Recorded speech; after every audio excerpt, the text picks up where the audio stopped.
Honorable members, Mr. Speaker.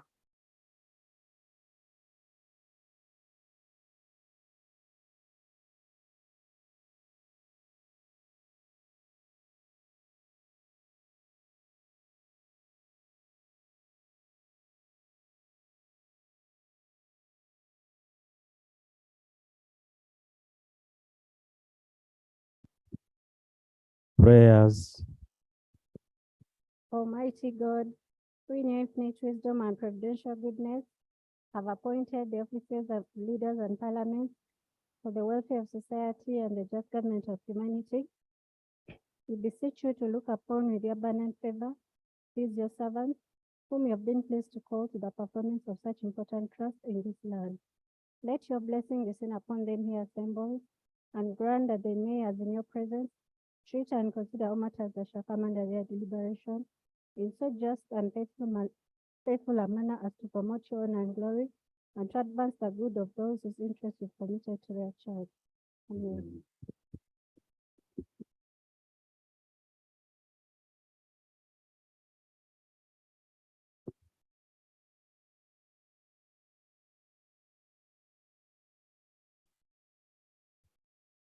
Item 2 on the other paper, communication from the chair.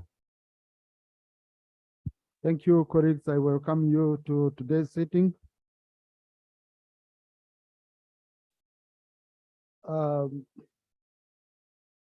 Today, I chaired a 3-hour meeting consisting of the government side and the opposition side to discuss the issues which were raised by the leader of opposition on alleged illegal arrests.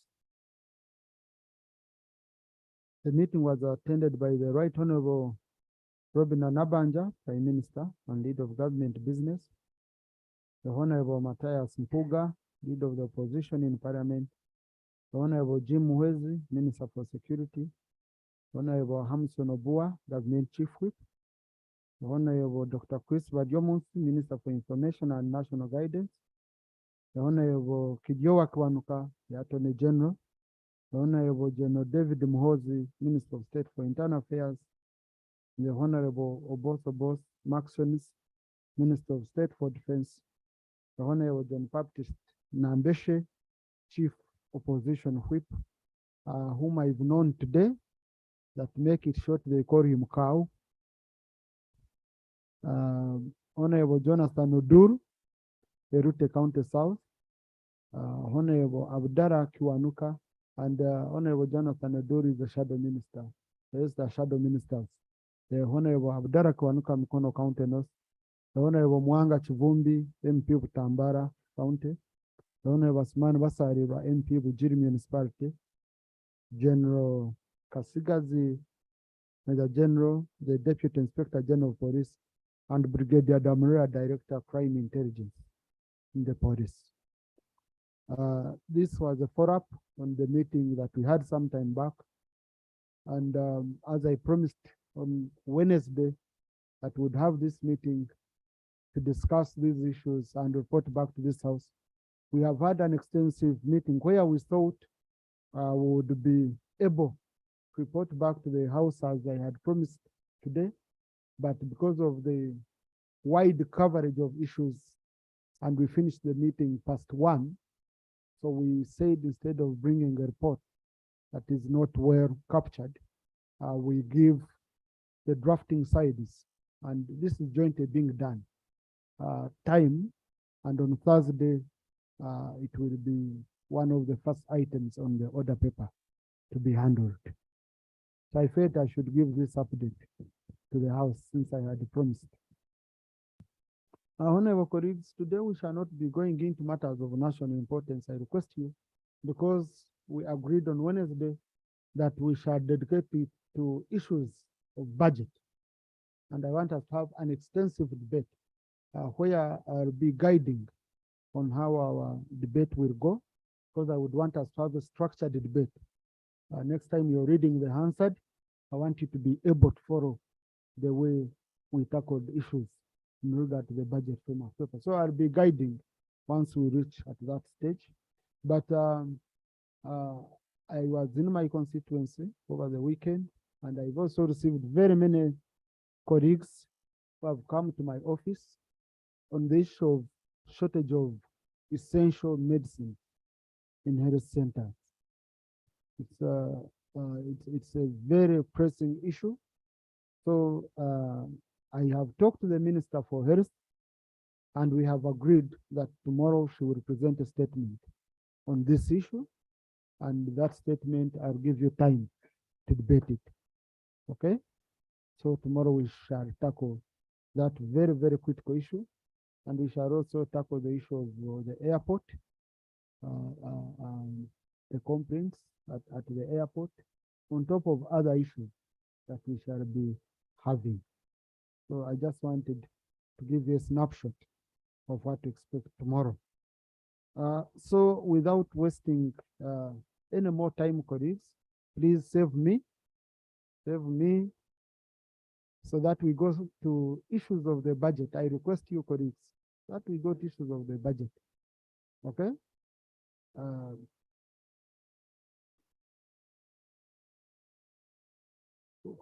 Colleagues, you know, the budget, all these issues you have rotate around the budget. So if we don't give it enough time, you know, and we agreed to days dedicated to the budget, otherwise I had many pressing issues. Okay? Okay, let me pick these two colleagues quickly. Thank you very much, Right Honorable Speaker. Right Honorable Speaker, although you've guided very well, in your communication, you've indicated that Minister of Health will be coming here tomorrow. It's my humble request that she updates this country about the issue of the ETU in Kasanda, which was established on a school, and the schools are starting next week. Mr. Speaker, during Ebola time in Kasanda, there was need to establish an Ebola treatment unit.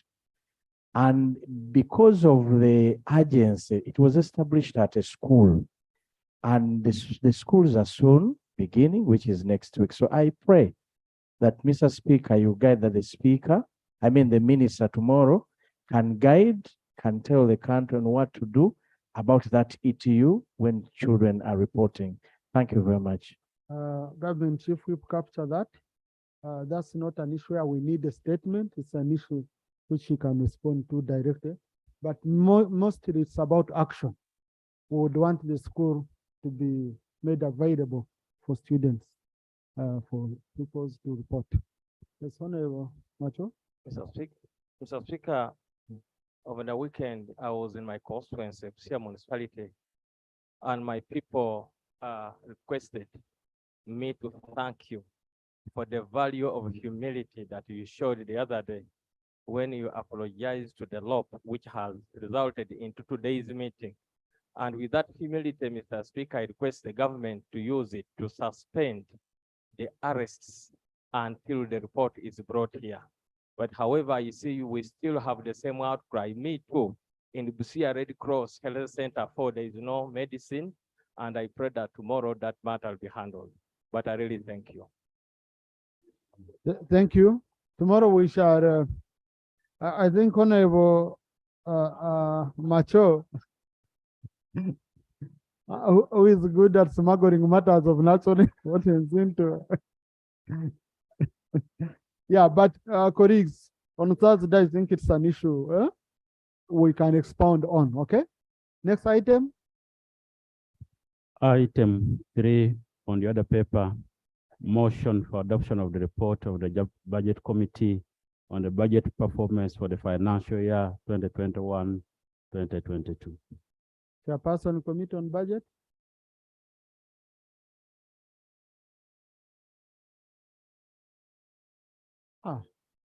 No, but please, colleagues, plenary starts at 2. Okay. Okay. No, the chairperson has come from my office. We met. He told me it's uploaded and has given me my copies. So one can't say the report is being signed. So Government Chief Whip, I need your member to be here, the chairperson budget committee. Okay. For now, I can pick around 2 matters of national importance.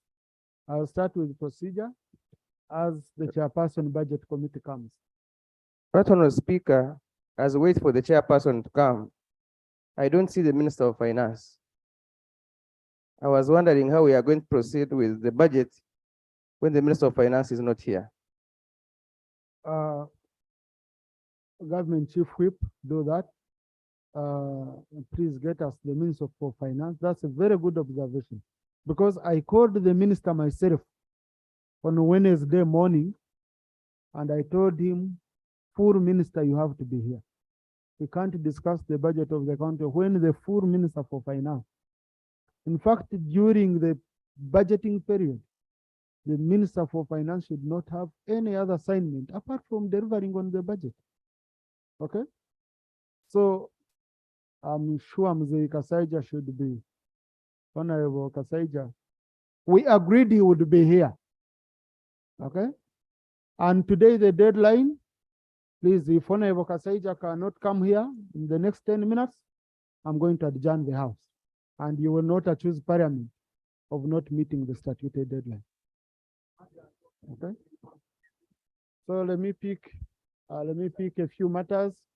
Honorable Tahigwa. Thank you very much, Right Honorable Speaker. Member of Parliament, Rukungiri Municipality, and my issue is on roads. As I speak, Right Honorable Speaker, the road from Rukungiri to Kanungu at a place called Dichijina is almost impassable. I've even shared the pics on our WhatsApp. Honorable members can see it basically needs urgent attention. The roads cannot pass, and that is the road that goes to the national park and to Gindi National Park. Is that the road being tarmacked? No, it is a different one. Via Mitano, the Enengo. Via name. So, Minister, no, Honorable Chimosho, you're not from Kanungu. Hmm? And the member is no longer on the floor. Yes. Yeah. So the Honorable Minister for Roads should intervene on this matter and help the poor of Kanungu. Yes. And again, followed by Mitoma. Thank you, the Right Honorable Speaker. The Right Honorable Speaker, on the 27th of this month, we had the suspected Karamojong cattle rustlers invaded one of the villages. And then what's happened is they bound the houses, they abducted the women, they shot one of the gentlemen, and then around 10 people were beaten terribly. Now, the 18, from the 18, the 19, the 20th until the 27th, there has been an uprising of the cattle rustlers. My people are not very well. Community are suffering. People are running away from the villages. Property are being looted. Food are being taken. Guidance are being taken in charge by these people. I am only asking for a favor. We have been talking for a very long time on the floor of Parliament. My members are very tired. Community members are saying come 2026, they are not going to vote because insecurity has been too much. Even this time, children are not going to go back to school because of poverty. Because food security has been taken and community member has nothing to sell to take their children to school. Thank you. We have talked about security, nothing is being. Thank you, Honorable Korik. This matter was raised. Please take your seat. I remember you came, you booked it, but you got an emergency, and then Honorable Amos Okot, your colleague, raised it, and we got a commitment that they were going to go on ground. Minister for Defense.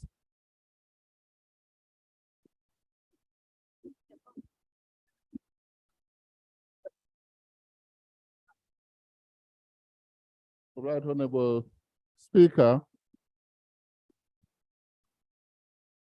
I wish you could protect me from Member of Parliament from Bugiri municipality. No, Honorable Bossa, I know you and Honorable Wasariwa have issues from campus which were not settled. So, but we shall not allow you to settle them from here. When they were in Nigiri directions. That is true. Now that you know a bit of that, Honorable Basalwa rigged our election in Makerere. And he became a guilty president. But this matter, as you've rightly guided, was a matter that was raised by Honorable Court. And as a ministry, we know of the resurgency, and we take every complaint about the cattle rustling very seriously. My brother, again, as your name suggests, there's hope that we are going to surmount. The deputy CDF was here and is here. We've taken note and we are going to handle this matter.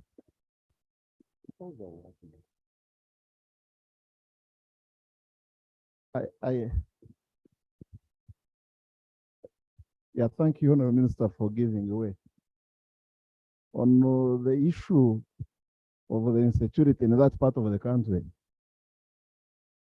in the part of the country I come from, continuously our people are shot by the Rwandese government soldiers whenever either they have attempted to cross the borders or they are within the boundaries of Uganda and the bodies are taken to Rwanda allegedly to claim that they have been shot from within Rwanda. But no crime is committed.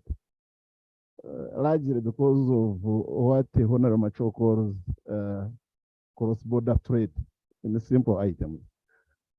Unfortunately, we've not had any statements from the government of Uganda on what you are trying to do to help our people from being killed in cold blood for reasons that do not bear anything to do with losing a life. Are you aware about that, Honorable Minister? No, please. Honorable, conclude. Yeah, thank you, Right Honorable Speaker. I think Honorable Nwagaba wanted to raise that matter.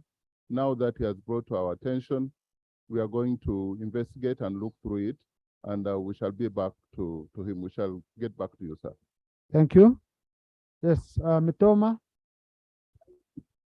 Thank you, Right Honorable Speaker. Procedure.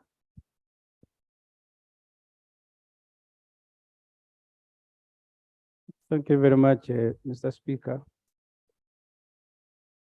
Mr. Speaker, last week, when you were presiding over Parliament, during a sitting in which this Parliament censured the Honorable Namuganza, all UPDF representatives took off, they ran away. These generals who are supposed to be fearful, fearless, they all took off. I can see they are back. The procedural issue I am raising, sir, is whether this Parliament has soft issues that military people can deal with. And when there are serious matters of disciplining ministers, that they all run out, like you witnessed them yourself. That's the procedural issue I want to raise, sir. Thank you. I remember during the debate on that issue, Honorable Semuju, with a very tight face, kept his eyes fixed on the generals. They got scared and they fled. So now I request you don't look at them the way you did last time, because they might run away again. On Mitoma. Thank you, Right Honorable Speaker. Right Honorable Speaker, I raise on the urgent national matter of national importance about the hailstorm, a very strong hailstorm that hit Mitoma district. On 29th was Sunday, at around 1 p.m., a very strong hailstorm affected the sub-counties of Mutara and Nyachizinga, that is Ruhinda South, and Kanyabganga and some parts of Rwengulizo in Ruhinda North. Very many homes were destroyed and livestock were affected, others are dead, and even the snakes, we found them dead. Speaking with experience because I left the press last night with Honorable Kahonda, and my prayer is that the government comes with farm supplies, and any help because the residents are very much affected. Thank you, Right Honorable Speaker. Thank you. Colleagues, when Honorable Juliet is speaking, you should listen to her in silence because she speaks for me. She's but on a more serious note, really, Mitoma district were devastated. The hailstorm hit us really, really hard. And today I talked to the people in charge at the Ministry of Disaster. They are waiting for a report from the cow. So Honorable, I request you follow up to ensure that the cow immediately submits the report and they see how quickly they can help us. Dr. Bukenya, then I come on this side. Thank you, Right Honorable Speaker. Right Honorable Speaker, the matter I'm raising concerns issues that came out on Friday last week. On Friday last week, the Secretary of UNEB released PLE results and showed that registered students were registered pupils were 832,000. But when you go to the enrollment in primary school 7 years earlier, in 2016, it was 1.8,880,000 children. When you analyze 62% of the pupils who registered in P1 after 7 years are nowhere to be seen. So we have a challenge, and my prayer is that your office, Right Honorable Speaker, instructs the Committee of Education to go to the field and also interact with the Minister of Education to establish the many factors that could be causing this, and they bring a comprehensive report here for debate in Parliament, and we work out a way forward. Thank you, Right Honorable Speaker. The committee is hereby instructed. And chairperson of the committee is here, or vice. I had seen Honorable Kasida. Oh, yes, he's here. Right Honorable Speaker. I know you have a lot of assignments. I don't know how much time do you think before we go into the ministerial policy statement? Right Honorable Speaker, I want to pray that you assign us the time, because you know how loaded we are. So I may propose something and then the House looks at me as an unserious chairperson. Let's do 1 month. Let's be fair. Let's give you 1 month. We have time, okay, to the next examination cycle. So 1 month, Right Honorable Speaker, we shall do our best. Thank you. Colleagues, I was going this side, but you see the elder kept, you know, so they may allow the elder. Then I come here. Thank you, Right Honorable Speaker. The issue I want to raise is about drones. Not these drones where people are picked and packed into them. These are gadgets normally professionals use for their work. Many times we have sent students abroad, parents have sent their children abroad to study ICT courses, mass communication, television and broadcasting. And when they come back with the drones as part of their work instruments.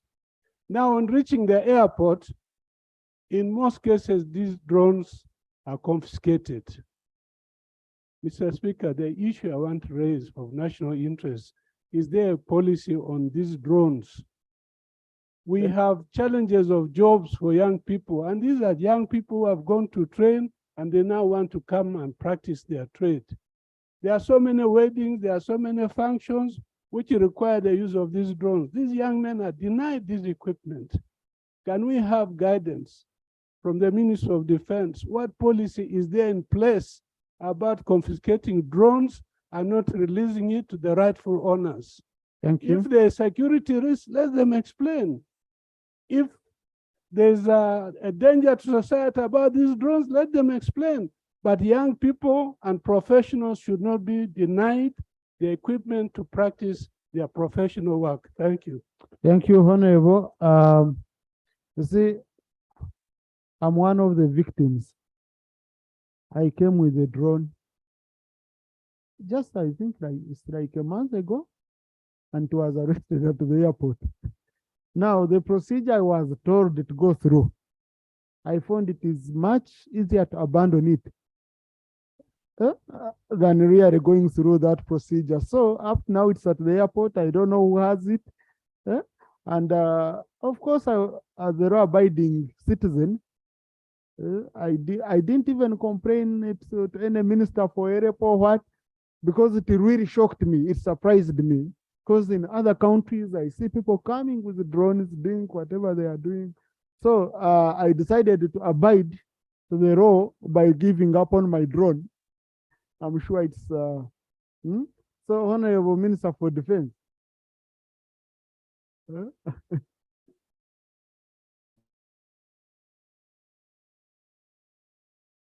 Thank you. And I'm told you have a drone. How did you get? Right, Honorable Speaker, for the record, I don't own any, but those were rumor mongering from Bukoli, Honorable. But I take it, I am aware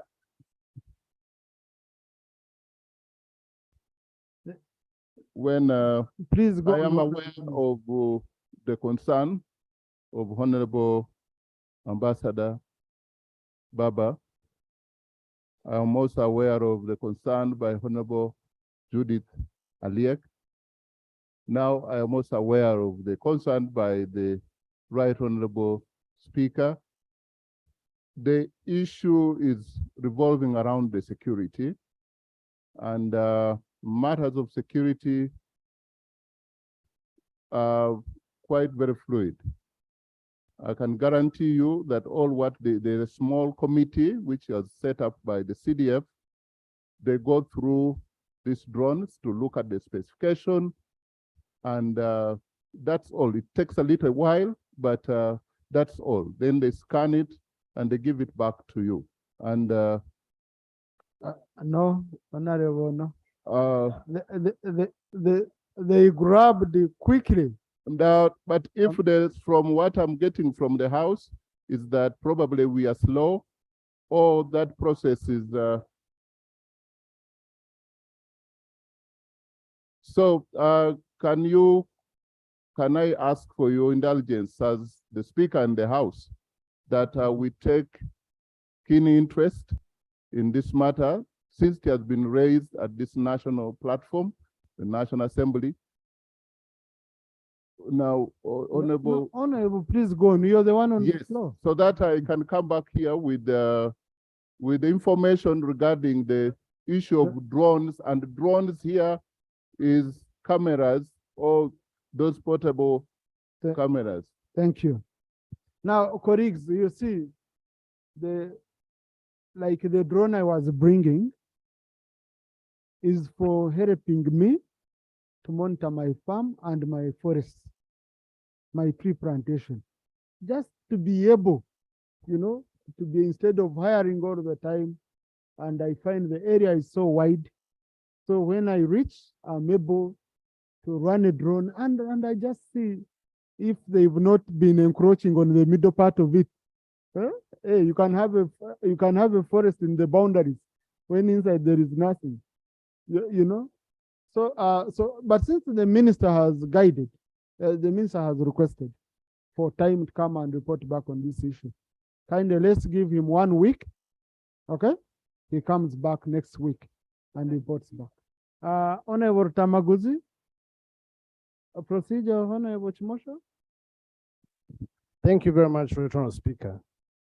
Right Honorable Speaker, the procedural matter I'm raising is that in every sitting of Parliament, we have matters of national importance. And the ministers promise to follow up these matters. But Right Honorable Speaker, this has become more of a ritual. Right Honorable Speaker, if we are to track matters that are followed up to the logical conclusion, and later on, if we really strongly believe these are matters of national importance, they don't constitute 10% of the matters raised here before every debate starts. Right Honorable Speaker, I would seek for your guidance on the whether we are proceeding well to develop a tendency of a ritual that does not yield the real results that we intend for the final beneficiaries of this country. Thank you very much, Right Honorable Speaker. Thank you.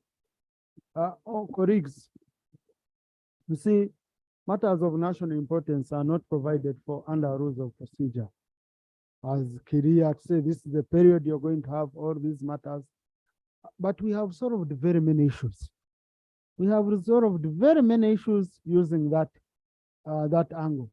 But also we have, of course, some of the people who have not, some of the ministers who have not been able to address some of these matters.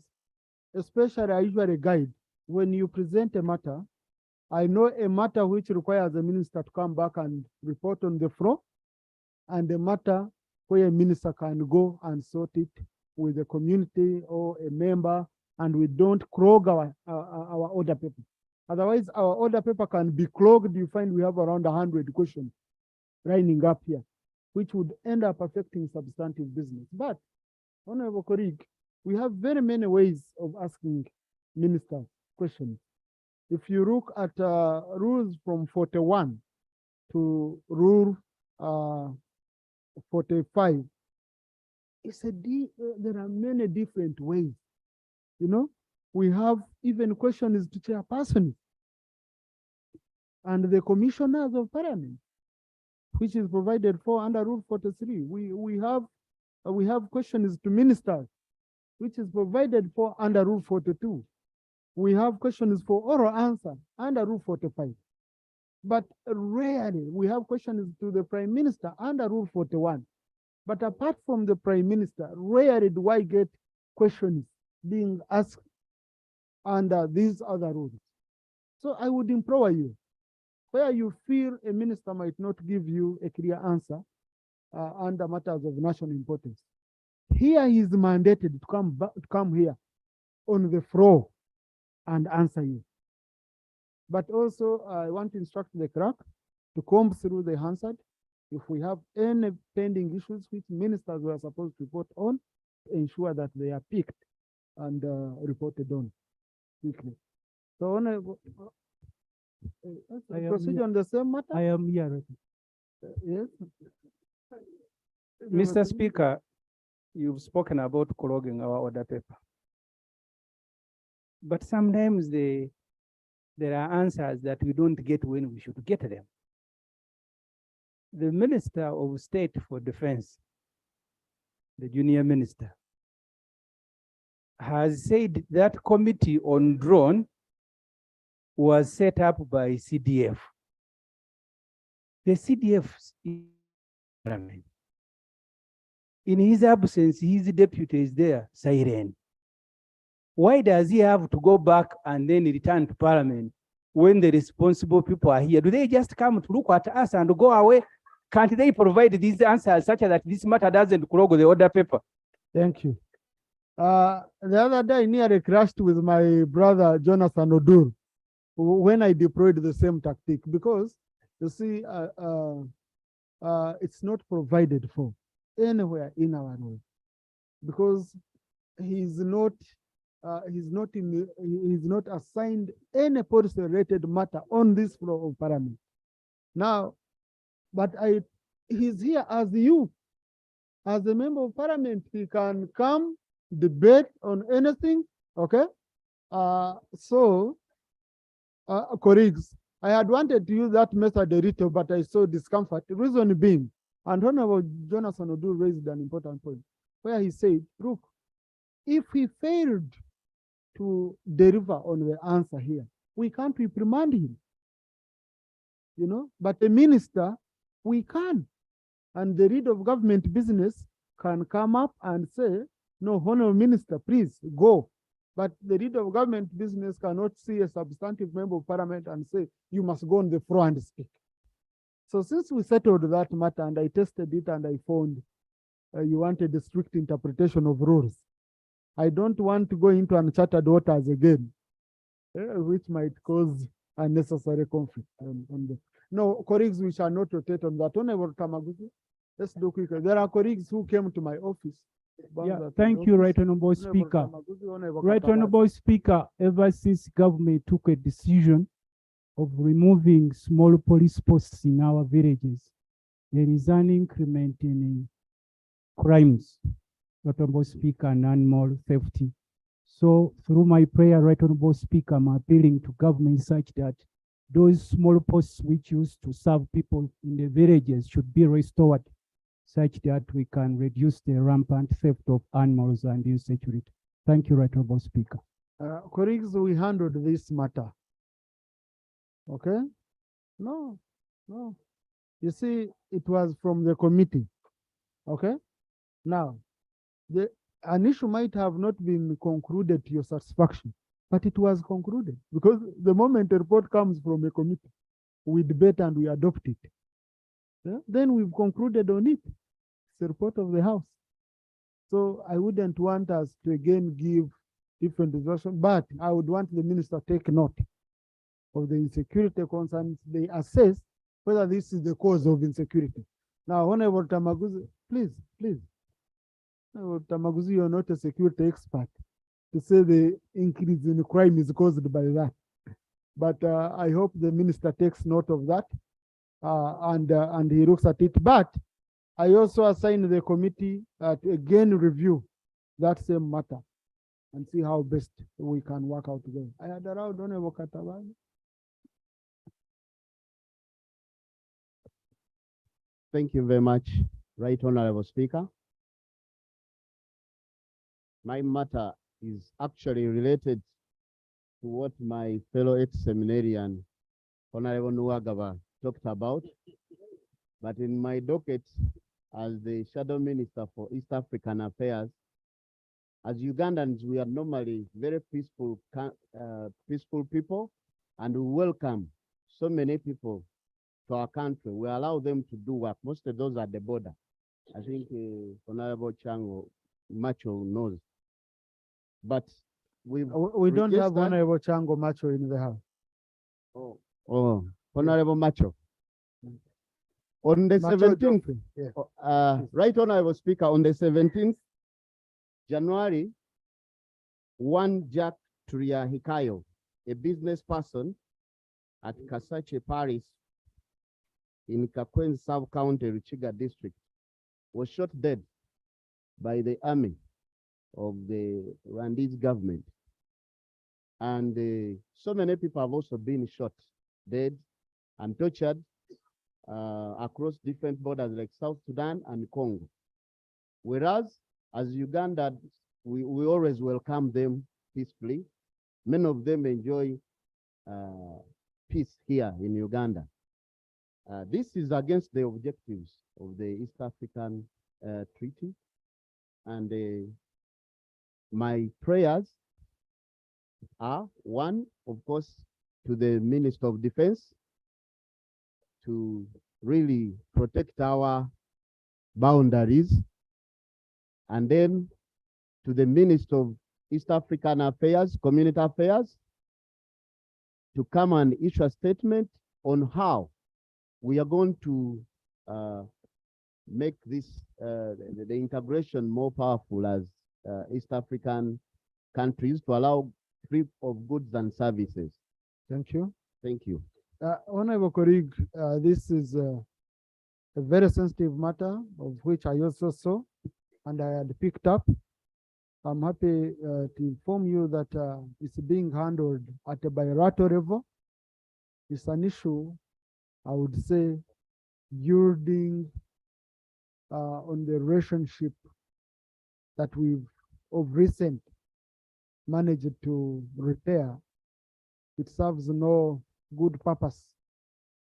It serves no good purpose to discuss such an issue here, yet it's being handled at a bilateral level. What I can request is that they do involve an update is given to the representatives of the people from that area so that they know what they tell their people. Once we are not satisfied, then we can escalate it to a debate here. But for now, we are safer handling that matter at that strategic level of government to government. And I know it's being handled. Yes, Karangara? Thank you. Thank you, Mr. Speaker. And I thank you for this opportunity.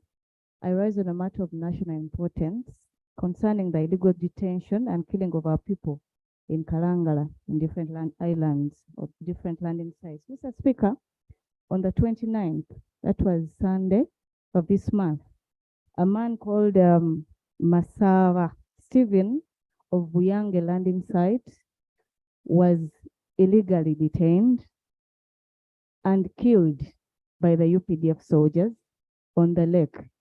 Mr. Speaker, not only him, quite a number of people have lost their lives thanks to the UPDF who are on the lake. And also, they are saying they find them with illegal fishing gears, Mr. Speaker.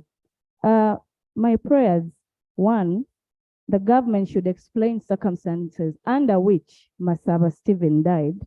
And two, government should compensate Masaba Stephen and his family. Sorry, government should compensate. Mr. Speaker, your attention, please. Thank you. Mr. Speaker, Kalangala issues are very... No wonder if I'm picking your issues. Thank you, sir. I was multitasking. My prayer number one, Mr. Speaker, the government should explain circumstances under which Masaba Stephen was killed. Then two, the government should also compensate Masaba Stephen's family and other islanders who have been killed.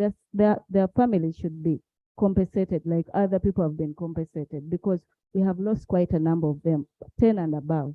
I thank you, Mr. Speaker, and I beg to submit. Honorable Megade, was it the same issue which had brought you to my office? Not today, I was not picking issues of national importance. Thank you very much, Right Honorable Speaker.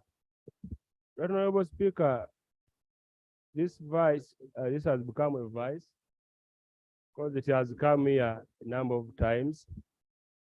But Right Honorable Speaker, what pains us is that the reason why these people actually shot and at times killed is because they engaged in what is called illegal fishing, and so they use illegal fishing gear.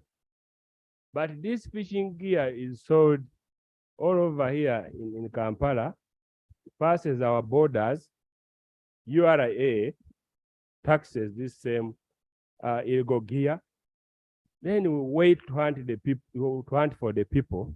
Yet we can actually control this at the border points. So we want commitment from government and assurance that actually this illegal gear will not enter the country, because it's one way how we can actually control illegal fishing and then stop this. Otherwise, we can't continue like this. Thank you. I don't see the Minister for Internal Affairs here, Government Chief. Oh, since they are saying the fishing and UPDF is manning the rates. So, Minister, before you come, Lop wanted to say something about it.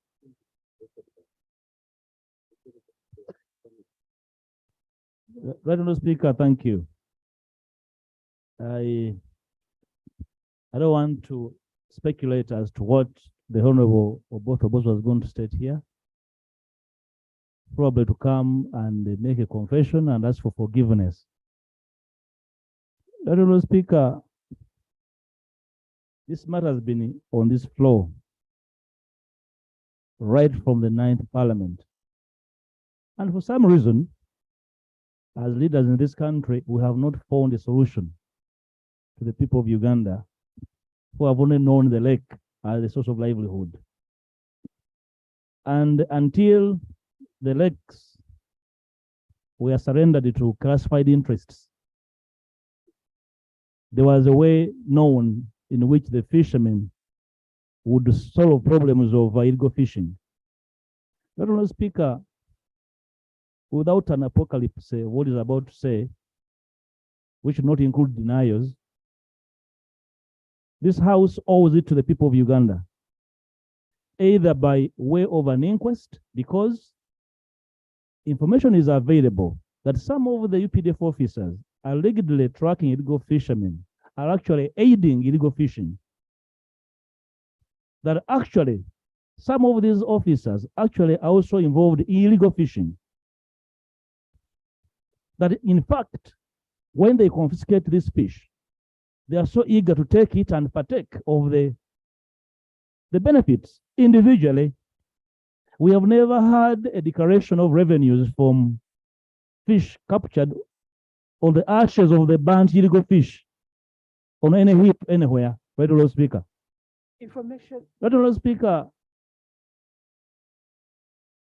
Right, Lord Speaker, this House owes it to the people of Uganda. We have conversed over this matter with my team in my cabinet, and we shall soon move a motion for the House inquest into the torture, the violation of rights of citizens on landing sites. I want to put the House on notice over this motion. We cannot simply leave it. The UPDF and its officers are not an outlaw outfit. The Fishing Act does not turn them into a court. Honorable colleague, don't access a microphone without my permission. Please. The UPDF does not have a right to execute anybody caught in an illegality. And these are the issues we want to interrogate, Honorable Speaker. And I hope the House will find reason to support a motion in this direction, Honorable Speaker. I thought I should issue this notice so that whoever comes to speak, either in support or in denial, is on a notice that we are going to investigate this matter, including any lies and propaganda about this matter. Honorable Speaker. Thank you. Chair, Committee on Defense, what did you want to update the House on? Thank you so much, Right Honorable Speaker. Right Honorable Speaker, the information I wanted to give to colleagues, we are handling this specific issue and the issue that was raised by my colleague there on Thursday. We are meeting the Ministry of Defense on specifically on those issues. So I call upon colleagues that if you have issues to deal with fishing, illegal fishing, and the UPDF, together with the Karamoja issues, we are going to meet the Ministry of Defense on Thursday this week. Thank you. Thank you. Honorable Minister, procedure, what's the procedure? We have a procedure matter here. Right, Honorable Speaker, the matter is taking turns. The Honorable MP for Karangara raised an issue that this gear that is used goes through our borders is cleared. Right, Honorable Speaker and colleagues, we know that the Ministry of Agriculture is responsible for regulating importation of gear, and there is an external trade act order that the Ministry of Trade uses to license those who import gear. How come then that you have illegal gear being used, yet all these fishing nets are licensed and are cleared by the respective ministries of government? So, Mr. Speaker, the procedural matter I'm raising is that let us not discount the primary cause of why this matter has been raised by the Honorable Member of Parliament. And if we are going to narrow it down to defense only, we should look at the responsible agencies that license the imported gear in the country and deal with the issue. Thank you. Honorable, that was a very good point of information, not point of procedure. Honourable Minister. Thank you very much. And I want to start by saying that whereas we are good friends with the LOP, that friendship has not given him the right to predict, determine, anticipate, or even know how my mind runs. He has preempted what I would say because he knows the truth. It is true, the matter of fisheries and the UPDF has been in this house for a while. It has been debated massively. And I love to thank Honorable Katesh for saying we should go deeper into inquiring into the causes. I have been with the Ministry of State for Fisheries to some landing sites personally, like in Busoga. Some of the allegations which were stated here, I wish you could give us more credible names of the alleged officers that could help us. We are very, very much available. And I also would like to know the date when Stephen Masava was killed. 29th can be of this year. And what I'm trying to say is that it would be helpful that we engage ourselves to benefit from the response that is well thought out. And the ministry has been invited by the committee to answer some of these specific issues. But because the committee handles work behind the cameras, we shall still be there. And if it is in the opinion of this House that we update the committee, we meet the committee over the same, or we come back here and give the statement which would have taken to the committee. The committee works for the House. So, Right Honorable Speaker, this is a matter that we would do. It would be on procedure, matter that we may need your guidance as a ministry. We are willing. We don't condone the excesses by the UPDF or some of them or the officers. UPDF has stood out as a patriotic, nationalistic army that is selfless, with the duty to defend this country and protect Ugandans and their properties.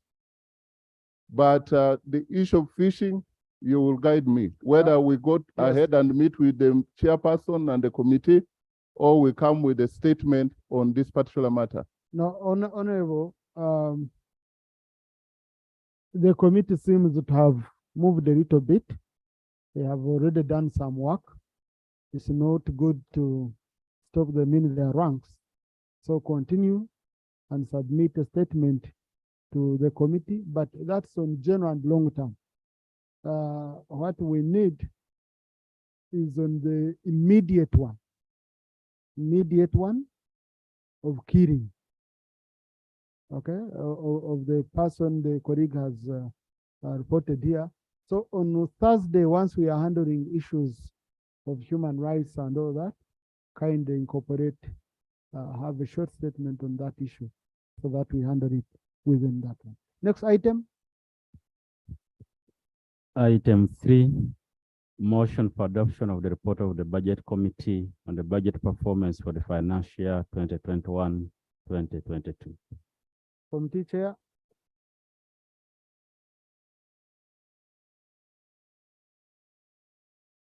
Procedure matter, Honorable Enos, as the chair comes. Thank you, Right Honorable Speaker. I'm raising on Rule 114, which clearly states that ministers should be in attendance of our sittings, and if they can't, their statements should be available. When you look at the front bench, it's as good as empty. Yes, sorry. Okay, I apologize, but it's not full enough. Yet on the order paper, Honorable, Right Honorable Speaker, we have very critical matters relating to the strategy, budget strategies for these ministries and agencies.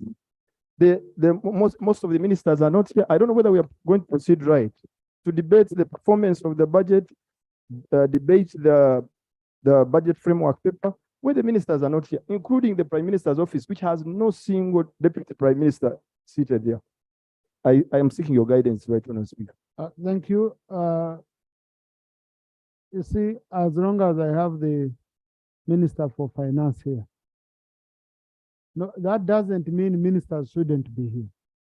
Because Honorable, where you're taking me, it becomes so tricky on our side. We have a statutory deadline whereby we must approve the budget framework paper by 1st of February. So if it was any other ordinary kind of business, I would have been a little bit tougher. But now you stopped me in the ranks from being tough by apologizing to the people you are choosing.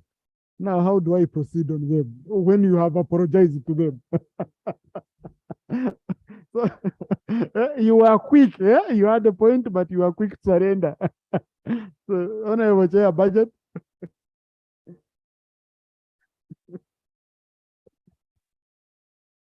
Right Honorable Speaker and honorable members, I beg to submit a report on the budget committee on the annual budget performance and annual macroeconomic and fiscal performance for financial year 2021-2022. For that, Right Honorable Speaker, I beg to lay the following documents: a copy of a report, I beg to lay the minutes of the committee, I beg to lay the midterm review of third national development plan. I beg to lay annual consolidated internal audit report by Internal Auditor General for financial year 2021-2022. Summary report. I beg to lay. Right Honorable Speaker, when we adjourned Parliament last week, I presented the report on national budget framework paper, but in that report there was a component of this report, but the House guided that you should separate. So here, honorable members, this document is uploaded. Procedure?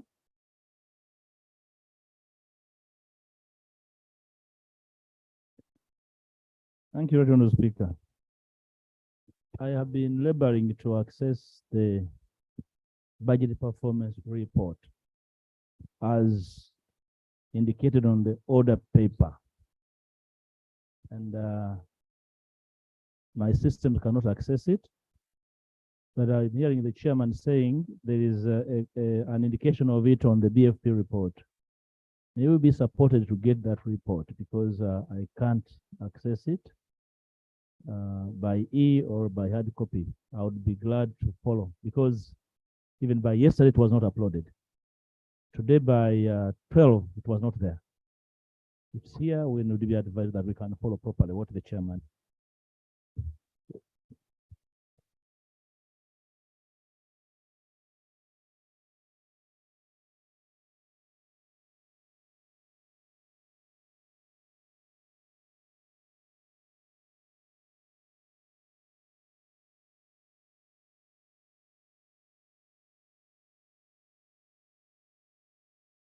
Thank you. Yes, I had consulted the clerk who has told me the chairman did his part of having the document uploaded, but we are facing the system with our service provider of the ICT services. I'm told it's on and off. I don't know whether some of you are able to get it. Yeah, so the problem is the system, but at least what we are going to do, ICT, ensure you display it on screens. The major highlights of it were captured in the budget framework paper report, which I advised the members the other day because it was uploaded, and I advised the members who wanted to print. I said it's printable. You can print it out, and you do your research, and we submit. So it's we are in a catch, you know, we are in a catch 22 loop. We have to handle it, okay, and yet the system seems to be having some issues. Jonathan, Honorable. Thank you, Right Honorable Speaker. We should not forget as a house that the reason why we are in this situation is because the Ministry of Finance has been defiant. They did not supply the information that the committee required to process this report. And even this afternoon, Mr. Speaker, you directed that the substantial Minister of Finance comes here in 10 minutes. And if within those 10 minutes he's not here, you are going to take action. The minister has defied you again. So I am here now to seek your ruling on that matter. That in the face of a very defiant Ministry of Finance and a ministry that implements a budget separate from what this Parliament usually passes, and I have evidence, I'm going to comment on it. Why should we now allow? I'll take information from you. Thank you, my colleague, for giving me. Thank you, Right Honourable Speaker.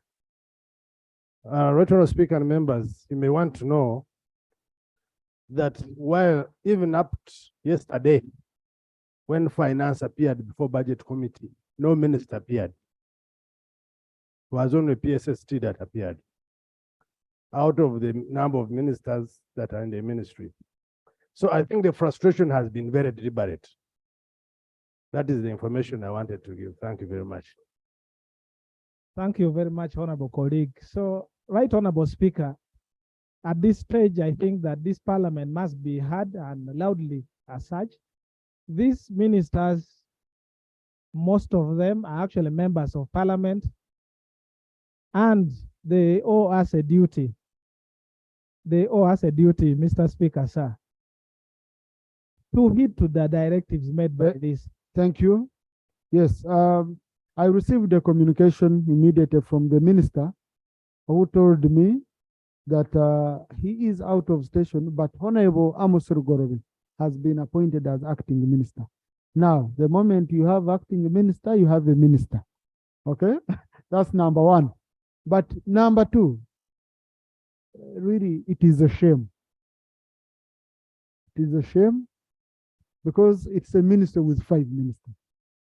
Okay, why would a minister fail to appear before a committee? Why? Because you see, we can interact with the technical people, but when issues escalate here, technical people don't have access to the floor. So, Honorable Ministers, can you explain why you couldn't send a minister to accompany the technical team to appear before the budget committee yesterday? Guidance, yes. Honorable Msas, wait a bit. Lope has something. Thank you, Right Honourable Speaker. Without necessarily having to interrupt my friend, may we get this right from the onset, Right Honourable Speaker, and with your kind indulgence and guidance, that actually the ministry denied the committee information. Did I hear that? That the committee was not supplied with the requisite information to process an assessment, a fair assessment of the budget performance? Is that true? Because we have members of the budget committee here and the chairperson is able here. May we first clarify that, Right Honourable Speaker, before anything else? We can tolerate the ministers. Thank you. Because you see, why the issue of the committee is very important. The same ministers complained that technical officers should never appear before committees of Parliament without ministers. So now I don't know how you even entertain technical, you know. So And before Honorable Msasisi can come to answer that, I need to get confirmation from the chair of the Committee on Budget in regard to being denied information. Right, Honorable Speaker and honorable members, the information which the committee wanted early on was on a half-year budget performance. But yesterday when we were looking through the issues, the team which came from Ministry of Finance, headed by PSST, informed us that they had to follow the law. So they quoted section 18 of PFMA and regulation 36, which requires the minister to submit the annual half-year budget performance by end of February. So for them, they say they are still in time. So that's the information they give. And the Right Honorable Speaker and members, when we check the law, here we concurred with their submission. Thank you. Thank you. Because I followed up on that issue, and the simple issue was the PSST could not tell entities to have reported before the deadline given in the law. So what they gave were releases, but not expenditure. So all information that is within their jurisdiction at the moment, which was on releases, was given. But the one on expenditure, the MDAs have to first report, and the MDAs could not, you couldn't fault them for not reporting before the deadline. So that was a technical issue around that. So, but we have agreed with the chair who came to me and reported today that by the time we do the ministerial policy statement, we shall have assessed the half-year budget performance. So luckily enough, we still have enough time to ensure that we get this information, which will show us how far we've gone with the budget. So, Honorable Msasisi, the issue of ministers not appearing before the committee. Thank you very much, Right Honorable Speaker. Right Honorable Speaker, I was scheduled to appear before the Budget Committee yesterday, but something personal happened. And when this happened, I did all the coordination. I ensured that all the required information was assembled. And I also made sure that I assembled a competent team. When I talked to the chairman of the Budget Committee, he accepted my apology and admitted the technical team to provide information to the committee. Right Honorable Speaker, on half-year performance, I want to thank you for having agreed with us. A matter was raised last week, and we were moving in accordance with the law. Right Honorable Speaker, the entities have up to today, 31st, to submit all this information to us. When this information comes, we consolidate it and present to Parliament. I want to commit that before the policy statements come in, we shall have brought this report and the Parliament will be in position to extensively debate it with us. Thank you so much, Right Honorable Speaker. Thank you. Colleagues, we shall not, clarification comes from a member holding floor and we don't have any. Those are your rules, Honorable colleague. Now, even if it's important, the rules. Yes. So let's conclude on this matter. Colleagues, today,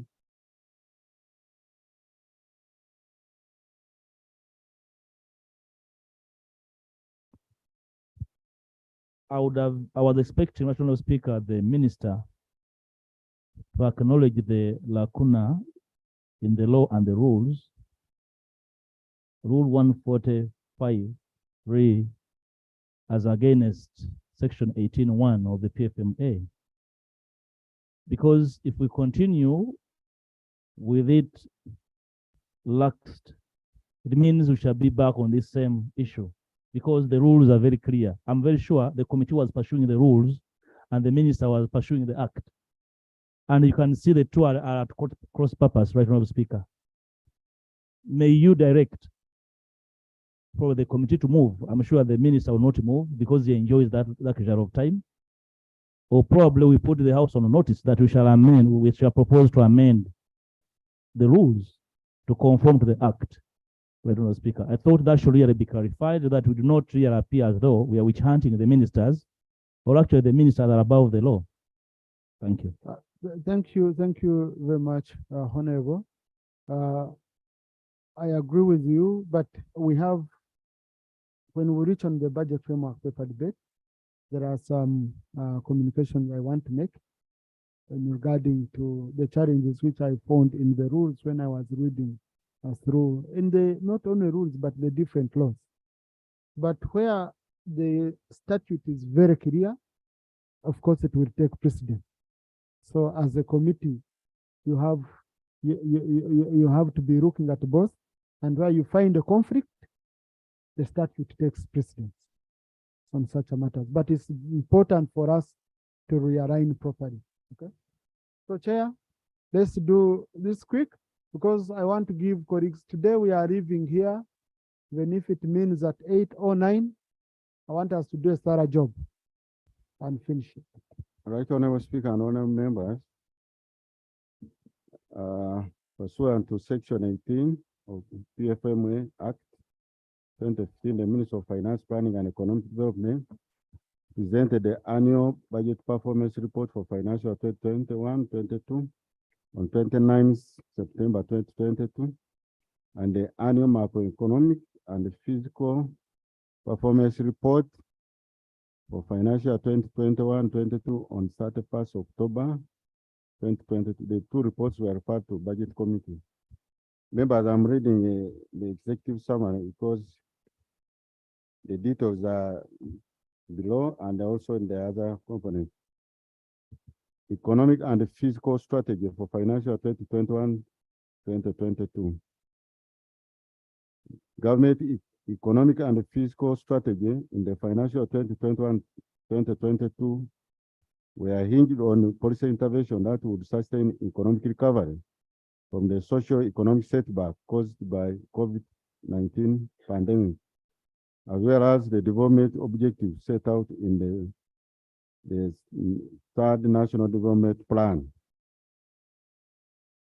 The size of Uganda's economy expanded to Uganda shillings 162.7 trillion in financial 2021-22, from Uganda shillings 148.3 trillion in financial 2020-21, representing a growth rate of 4.7% in real terms, from 3.5% from the previous financial year.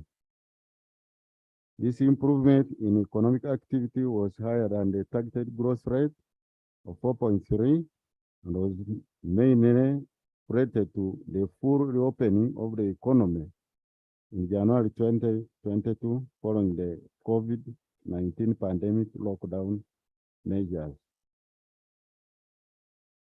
All three sectors of the economy registered growth in financial 2021-22 with a strong recovery in the industry and the service sectors.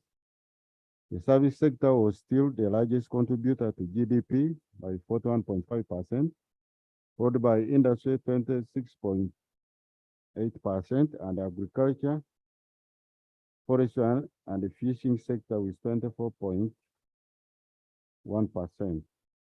Inflation. Headline inflation remained modest in the first half of the fiscal year, but soared in the second half, averaging at 3.4% for the fiscal year, up from 2.5% in financial 2020-21. Core inflation declined to an average of 3.2% in financial 2021-22 from 3.5% in the previous year, remaining within the central bank's 5% target, but higher than the targeted 3% in the financial 2020-22. Trade balance. The merchandise trade deficit widened further during the period under review as the exports fell faster than imports. Export receipts declined by 27.3%, followed by a decline in maize and the tobacco export, much as there was growth in coffee earnings. Whereas the import bill fell by 14.3%, the merchandise trade deficit was recorded at 3,300 million US dollars in financial 2021-22, higher than the deficit of 3,045.4 million US dollars recorded in the previous year of 2020-21.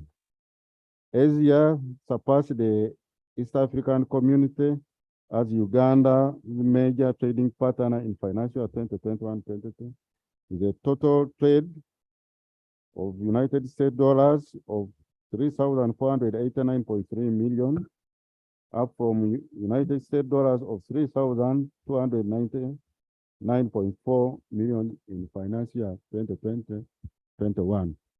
The European Union, Middle East, and the rest of Africa followed in that order.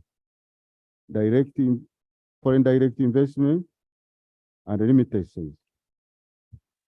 Following the final investment decision in the oil and gas sector, foreign direct investment inflows increased by 32.4%.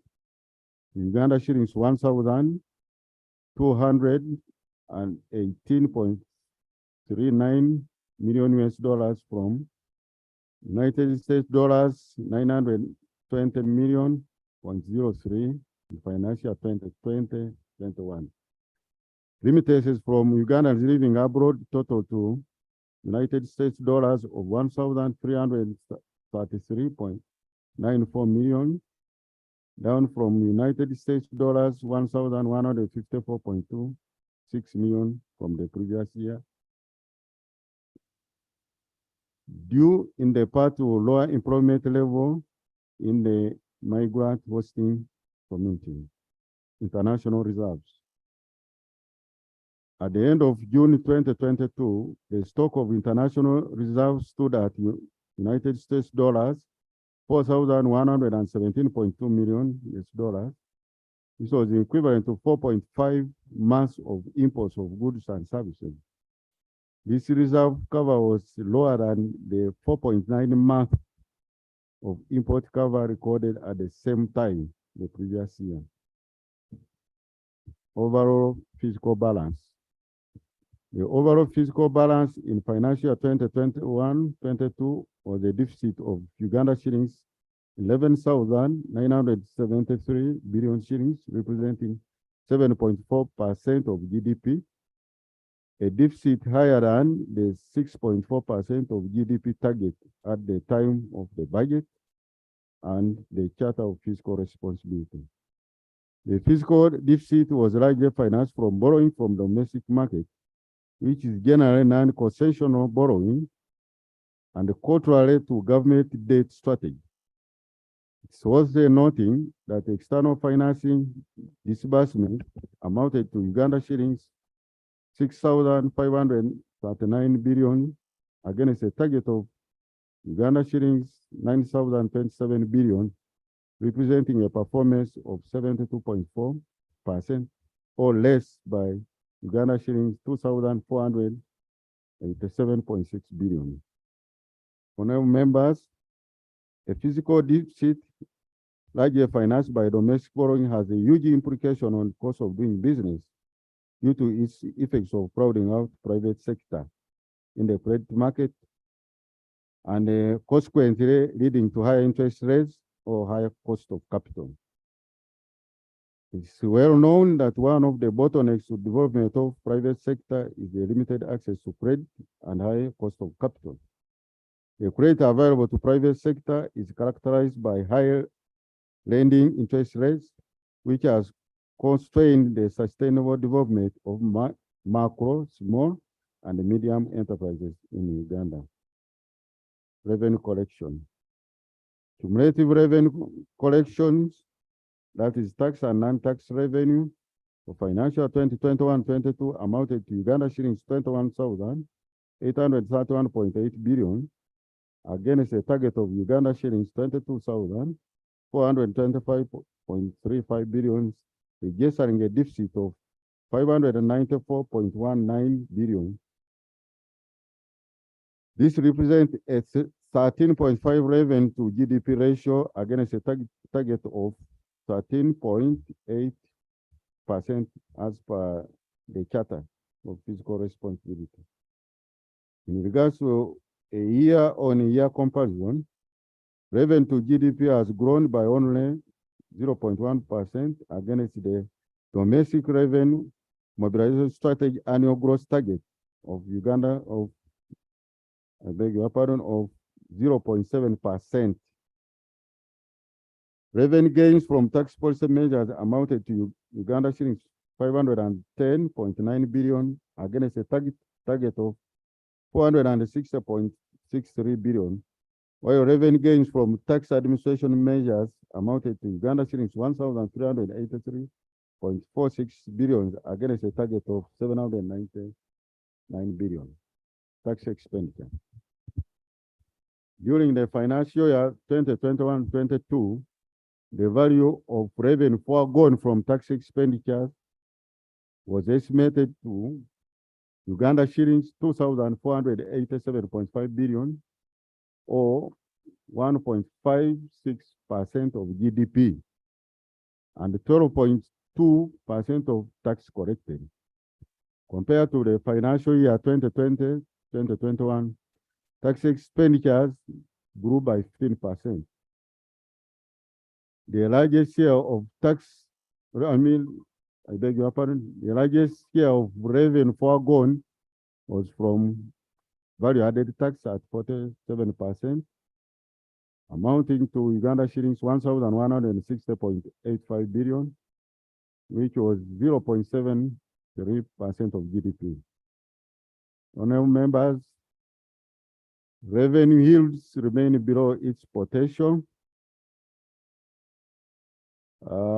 with a revenue to GDP ratio of 13.5% in financial 2021-22, is still behind the regional peers. While estimates from a number of studies may be optimistic, they indicate that Uganda existing tax policy and administration have leakages. Addressing areas of weakness in tax policy might bring some immediate gains. However, increasing tax revenue is not simply a case of adding new taxes or increasing tax rates, especially if increases are to be sustainable and fair. We are talking about members, I think you can read about the domestic revenue mobilization strategy highlights on those two paragraphs. We can move to debt sustainability. The stock of public debt increased from Uganda shillings 19.54 billion United States dollars, equivalent to 69,512 billions in June 2021, to United States dollars 20.98 billions, equivalent to 78,799 billion, representing 48.4% over the same period, performing within the threshold of the Charter for Fiscal Responsibility and the convergence criteria for East African Community Monetary Union, POTO. The increase in debt over the past few years has resulted into the deterioration of the risk of debt distress from low to moderate. In regards to debt service indicators, liquidity indicator, domestic interest payment to total revenue amounted to 12.7% in financial 2021-22 from 20.1 in the year 2020-2021 against the charter for fiscal responsibility target of 15.2% in financial 2021-22. This development indicates that the target of 12.5% by financial 2025-26, members, I beg you, and I guess this financial 2025-26, as per the chart of fiscal responsibility, may not be achieved, and the ability for government to meet its obligation as and when they fall due is steadily deteriorating. According to the Charter for Fiscal Responsibility, to ensure Uganda's total debt exposure remains sustainable, the nominal publicly guaranteed debt to GDP should be maintained at below 5%. However, the current status of publicly guaranteed debt to GDP has not been provided. Government has projected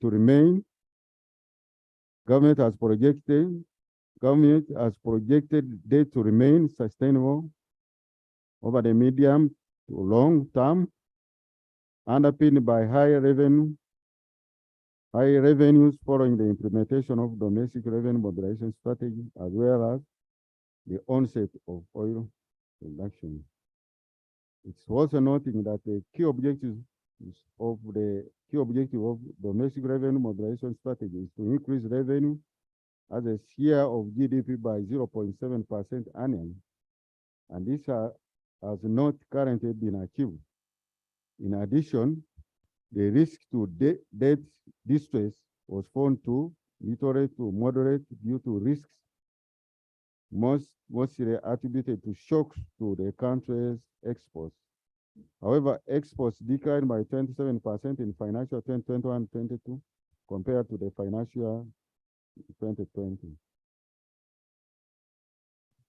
In the financial 2021-22, government programmed to borrow Uganda shillings 3,142 billion Uganda shillings, a target of 1.5% of GDP from the domestic market to finance its deficit.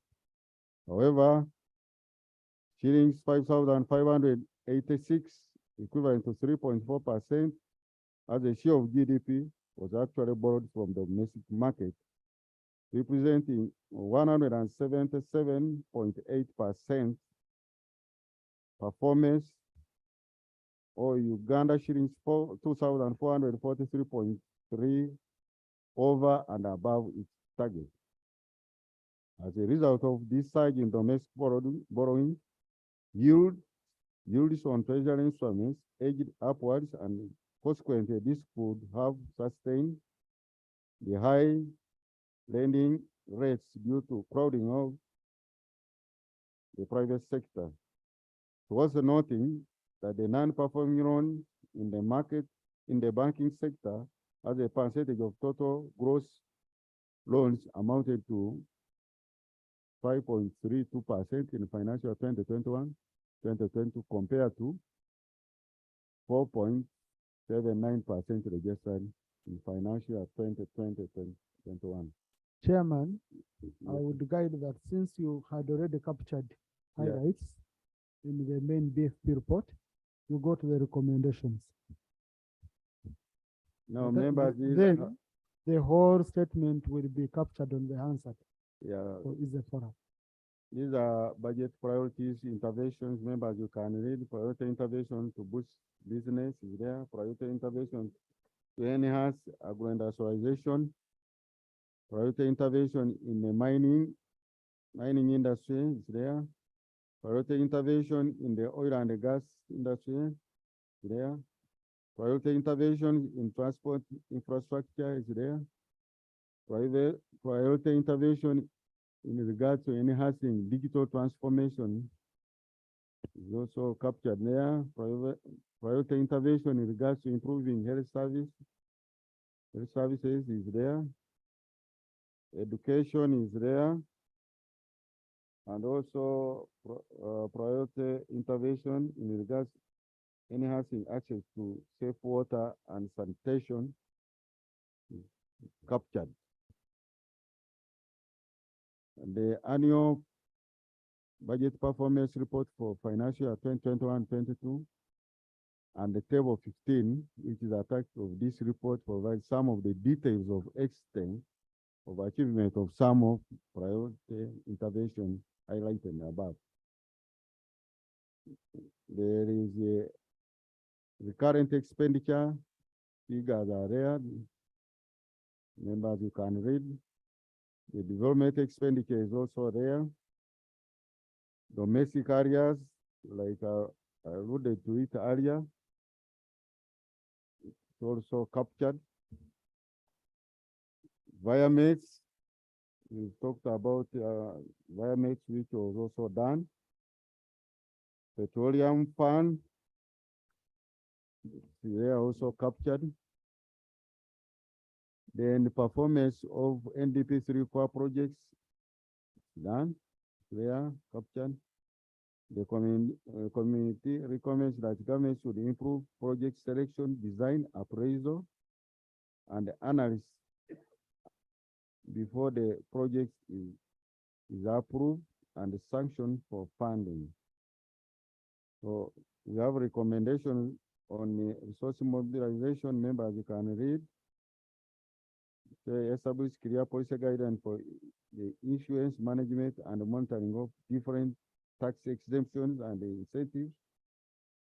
Fast track the review of DRMS in the view of the current economic challenges, and develop an effective implementation action plan for effective. Develop a national tax policy. Members, you can also read on the charter, the recommendations on the charter. The committee recommends that the budget for the short and medium term fully complies with Charter for Fiscal Responsibility requirements, and any deviation must be guided by Section 7 of the PFMA, inclusive of the reasons for deviation and the adjustment to be done to bring the nominal debt to GDP back to the Charter for Fiscal Responsibility path over the remaining financial years. Core projects, NDP core projects, there is need to review the NDP 3 core projects with a view of financing and implementing of these projects so as to realize the NDP 3 goals.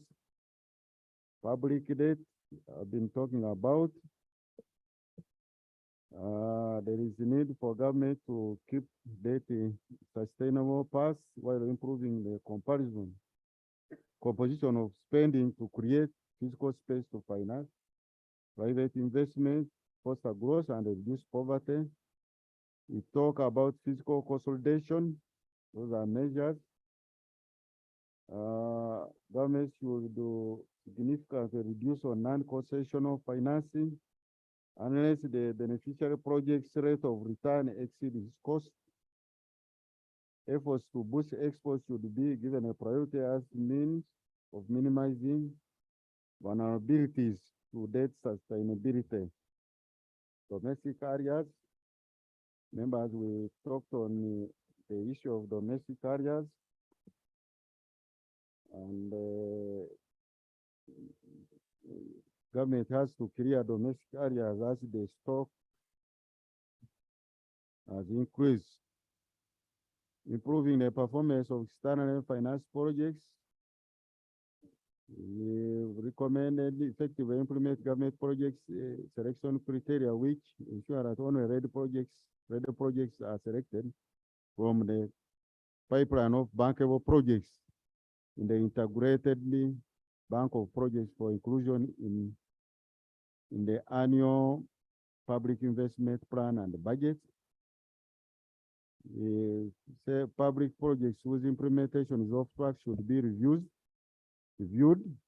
and focused to achieve the intended objectives. In addition, projects should be vigorously evaluated at all levels through the public investment management system framework. We say only appraised projects should be admitted to the public investment plan. Say an accommodative monetary policy stance should be maintained in order to revitalize business activities.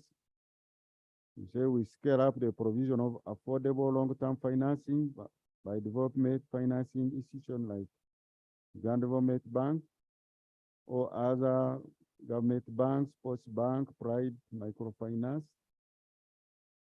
We recommend we promote foreign direct investments through well-developed industrial parks. That is the executive summary. And when you turn to page 15, that is introduction. That is the highlights when the details now. When you move to page 16, there's a table for physical operations. Members can read. It talks about all that. 3.0, performance of revenue for financial 2021. But whenever we agreed, you stop on the executive summary. So, right, Honorable Speaker and members, that I beg to submit. The members should go through the detailed report. Thank you. Thank you. Thank you, Chair. Colleagues, you see, at first, the Chair and his committee had captured these as highlights within the budget framework paper report. But I guided that we need to pick them out so that it's a separate item for ease of reference. Before I go any further, there are requirements which we provided. Honorable Minister of Finance, kindly comply with section 30 of the Climate Change Act before we move any further, because the Honorable Woman MP from Chiboga raised that very important point, and we have to ensure that we comply. Certificate for climate change compliance. Thank you so much, Right Honorable Speaker. In accordance with Section 30 of the National Climate Change Act 2021, that requires the minister responsible for climate change, in consultation with the chairperson of the National Planning Authority, to issue a certificate certifying that the budget framework paper is responsive and contains adequate allocation of funding climate change measures and actions. Right Honorable Speaker, I beg to lay the certificate in compliance with that provision. Thank you. Thank you, Honorable Minister. So now, colleagues, I want to guide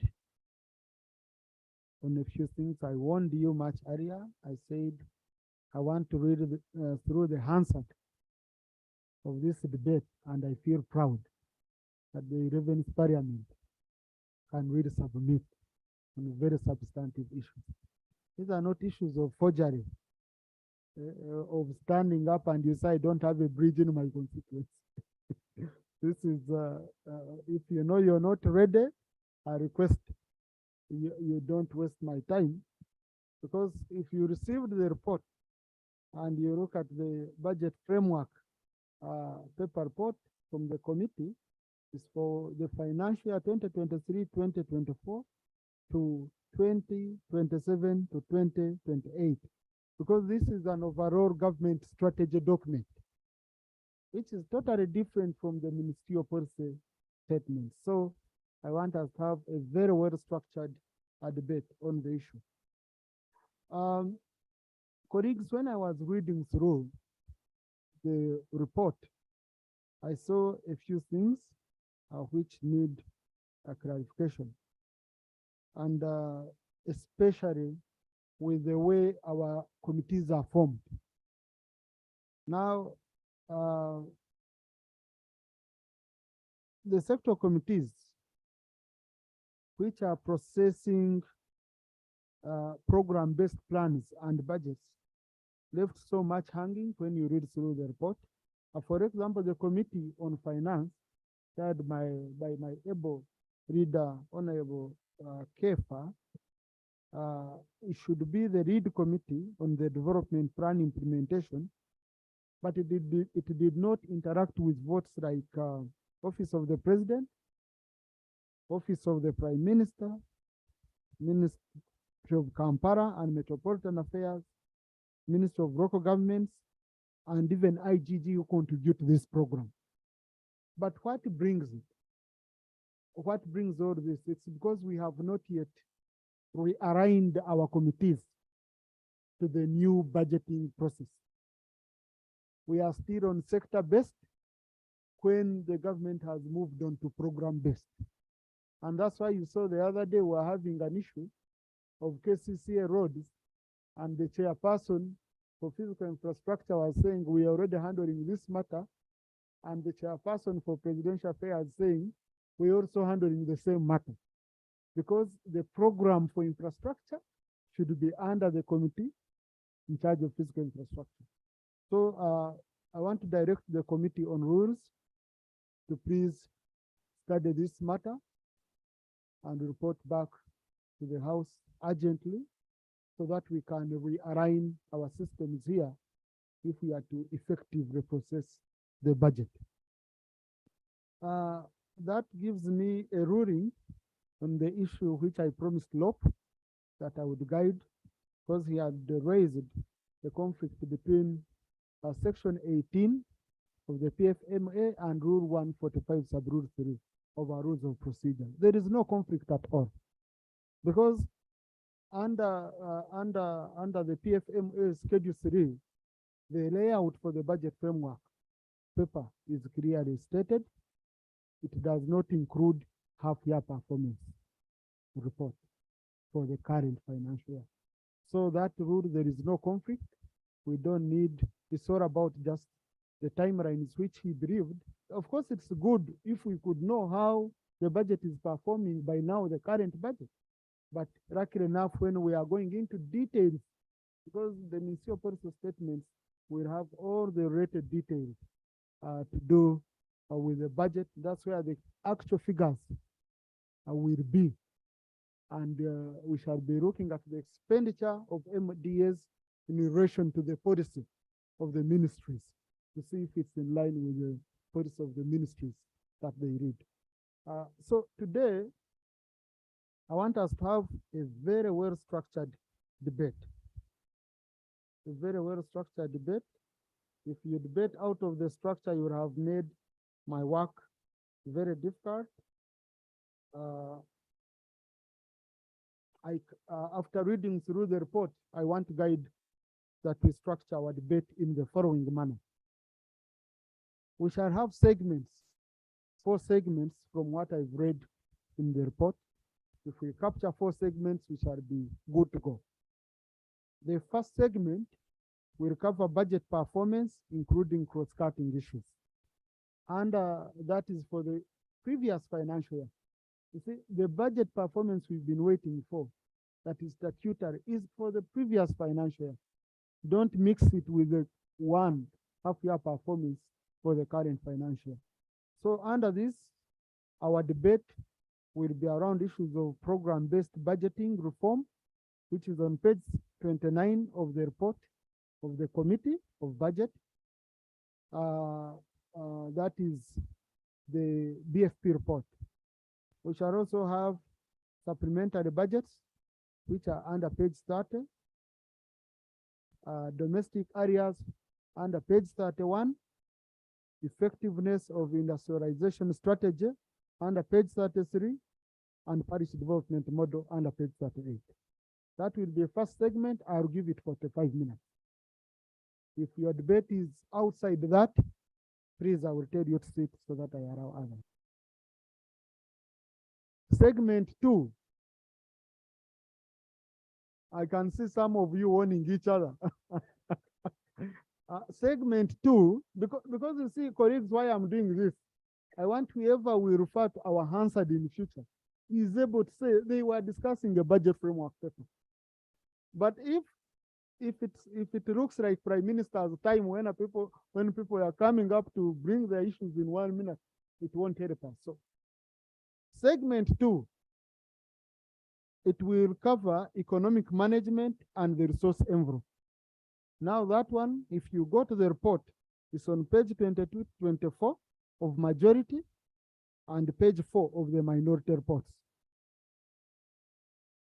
I will give it 1 hour. And I warned you on Wednesday that you better print out this report. So if you wanted to read from here, then you're in trouble. But if you made your notes, the better.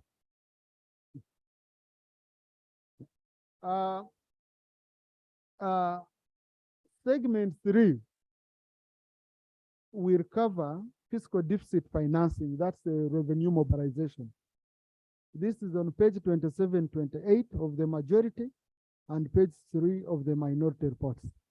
That's where we shall look at some of these funds, like the fuel levy and all that, road fund and all that. We shall look at them around that. I will give it 1 hour. Yes, even if we have sleep here, we want enough time for the BFP. Okay? Yes.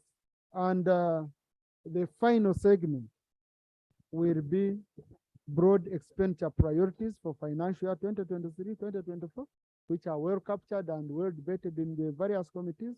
I'll give it 30 minutes because on the ministerial policy statement, this is where we shall have a much finer detail regarding this issue. So,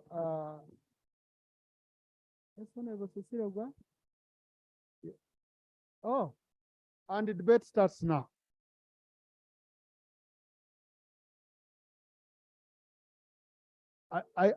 We are starting with segment 1, and I want to test you, colleagues. For now, I don't want to limit you on time.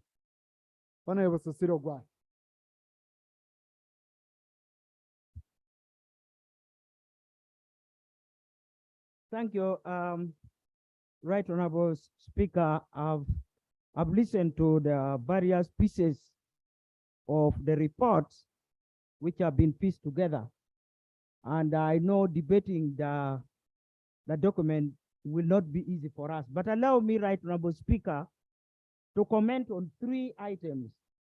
And I'm seeking clarification when the minister will be coming back to reply to the debate. First of all, the revenue to GDP ratio of 13.5% in the 2021 to 22 is behind the regional peer. And I would like to know, I would like to understand why we are behind the regional peer and what are we doing to go back so that as a region, we are seen to be in compliance with the best practice principles. Item 2, Chair, Speaker, I have observed that the Uganda existing tax policy is porous, which implies that it allows leakages through revenue forgone. And we all know that the tax exemption that we are giving some investors is taking a lot of revenue. And we need to understand if there are still companies, foreign companies or local companies that are benefiting from the tax exemption, we need to know why and for how long. And how many are they? And why should they be privileged against others? And luckily enough, the Committee of Trade is coming up with a bill on competitiveness. Maybe this will help us to understand this issue. The third one, Right Honorable Speaker, domestic arrears has been the cancer in Uganda economy. Some years back, we came up with a structure of repayment, and we hope that over the years, we would absorb all the domestic arrears. And all of us now understand, however simple, however little economics, you can understand that this domestic arrears takes a lot of money so that the small companies cannot survive.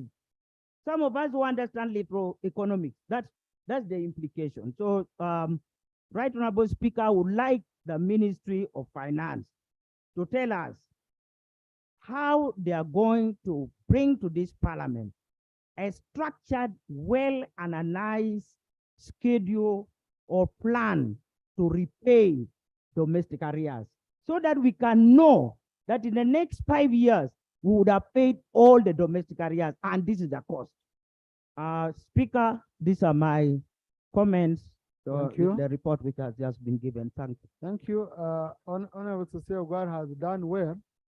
The last point fell into segment 1, and the first 2 fell into segment 3. But at least they are within, you know. In short, colleagues, let me tell you why I'm doing this. Okay, we can allow the segments, you know, to fall into the different segments out of one submission for easy flow. Okay, let's allow that. But you can see what I'm aiming at is simple. I don't want you to stand up here and you say, discussing the budget framework paper, and you tell me a small bridge in your constituency. That's what I'm trying to emphasize. If we can avoid domesticating the debate to our constituencies, this is a broad strategy. It's a broad strategy. That's what the budget framework paper is all about. So if you can be as broad as possible, then I will allow. So procedure, I'll first handle this side, then I come back. Thank you very much, Right Honorable Speaker.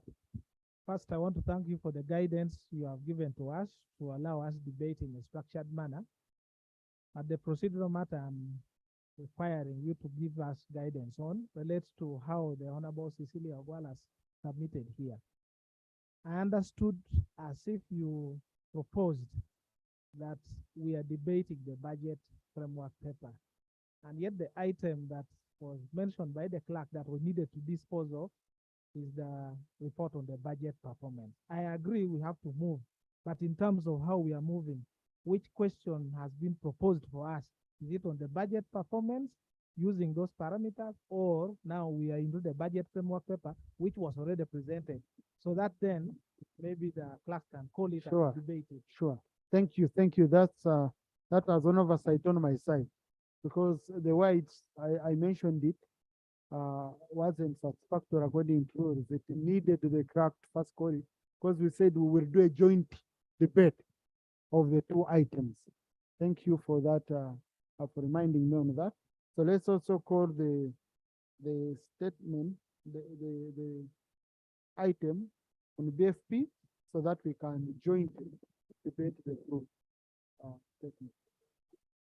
Item number 4 on the order paper, motion for adoption of the national budget framework paper for the financial years 2023-24, 2027-28.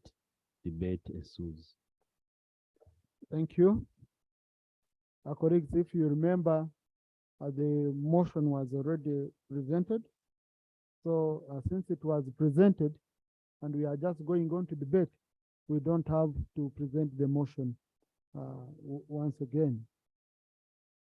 So the question for debate is that the House debates the report of the Committee on Budget Performance for financial year 2021-2022, and the House equally in the same line debates the report recommending for adoption of the National Budget Framework Paper for the financial year 2023-2024 to 2027-2028.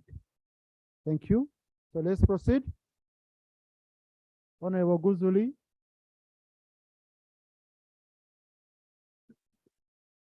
Mr. Speaker, thank you for proposing this important issue for debate. I thank the committee for the report too. But from their presentation, there's a perennial problem already. The perennial problem is that we are having fiscal deficit. And fiscal deficit is a problem of physical indiscipline. So when you have these problems reoccurring and yet the legal frameworks in place, this house must help to identify where the problem is.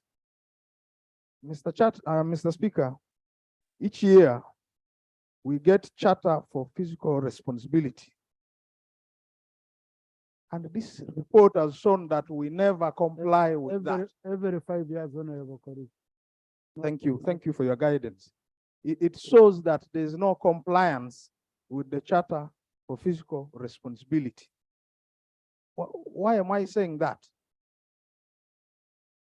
Our chair for Budget Committee reported to this House that we have exceeded domestic borrowing by about 177%. And this domestic borrowing gets cleared by this House. Are we already satisfying the public out there that we are just a clearing house? With these glaring problems, the House goes and approves internal borrowing whose terms are always unfair, which eventually leads to distortion of the market. I think we must do more. Mr. Speaker, each year a budget framework paper is presented here. It is supposed to be accompanied by certificate of equity, gender, and now climate change.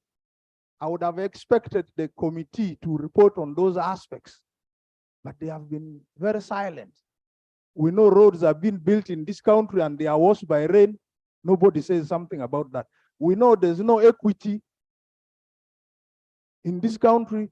When you look at the budget for roads, all the money is going to one region and you are not addressing those issues of equity. I would implore the committee to do more. Thirdly, Mr. Speaker,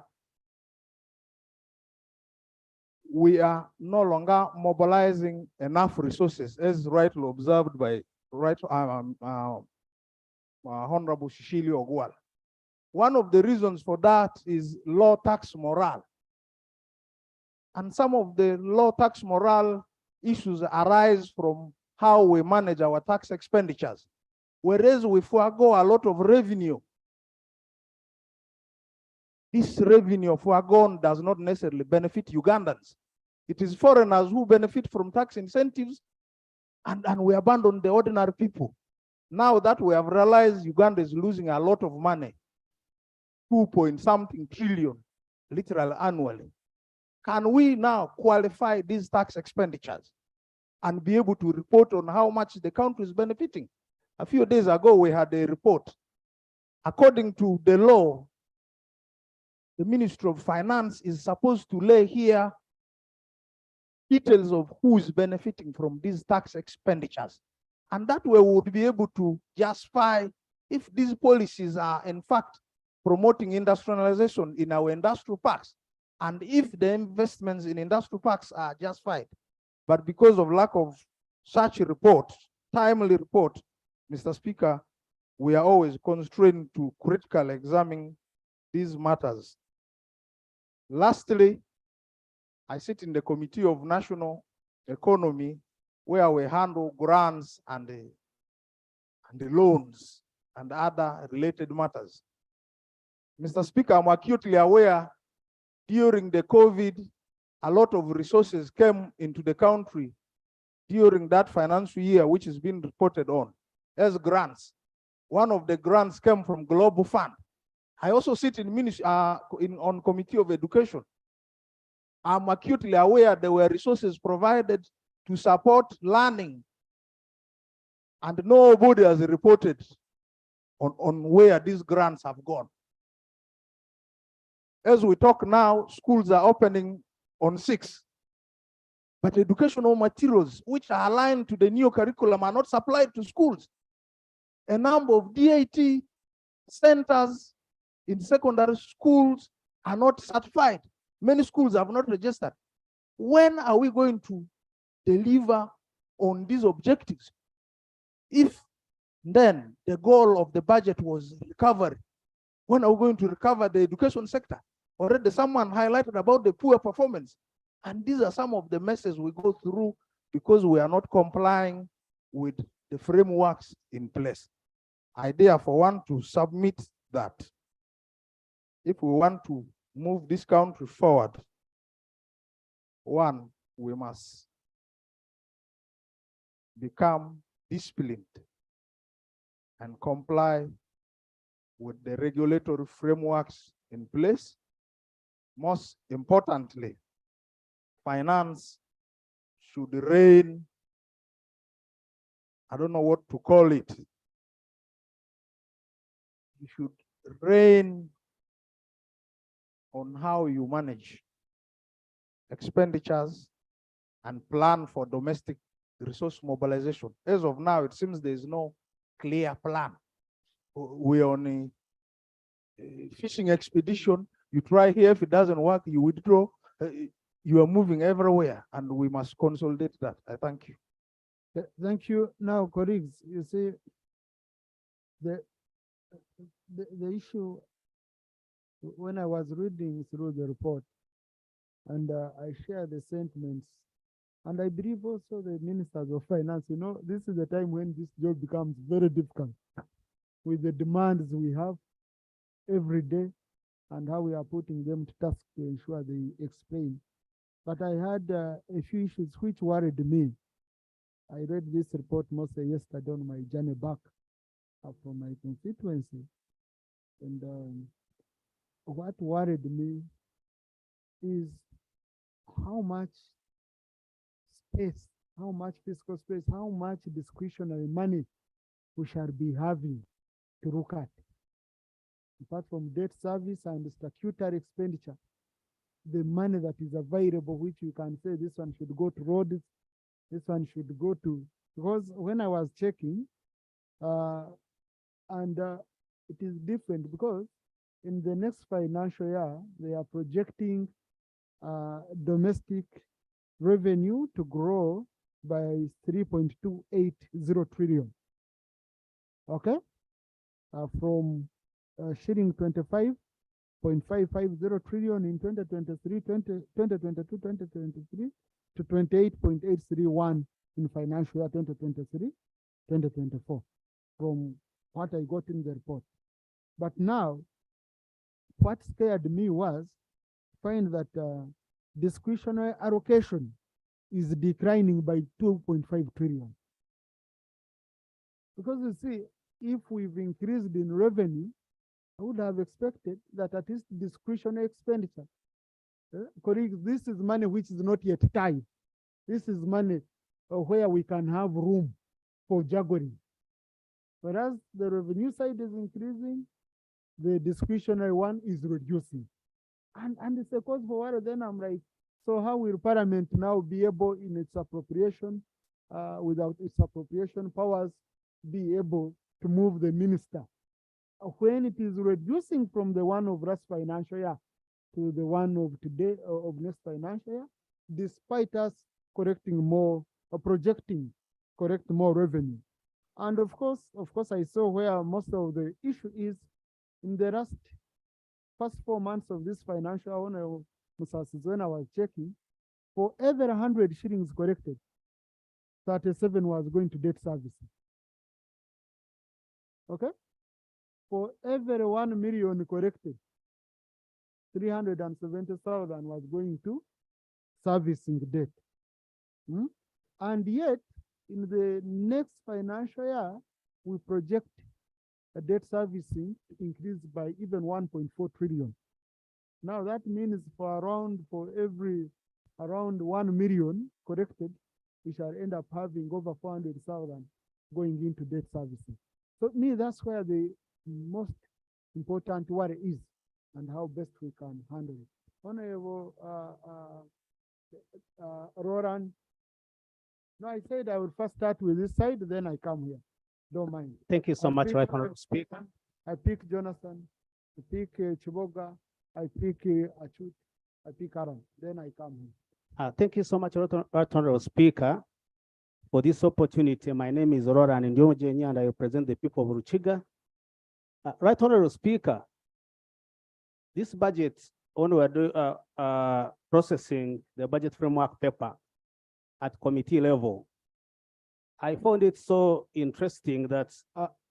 Oh, you're not a member of the budget committee? No, I'm not. If you're a member of the budget committee, please don't stand I up said to committee break the- level infrastructure. Yes. At the infrastructure committee level, I found very interesting scenarios in this budget. First of all, as you have rightly said, the discretionary amounts for expenditure have reduced tremendously, and yet the budget, estimated budget is increasing from last year's financial year's budget, 49 trillion, 49 point something, almost 50 trillion. So this would mean that actually we are estimating amounts which we might not be intended to collect. And that once that scenario happens, then we will be like moving in a negative direction when it comes to economic recovery.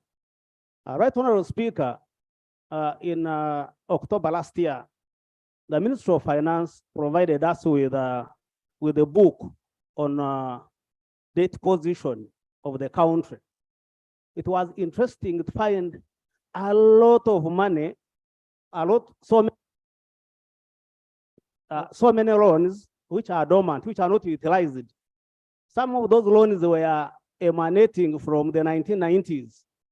In the book, there is a certain amount of a huge amount of loan, but it has never been utilized by the government. And yet we are paying interest on that loan. We are paying all those attendant costs of those loans.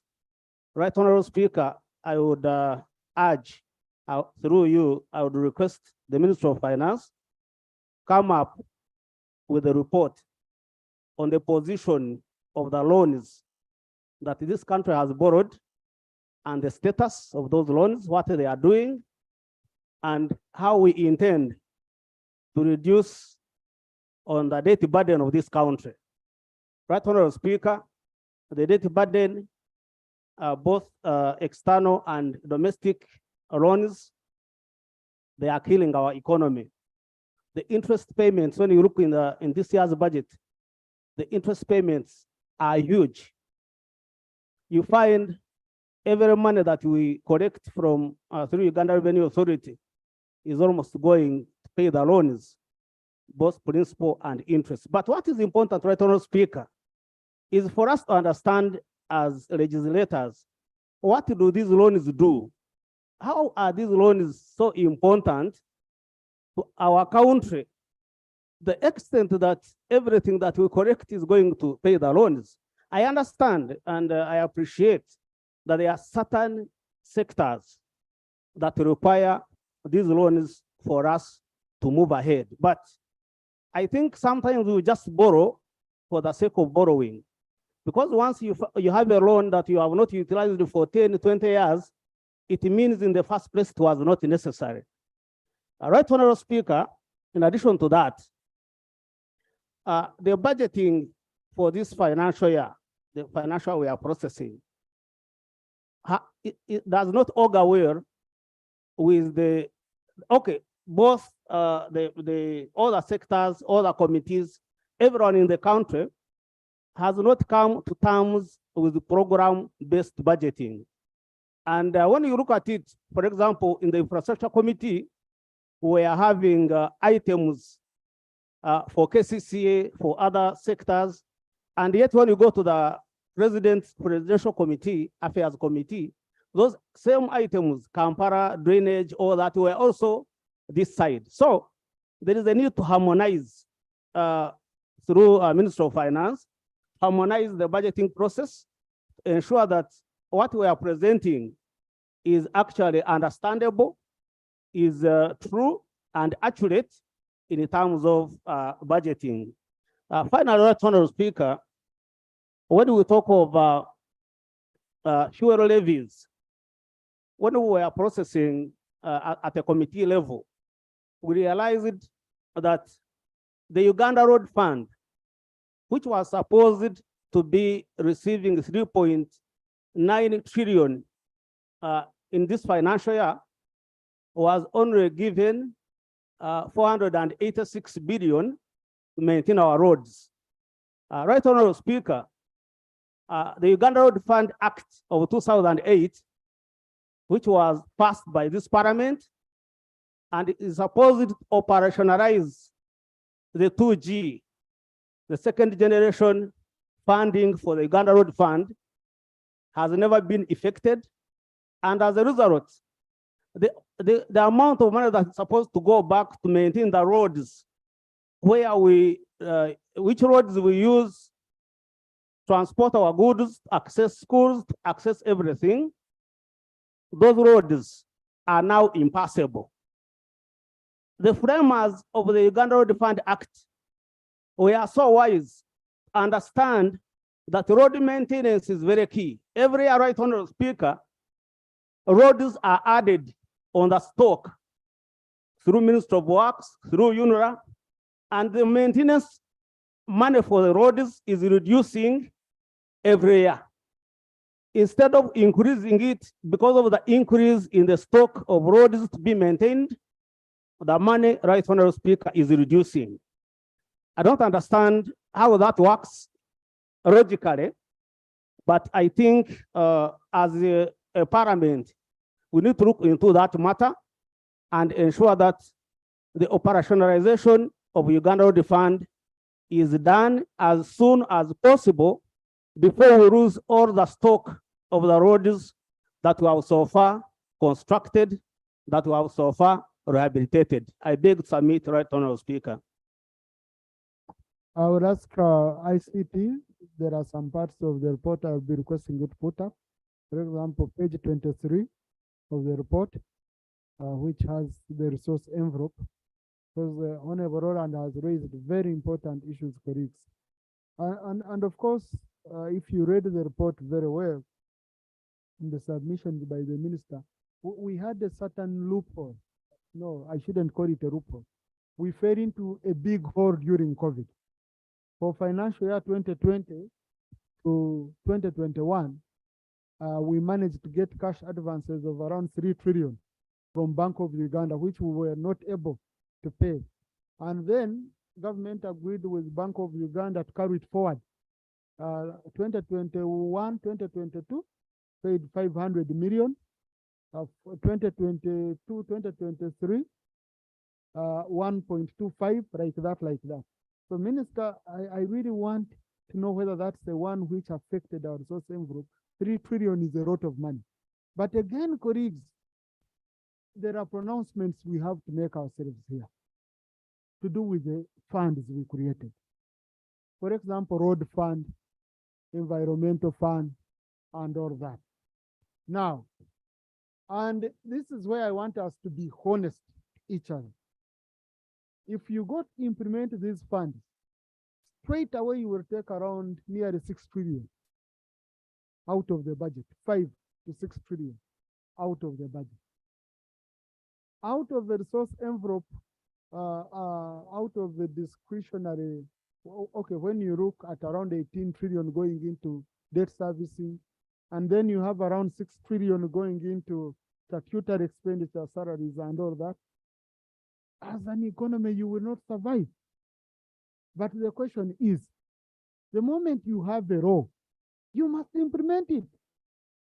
So what is the solution? The solution is very simple. Government, if this is not implementable, propose amendments to the law so that we stop breaking the law. It becomes difficult for me here because every budget we are passing every year, there is an irregularity of us failing to implement the law the way it is.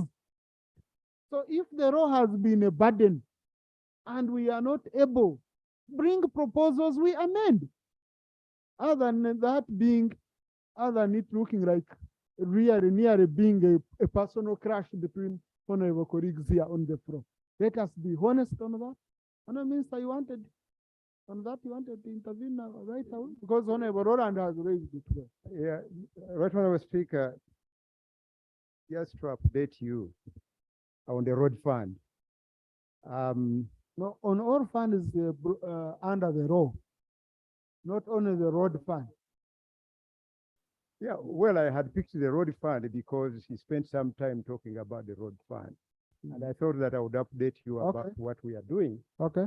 Yes, following a debate that we had here on the matter, the Prime Minister and government are taking keen interest.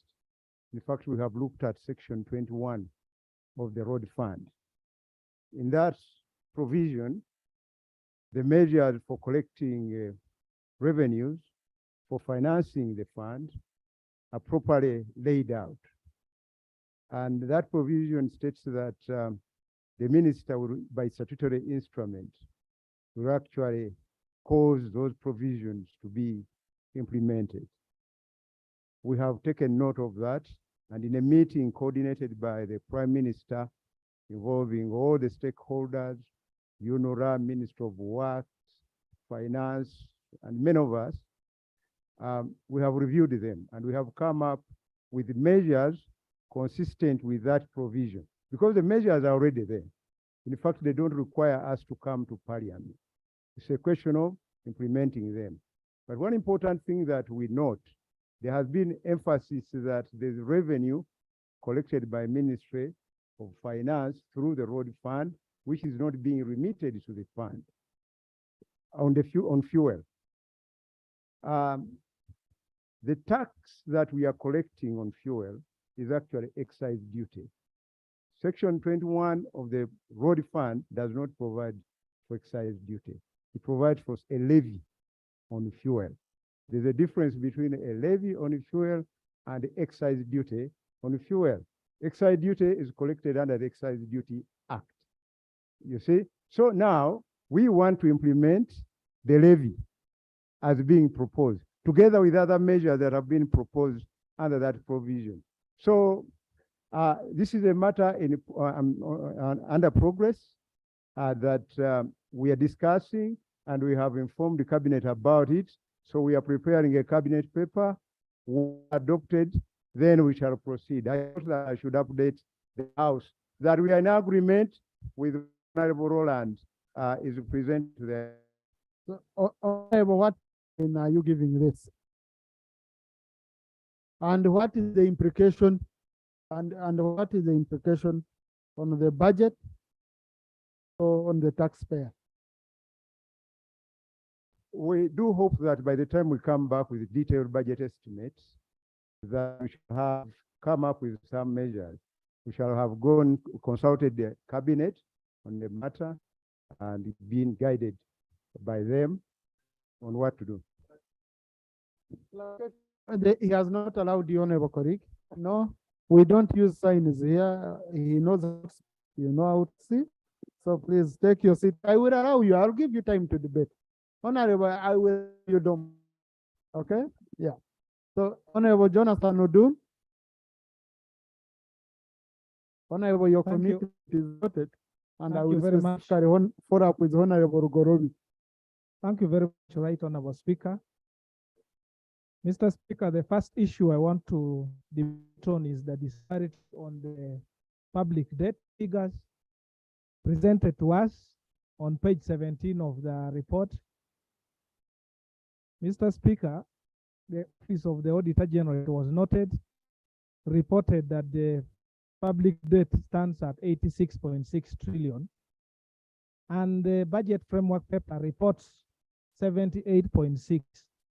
This is an understatement of our public debt by a value of around 8 trillion shillings. As of when? As of June 2022. Okay. As of June 2022. Mr. Speaker, this essentially means that we are not being honest. And if I'm to use a more stronger word, it's actually fraud imputed in the budget framework. The implication of such under declaration means that whatever we are basing on as a country to project as our economy cannot be correct. And understating our public debt by 8 trillion, it means even the debt to GDP ratio that we report to be sustainable cannot be correct, because we are using a 40 base figure to report to the country. That is deception. and the Ministry of Finance must explain this. In fact, if that is the economics that was proposed to be the one that works, I think. Thank you very much, Right Honorable Speaker. I rise painfully to put my good friend Honorable Dur on procedure, but Right Honorable Speaker, the issue Honorable Dur raising is very critical. Every Ugandan out there, out of here or out of the country, is listening, and that figure is quite large. I am sure the BFP has presented a source of why they came out with that figure, but Honorable Dur is continuing to deliberate without quoting for us a source for us to believe that there is that disparity. Are we therefore proceeding right for him to continue his deliberation without giving us a source, so that we know that there's that big error in the budget framework paper? Thank you. Honorable colleague, if you listen to the honorable member properly, he quoted the Auditor General's report. So I will seek the minister after to come and respond. Okay? He referred to the Auditor General. Thank you very much. Additionally, this is the report that the figures I quoted is from the report of the Budget Committee as well. It is stated there as an issue. So, Mr. Speaker, the point I'm making is that if we use distorted figures in our budgeting processes, then as a country, we are not honest enough, and whatever we present here cannot be the true reflection of the state of the economy in this country. The second point I would like to debate is on the revenue and expenditures captured on pages 19, 23, 24, and summarized in table 7 and table 10. In proper budgeting, you must be informed by the revenue mobilization and expenditure of the previous financial years. What we see reported is that in 2021-2022, and it was presented here, we managed a revenue and expenditure of 34.9 trillion shillings. 34.9 trillion shillings. The revenue growth has been captured and stated to be at 11%, meaning that we can only grow our revenue by about 3.5 trillion. If that is true, then why are we projecting our budget to 49.9 trillion? Yet we know just one financial year back, we were only able to generate 34.9 trillion. If we are to be honest, then we should have actually used that projection of growth of about 3.5 trillion that we grow with our revenue annually to be able to increase our budget by the same percentage. So in 2023, 2024, our budget should be standing around 42 trillion shillings using that projection. So we are actually about 4 years ahead by using 49.9 trillion to budget. The third one is on the economic and budget strategy. The theme that has been given to the country is that agriculture, industrialization, services, and digital transformation will be the major drivers of the economy. But when you look at the allocation, it means there is completely a mismatch.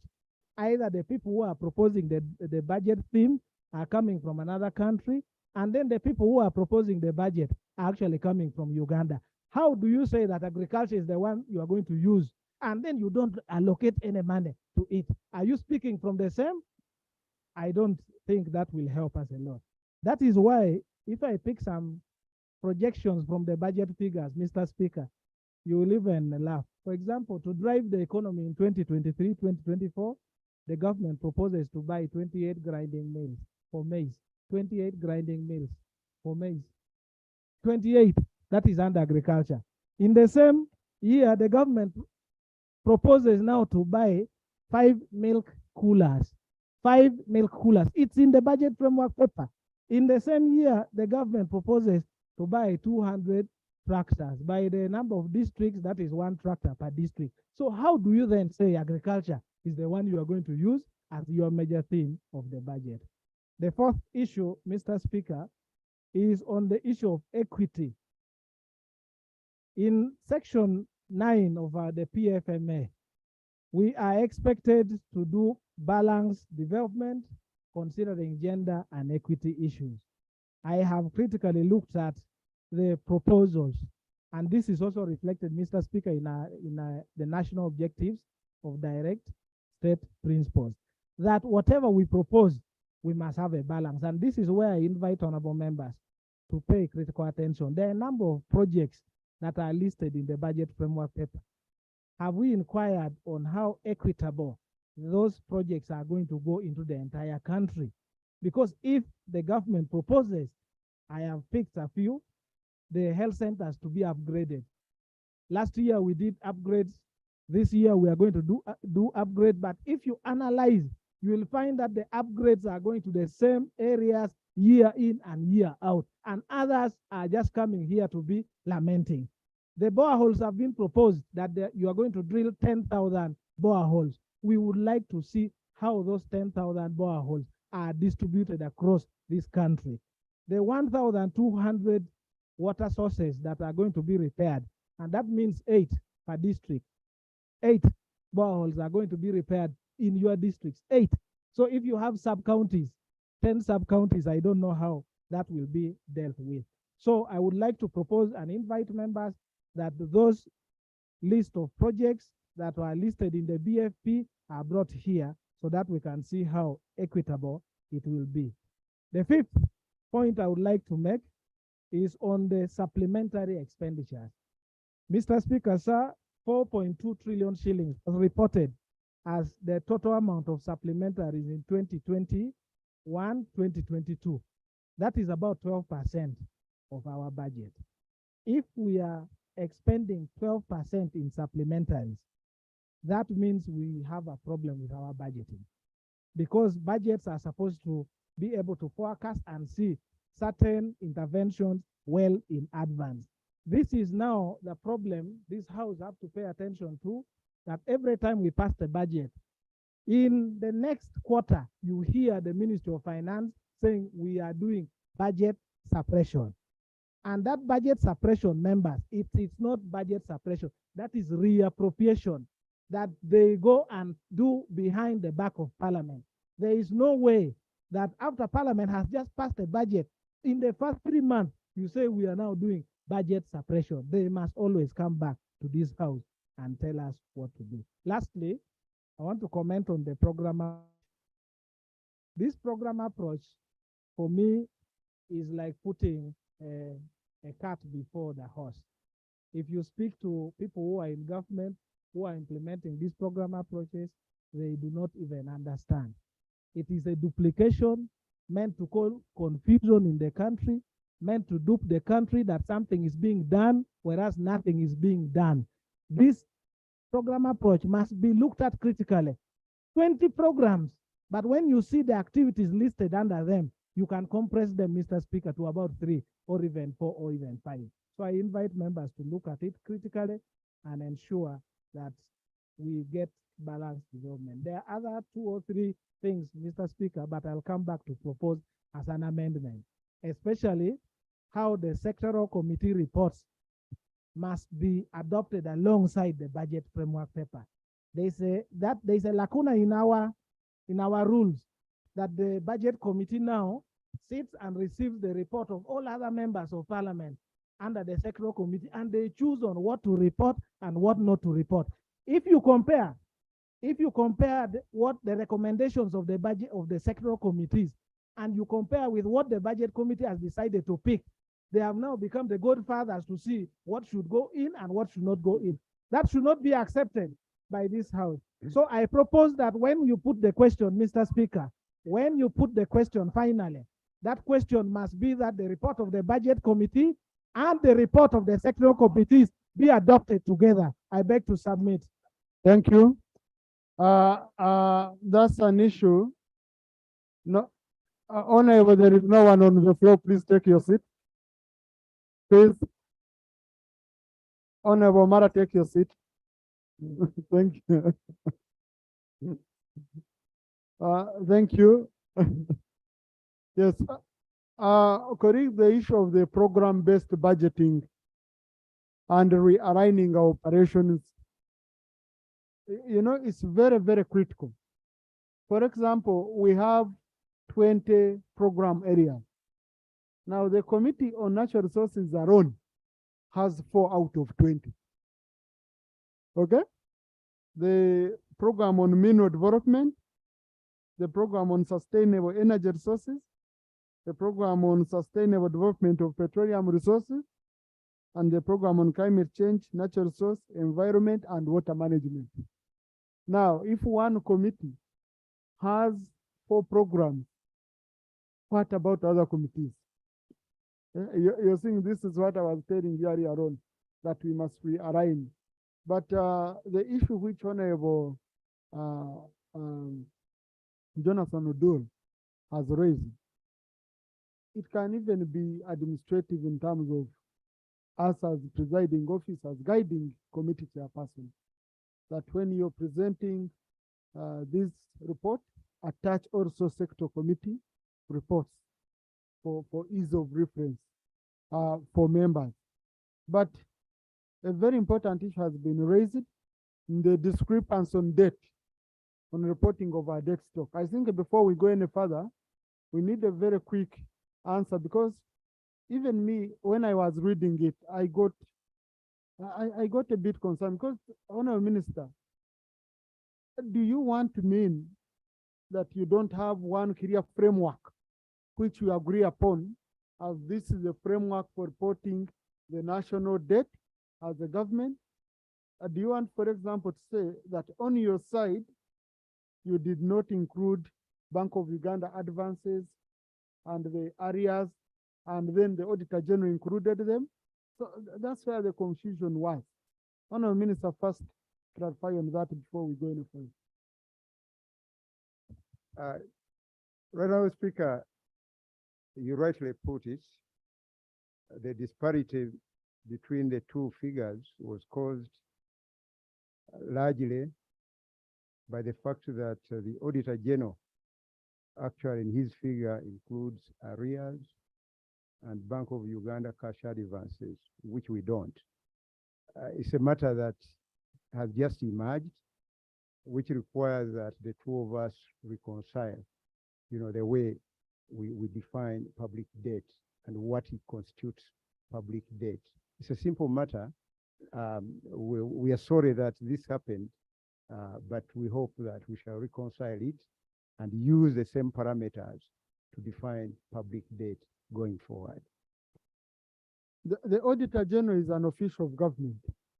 Agree on a clear framework of reporting public debt.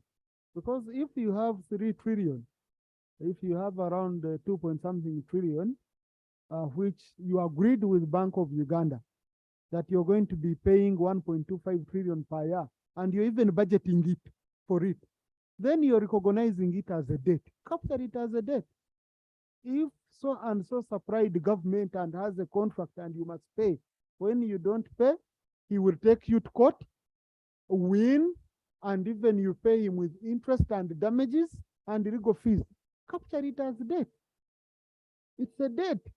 Yes.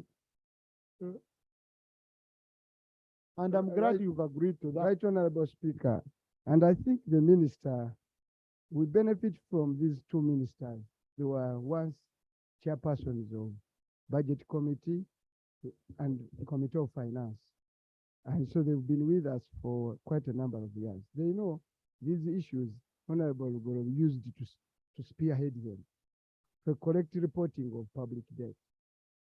It is so critical that we report the right figure, because it impacts on other parameters. Now, he knows they want to dispute Bank of Uganda advances, but they know they are supposed to pay back within a given time frame. If you fail to reimburse, then they become advances. Once they become advances, they are a liability, and they even attract interest. It's not just paying back. They even pay interest to Bank of Uganda. Therefore, they are part of our national debt. Areas, by all means, people who have supplied you, consumed their goods, you have not paid. You owe them money. How do you calculate your debt obligation and you say you had You don't owe me money. So it's not a question of whether you went to Harvard School of Economics or London School of Economics. It's the school of common sense of economics, which I know Honorable Gorobi is a big scholar of common sense economics. So you cannot deny. Honorable Chivumbi, Therefore, this is very clear. Yeah, my bone of contention that this is public debt. The other element they are not reporting, and for me it is critical, is our contingency liability. Because contingency liability, to an extent, they are also part of our own obligations. Because they will tell you contingency liability are just films, but you are going to redeem money for Lubowa, and you are budgeting for it. You are going to redeem this amount of money. And our contingency liability today stand at 160 trillion. And for me, these need to come into the public realm. And we know how much debt we have as a country. And the Ministry of Finance has been shy in reporting these figures, Right Honorable Speaker. Thank you. Where we've agreed, colleagues, on this matter, the minister has conceded. You're going to realign so that you have the same, you speak the same language. You capture every date that you do have. You don't wait for the Auditor General. So what is the procedure matter? I'll first go here a bit. Yes, let me pick here. Otherwise, the people here are going to sleep, so I need them to, yeah. Then I come back. Mr. Speaker, the procedural issue I'm raising is, in light of the Honorable Minister admitting that the figures they have presented here are faulty, and they impute what the Honorable colleague talked about, an element of fraud. Wouldn't it be right that we are allowed them to go and reconcile those figures so that this House moves from an informed point of view? Because we may mislead the country on wrong figures, and tomorrow we are going to be blamed as representatives of the people. Kindly guide. Thank you. Thank you. The moment you talk of fraud, then you don't have reconciliation, you have prison.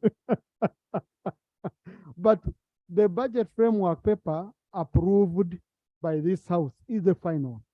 And this House has corrected that error, has captured the right figure as provided by the Auditor General. So what is important is Honorable colleague allow the speaker to do his work. Okay. So what is important is ensuring that this does not happen again. But I wouldn't, it wasn't flawed. It was uncoordinated. You wanted to clarify it, Honorable Minister? Yeah. But don't open more. Yeah, Mr. Speaker, the use of the word fraud, I think is very disturbing and should be expunged, because the figures we are not presenting, actually, within our accounts, national accounts, instead that they are presented differently. And when you go to vote 130, you'll actually find them. It was only a question of interpretation when the Auditor General was presenting his final report. But the figures are properly captured by Ministry of Finance. There's no money lost whatsoever. And I would beg that the use of the term fraud, I think that one should be expunged from the Hansard. Mr. Speaker, I beg. Thank you, colleagues. The language I had was near fraud, not fraud. So since they've not said there was fraud, yes, Rob. Colleagues, I want members to debate. I want us to give members. Thank you, Honorable Speaker. Of course, I exploited your kind indulgence.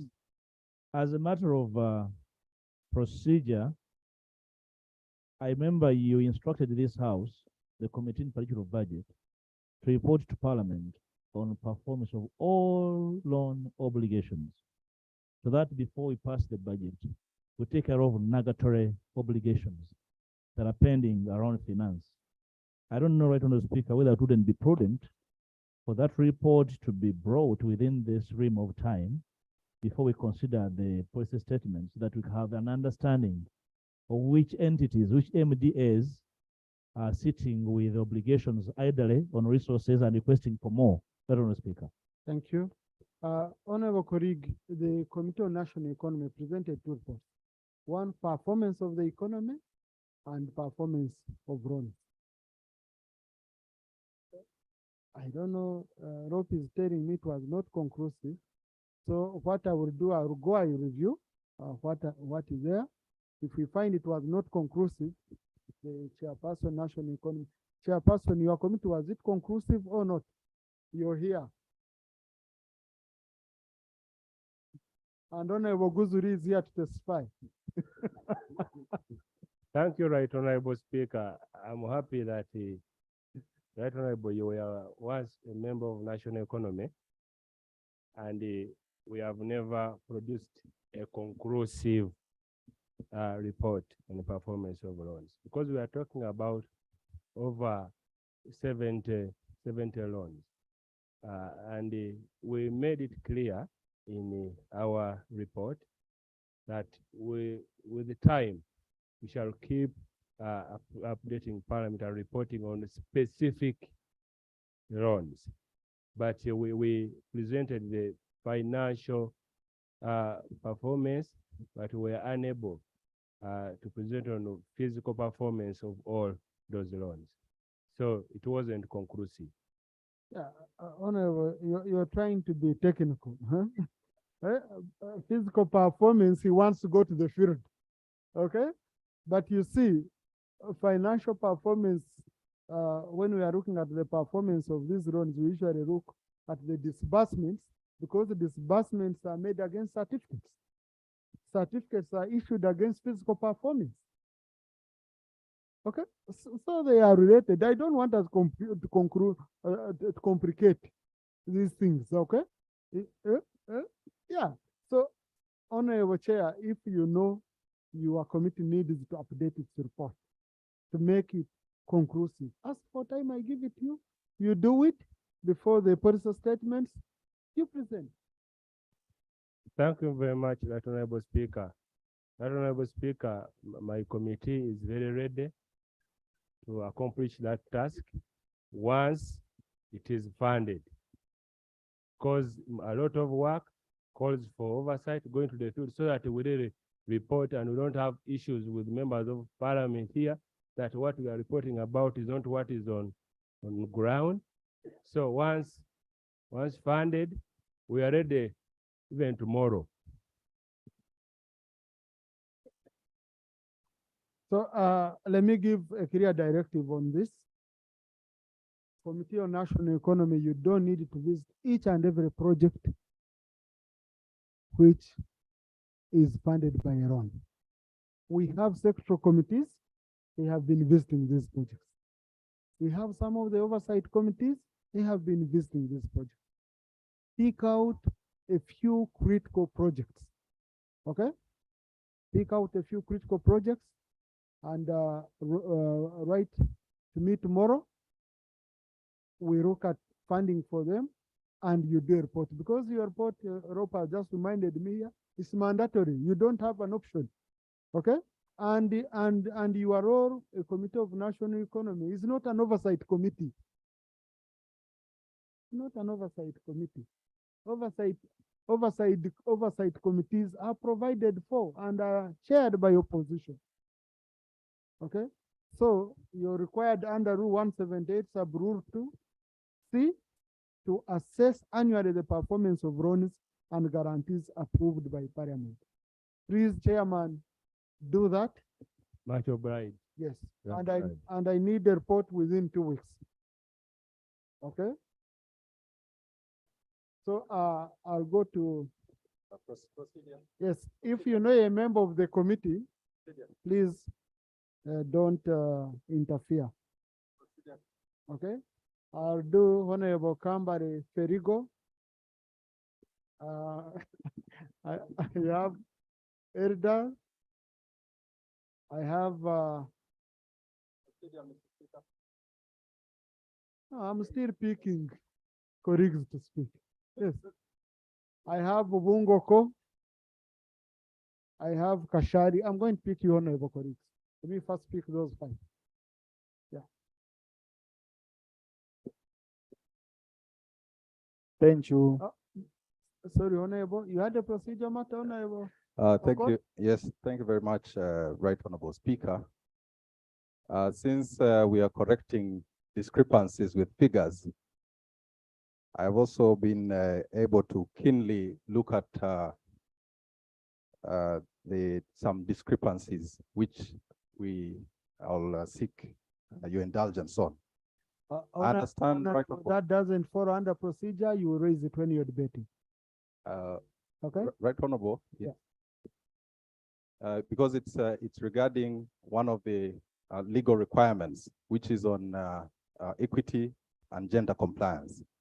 Right Honorable Speaker, when you look at page 14 of the budget framework paper, there are tables that show our gender and equity responsiveness for the 20 programs.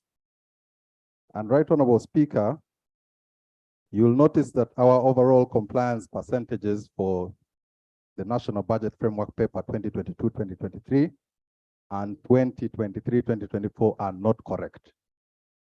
While the report says that 70%, we are 70% compliant for the financial year 2022-2023, the correct figure is 67.55%. And also, while it says that we are also at 53% gender and equity compliant for the financial year 2023-2024, it is only 41.05%. The procedural matter, Right Honorable Speaker, is whether with these compliance figures we are debating compliantly. Thank you. Now, I was fearing that you are going to call it fraud. Honorable Chair of the committee. And the issues raised by Honorable Court. Yeah, Right Honorable Speaker, we've gone through these numbers and we base our assessment on the reports from Equal Opportunities Commission. So I need to check again and see. But what we reported is what we got. So, Clerk, can you, I'm sure Clerk Budget Committee should be here. So can you avail those figures, those certificates? Because you see, what a member has not quoted his source. Okay. I don't know whether he had it in his head or whether he has a copy of the document of the certificates and he lays here. Right Honorable. Report. I had access to the reports that were available on our portal as Parliament. Clerk, And, can you, yes, Clerk, can you avail us with the report so that we correct the record, okay? But let's progress before we vote, before we put, we call for a vote on the motion. We shall get time, we clarify that. Please, technical people, do help the chair of the committee. Yes, Honorable Perigo. Thank you, Right Honorable Speaker. As you did guide on the budget performance 2021-2022, there was an item of regarding domestic areas. The report indicated that we need to come up with serious penalties. And I want to emphasize this, Right Honorable Speaker. Auditor General reports over time are showing increasing numbers, increasing figures when it comes to domestic areas.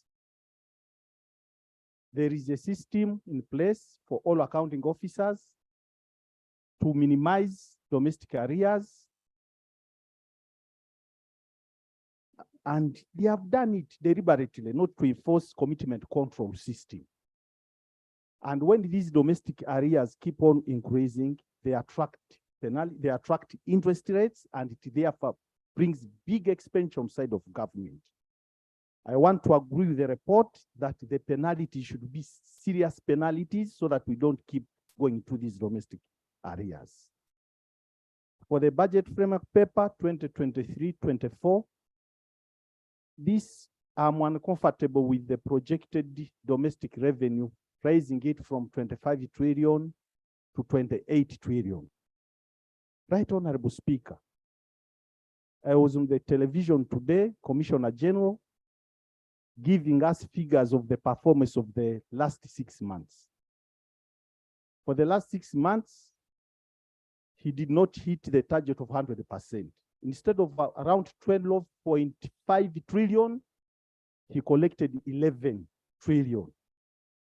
That implies, if we are to take the figures in the budget framework paper, pushing it from 25 trillion to 28 trillion, we are saying that next financial year, we are, instead of collecting 11 trillion that has just been realized, we are likely to collect 14 trillion half a year.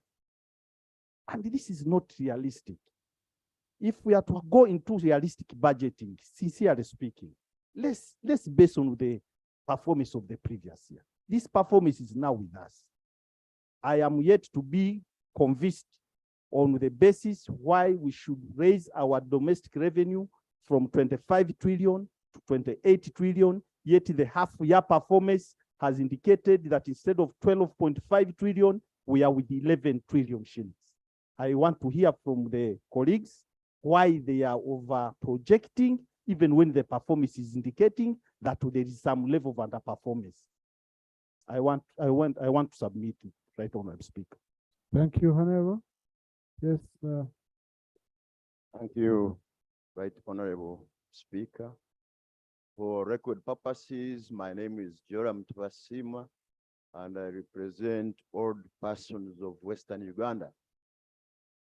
I raised to talk about my constituency. You know, you have said we should not talk about constituency, but Western region is a very big constituency. No, your constituency is national. Okay. The elder are national. Okay. So I rise up to talk about, first of all, to appreciate government for paying sage to the old persons in this country. However, I want to say that I have come across the report of gender, labor, and social development, and I have come across the Auditor's General report as at June 2022. The old persons still have not been paid 5.1 billion shillings. I have also collaborated this one with the budget framework paper. For the year 2023-24, only 24 billion has been provided for the whole year. Remember, we have a debt of 5.1 billion. So if you remove 5.1 from 24 billion, you remain with approximately 19 billion for the whole year. For this financial year, the provision was 120.7 billion shillings, which is supposed to cover the whole year. Secondly, government had already promised to pay a special grant to all the persons between 60 years and 79 of 5 billion shillings for this financial year. Now, Honorable Joram, without interrupting you much, you see, your submission is in line with the Ministerial policy statement, yes, which is covering clear expenditure in line with government policy. Okay? To see whether the expenditure by the MDS is in line with the policies of government. But now at this stage, we are looking at strategy. That is why I told you from the beginning, the budget framework paper, if you read on the report, it says for the financial year 2023-2024, to financial year 2027, 2028. It's a long-term strategy. So I request that this issue of yours, we raise it, since it is specific to constituency, we raise it when we are debating the ministerial policy statement. At this stage, it cannot apply. Thank you. I thought you said Thank you very much. No, no. Right, Said Honorable Speaker. Vungoko, then Kashari. Vungoko. Thank you very much, Right Honorable Speaker. And I also want to thank the Chair Budget for the presentation of the motion. And he indicated the issue of revenue yields in the country being below its real potential within the region. And definitely that raises a lot of issues, because it is the issue that culminates into partly the high public debt, which is 48.4%, and the issue of the escalating domestic arrears. We also suggested a solution of domestic revenue mobilization.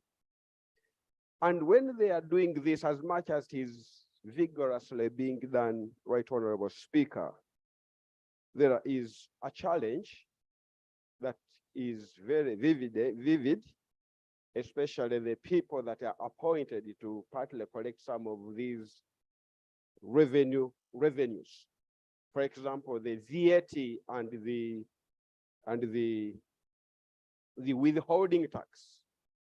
Because at the end of the day, someone is appointed to do the collection, but at the end of the day, they are being given, and then others are not given the time to collect. So at the end of the day, those who are agents, they suffer a lot in regard to they are submitting, because their prices are higher than the others who are not agents.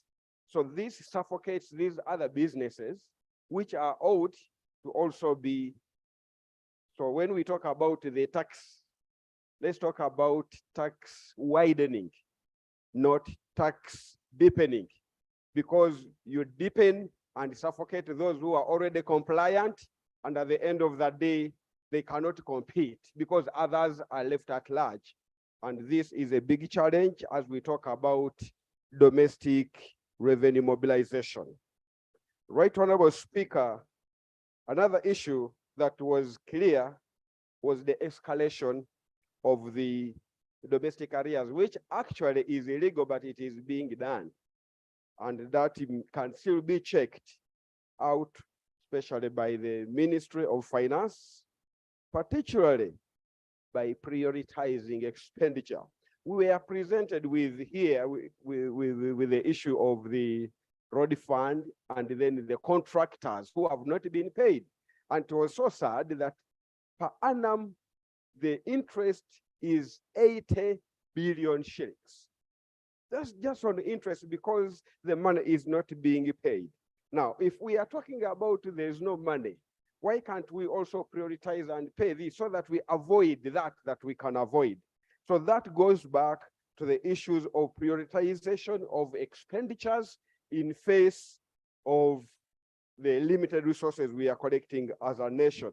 And finally, Right Honorable Speaker, I want to also speak about the issue of long-term financing by financial banks, which has already been recommended, especially to the business community. I agree and I appreciate the government for putting an institution like the Uganda Development Bank. But this bank is only known here in Kampala and only to big business people. And here, when we talk about people who are sustaining this economy, are not these big people. It is a collection of these small businesses around the country. So why can't the services of Uganda Development Bank be decentralized so that they go to regions? So, and then the resources that they provide and the services is available to those local businesses so that they also appreciate and be partakers of the national cake, and they will be able, so that they able also make their contribution, especially in the payment of taxes. Thank you very much. I beg to submit. Thank you, Kashonji. Thank you, Right Honorable Speaker. For record purposes, my name is Tayewa Habat, Member of Parliament, Kashonji constituency in Chirhura. Right Honorable Speaker, I want to comment on budget performance 2021-2022. Budget performance is not about balancing incomes against expenditure. The performance is the reflection of the impact it has in our country areas. Right Honorable Speaker, I got an opportunity by this House. I was put in a committee which was analyze or critically analyze the releases sent to local governments. And I did that exercise. I looked at the Appropriation Act, what this Parliament appropriates against what Minister of Finance has given to local government as releases to the local governments. There is a very big disparity. There is a very big disparity from the Appropriation Act. Actually, what we appropriate with what is actually released had a disparity over 3 trillion. Right, Honorable Speaker, and we know that these local governments are the ones who implement most of the development projects which actually put up our people. Right, Honorable Speaker, I would like this government take the rule of the thumb.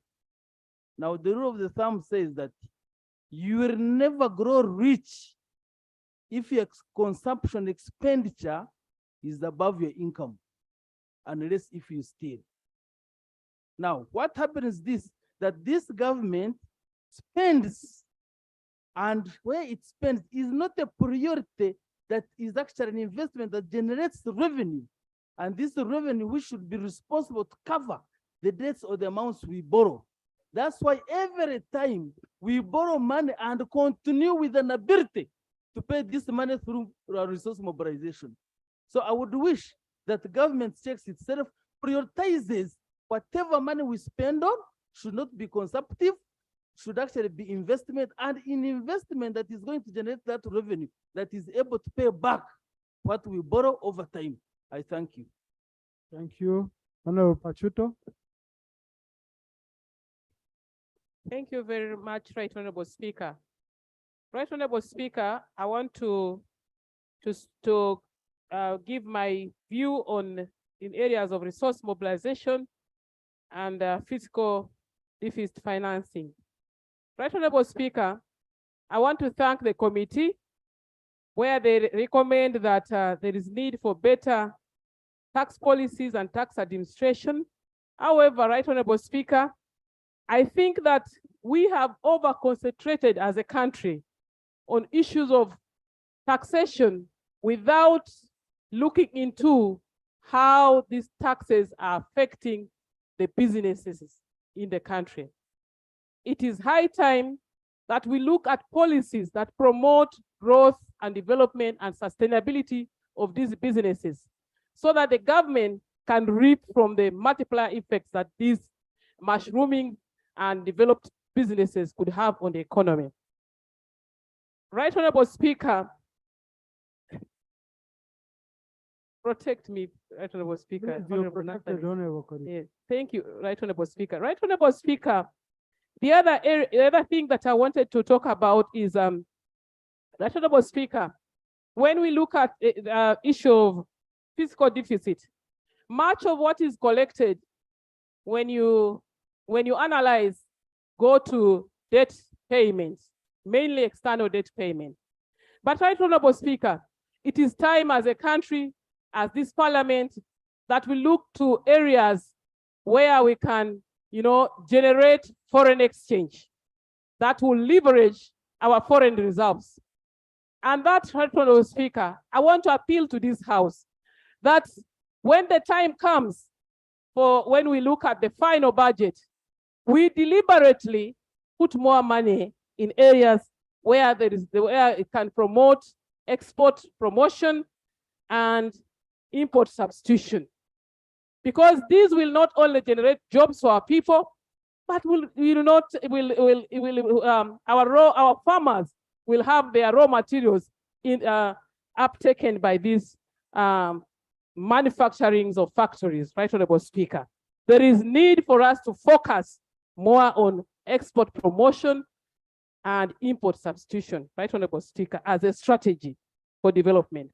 Right Honorable Speaker, the other thing I want to talk about is in terms of mobilizing long-term savings. Right Honorable Speaker, we have a lot of potential in this country that we have not fully exploited. Right Honorable Speaker, look at our stock exchange market.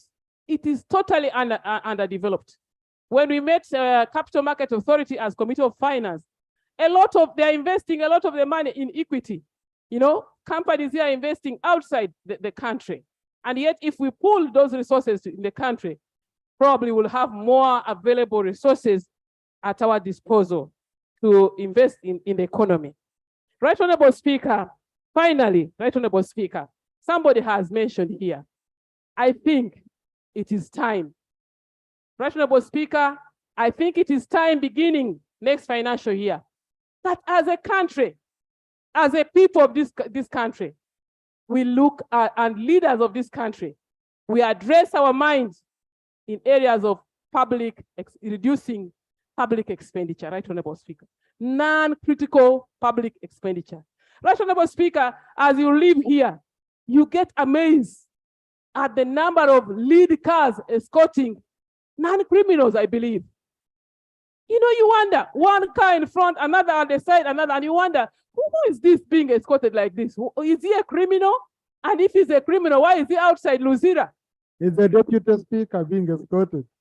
No, Right Honorable Speaker, for you, you deserve it. But some of these people in government, you wonder. You really wonder. And that kind of vehicles have to move every day. Then you wonder why there should be leaders or even CEOs or whatever in these offices. Right Honorable Speaker, I think we need to really think on how much the country is bleeding through such expenditure. I thank you, Right Honorable Speaker. Thank you. So Honorable Pachuto is raising a point of being frugal. Yeah, being frugal. And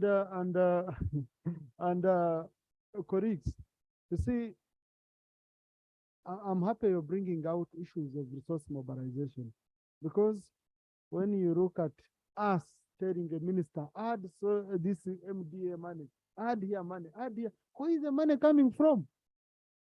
Honorable Gorobi, even if he sold whatever he has, you get it?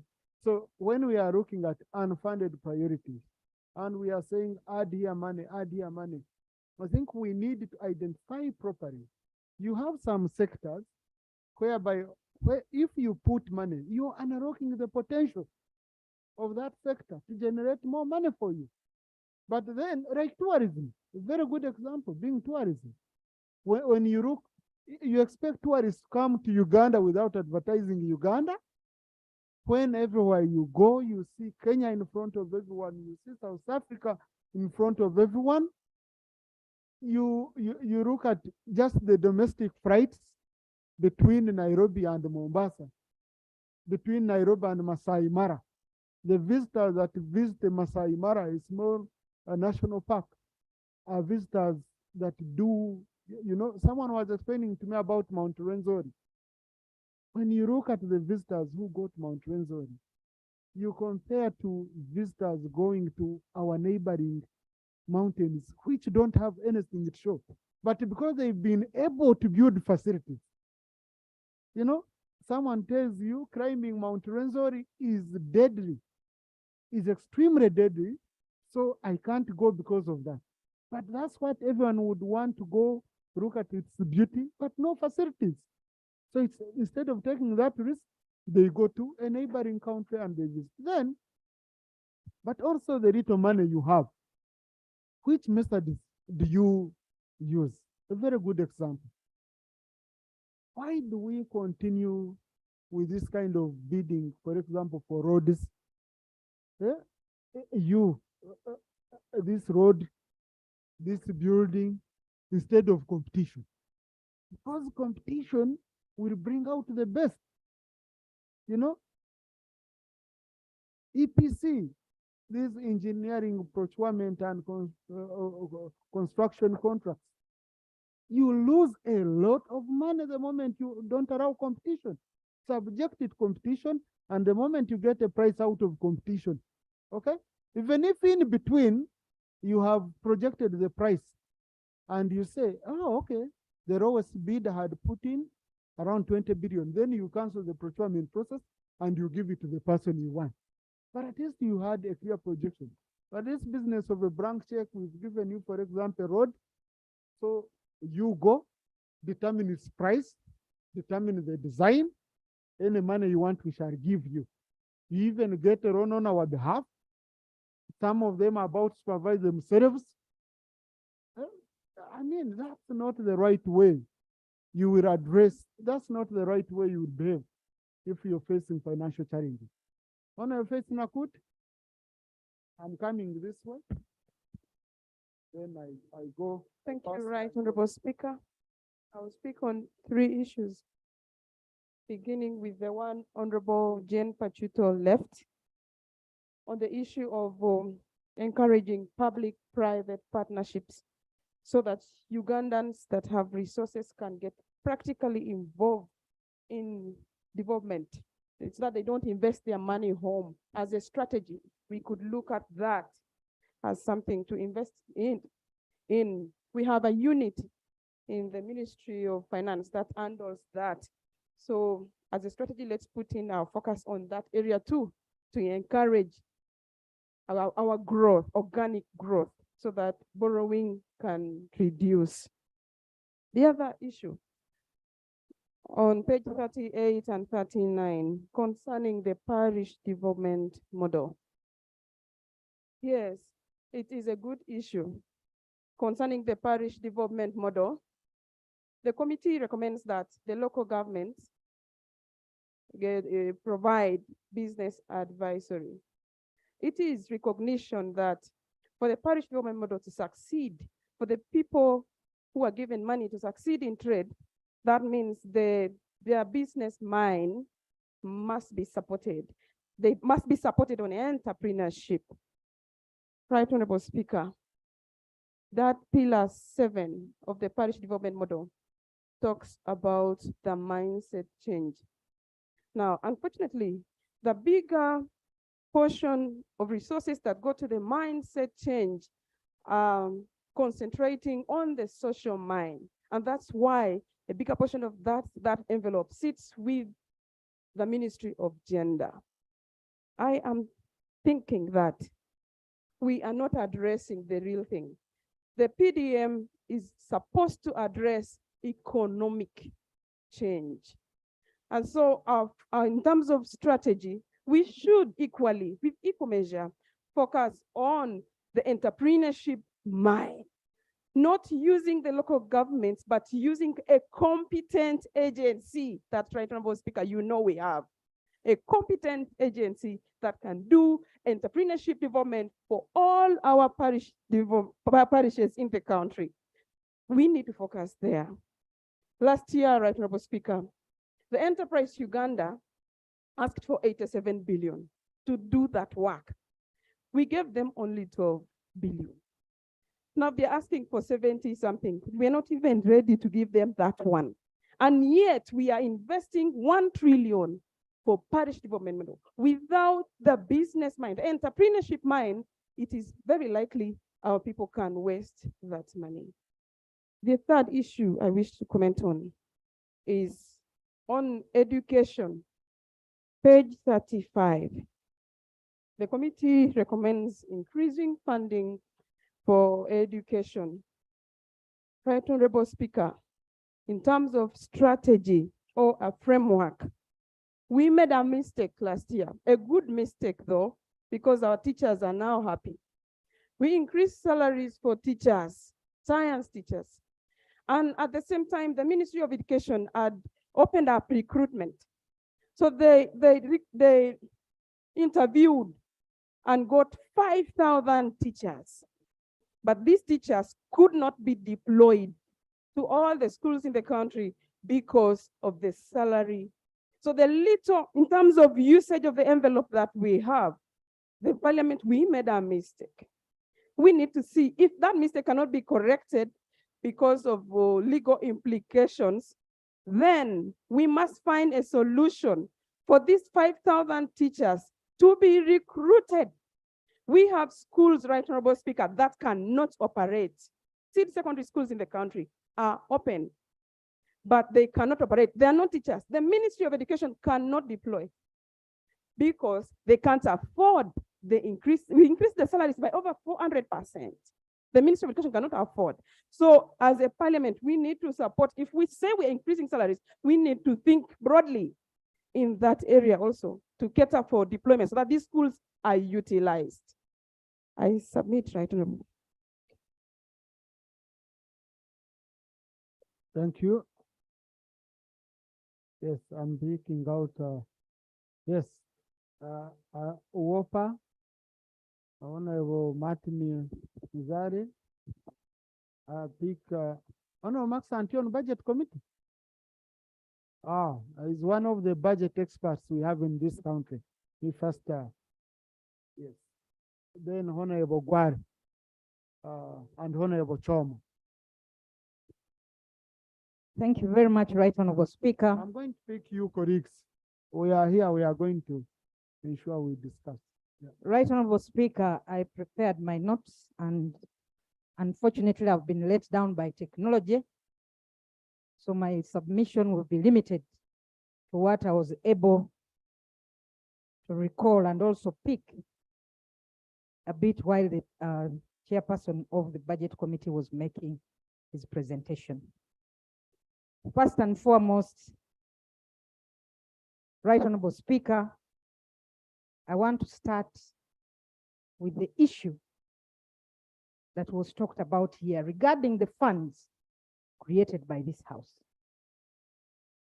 And Right Honorable Speaker, you did indicate that if we operationalize the fund, we will take away about 6 to 8 trillion shillings for those activities as per the fund. And members, I don't want you to be derailed from thinking that this money goes into cham-cham. Right Honorable Speaker. What is cham-cham? That's wastage. Oh, very good. Right Honorable Speaker, in order for us to actually improve on the economic base of our populations in the countryside, in the community, we need roads. The agricultural sector, we have to have roads so that our people are able to move their produce from where they are growing it to the market. If you don't have the road network, then most of the people have to lose out on what they would actually earn. Secondly, Right Honorable Speaker, is electricity. There is supposed to be an energy fund. We are all grappling with lack of electricity in our communities. Some areas, poles were taken, they are on the ground. Some areas, poles were taken, they are up, no wires.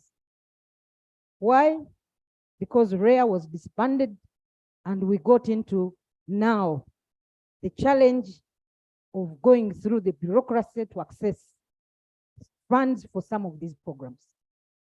So Right Honorable Speaker, the 6 trillion that you are talking about as going off is actually to improve infrastructure in this country. How much do we need for the road network? How much do we need for the rural education agents to extend electricity to our communities? If we spent 6-8 trillion, for me, I would be happy, because at the end of the day, we know that that would have a multiplier effect. We even have communities that produce agricultural products where they would be actually adding value to their produce. But they are not able to establish even cottage industries because of lack of access to electricity. Right Honorable Speaker, when you look at the tourism sector, however much this country advertises, when tourists are dying on our roads, that is a negative. Uganda is rated as the second most dangerous country to come to if you're a tourist. Yes. Yes, after Ethiopia, because of the road accidents. And why are we having these road accidents, Right Honorable Speaker? We have narrow roads, we have talked here. We have roads that are not well maintained. We don't have easy access to the tourist sites. Imagine that a tourist flies into this country and has to drive for 8 hours to reach Bwindi, or 9 hours. When you go to Tanzania, you just fly within 30 minutes or 40 minutes, you have reached Serengeti from Nairobi. When you arrive in Nairobi, Right Honorable Speaker, now Nairobi has put up an expressway. What happens within 30 minutes? You have reached the national park. So easy access, easy and secure access is the way to go. We have been crying about the standard gauge railway, Right Honorable Speaker. We have been crying about our road network. So however much we put money in the tourism sector, Right Honorable Speaker, without dealing with those negative factors, we are actually wasting our time, Right Honorable Speaker. Thirdly, Right Honorable Speaker, there is a lot of wastage in this country. When you are talking about prioritization, this parliament does the appropriation. It is our responsibility to do the appropriation. Are we doing our work as members of parliament? Or we are leaving the front bench to have its way? Yesterday, Right Honorable Speaker, I was listening to TV. Can you imagine? No, sorry, I was watching. No, but I was listening as well. Because you don't just watch, you listen to what was being said. Even if I don't watch, but I am listening to what is going on TV. So, Right Honorable Speaker, you appropriate money to an entity like National Medical Stores. The drugs are procured, but there are no funds to transport these drugs from the National Medical Stores to your districts. And that is the reason why there is a delay of 1 month, failure by the National Medical Stores to take drugs because they don't have the operational funds. How many women have we lost in these hospitals because of lack of just basic things which they cannot afford to buy? How many men have we lost? How many children have we lost, Right Honorable Speaker? We have the Uganda blood transfusion services. Children are dying because of lack of blood. We have no factory for blood. The factories are the people. The people are mobilized to provide blood, and people do respond. They don't have the reagents to process this blood.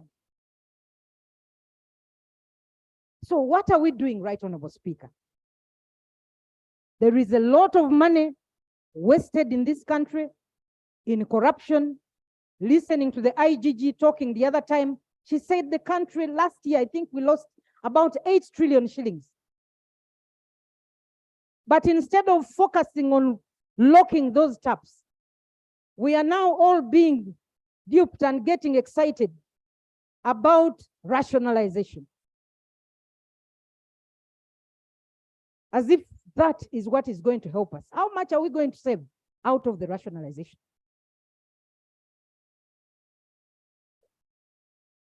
We had Ministry of Works constructing the roads. We had challenges and created UNRWA.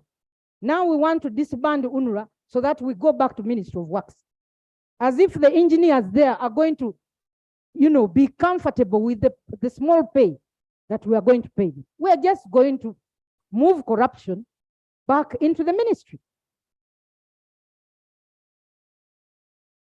Some of you could have seen some of the roads under Usmi. I think it was in Apache, Usmi. In Apache district, the municipality showed the work, and I'm sure somebody has already given a certificate. Why are our roads not lasting? You put up a road, just after 1 year, you have potholes, And government has to redo that. But we are here, rationalization, let us save money, honorable colleagues. Creating unemployment to people while we are increasing other sectors which are not productive.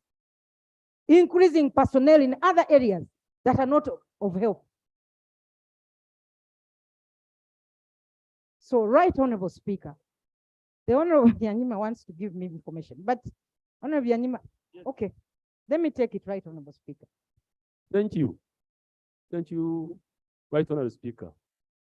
The road in question of Ismid in a patch, which this LC1 chairman was trying to peel and it was peeling off. It was done by Abubakar company, which has been recently, quietly, behind our backs, been given 30 billion shillings.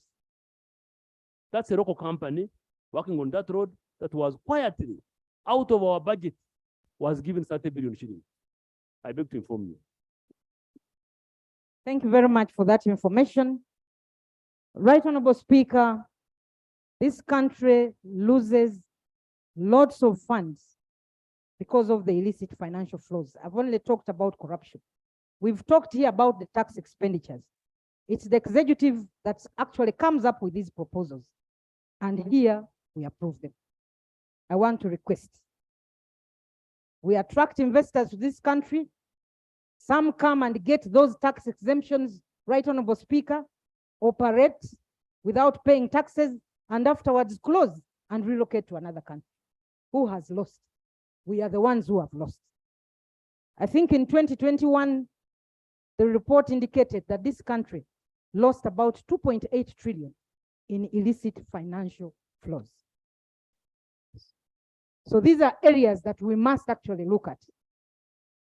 So I want to end, right, Honorable Speaker, in the interest of time, that we also have to look at the tax base in this country. We need to broaden the areas. We have about 40, I don't know 40 what million Ugandans now. And between age 1 and 19, we have about 24 million Ugandans.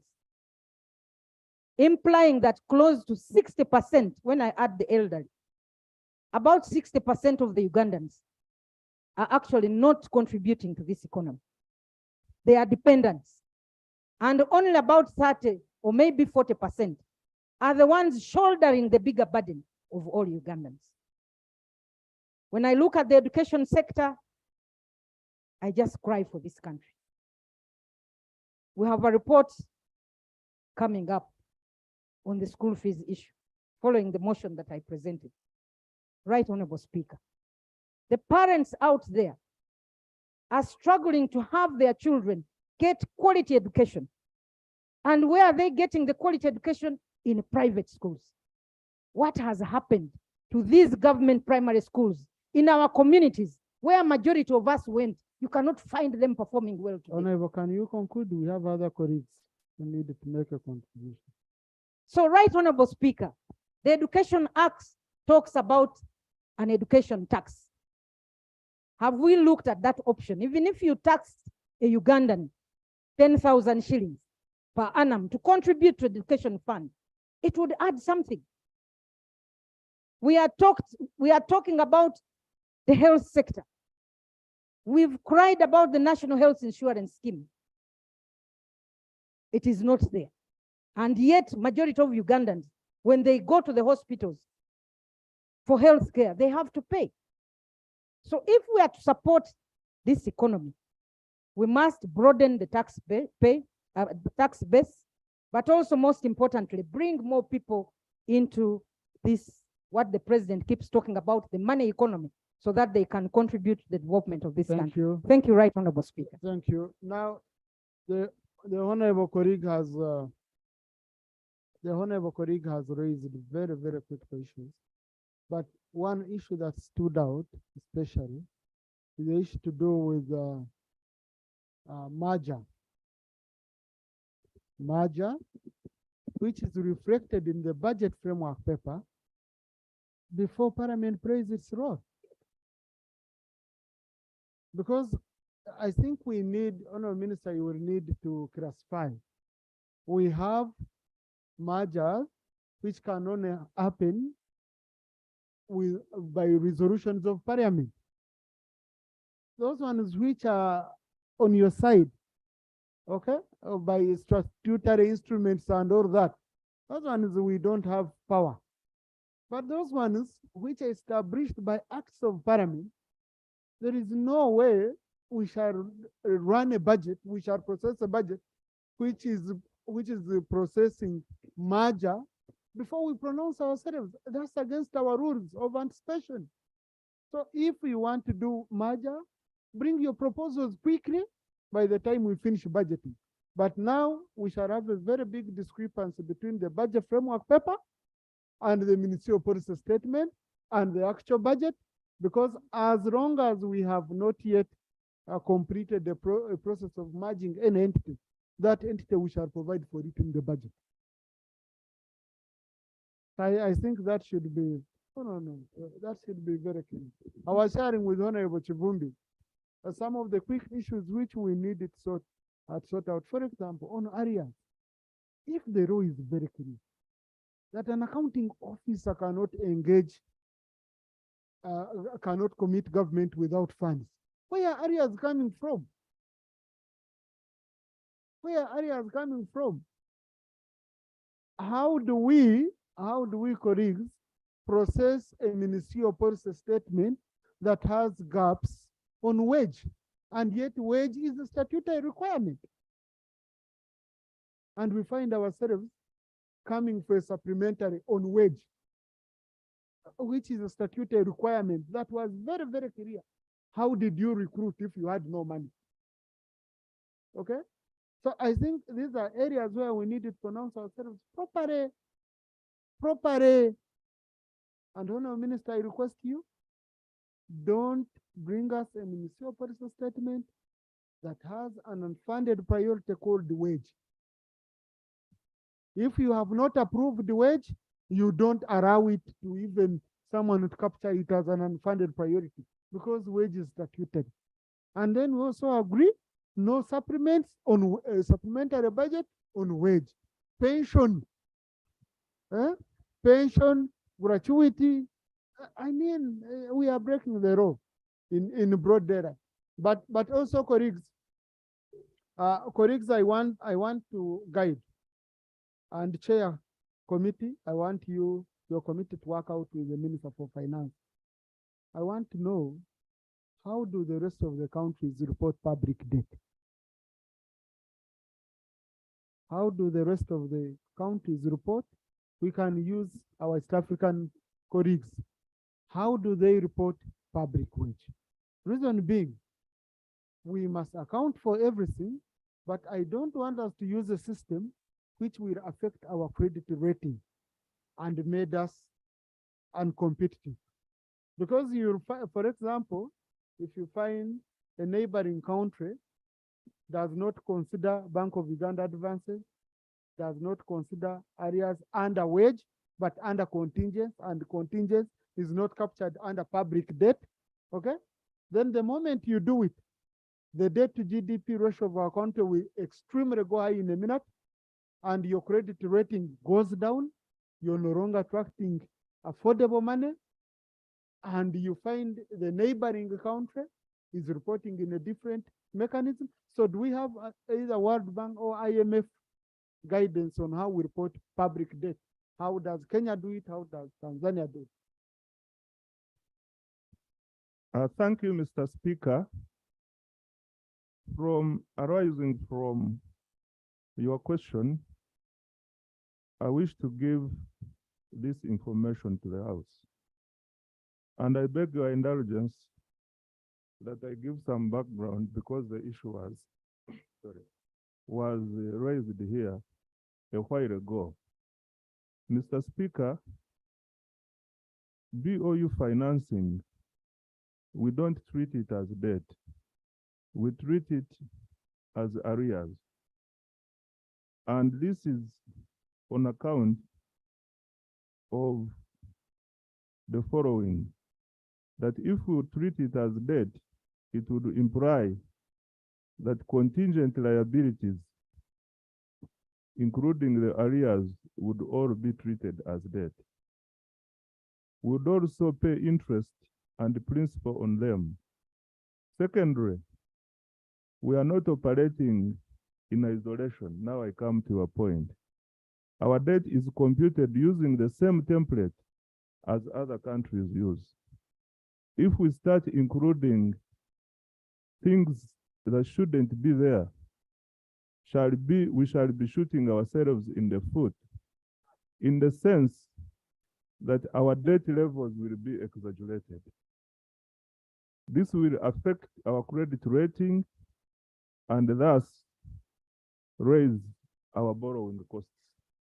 Mr. Speaker, we are not in an island. We operate in the region.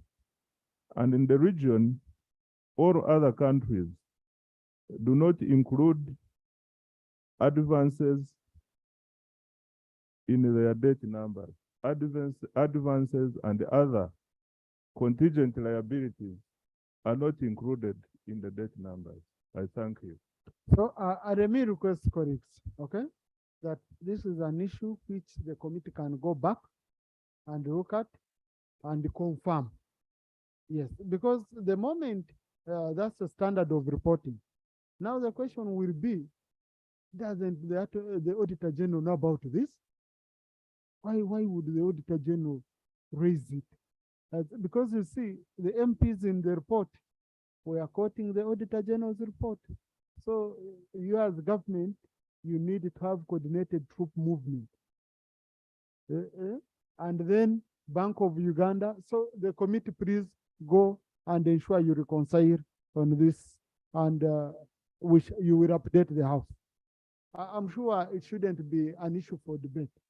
So I had allowed Honorable Martin Muzare, and then Honorable Max Ochai, and then Honorable Gwa. Don't mind, and then Choma. I'll come back. But colleagues, now you can see MP colleagues want to speak. All of us. So let's be mindful of time. Okay. Thank you, Right Honorable Speaker. Right Honorable Speaker, you guided well on the composition of domestic debt. Right Honorable Speaker, I'm worried about my districts, or the districts. Right Honorable Speaker, most of the districts are soaked in debts. They have cases that have actually run for almost decades. And the creditors are actually picking assets of those districts. Most of the money that is sent at the district are conditional grants, whereby districts are unable to pick that money and pay these creditors. Right Honorable Speaker, the guidance that you made here, that this money constitutes into a local debt, it should not only just stop there, but to make it clear that as Minister of Finance should find a way to help districts clear these debts.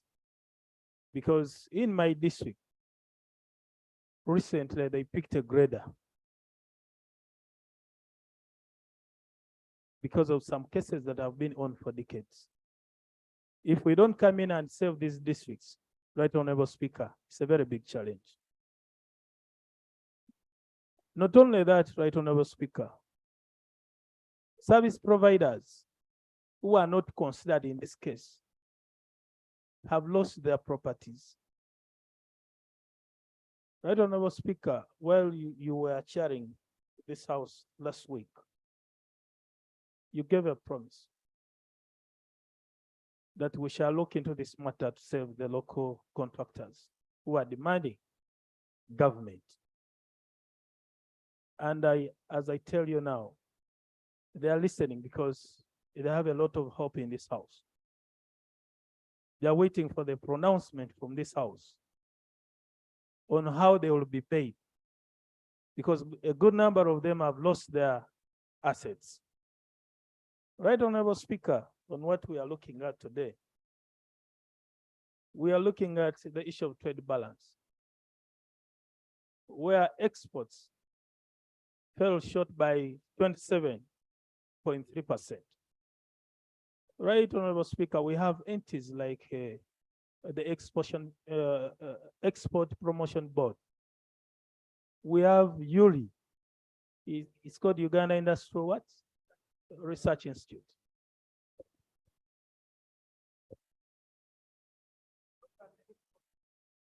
The export that we are talking about is majorly on local items like maize, tobacco.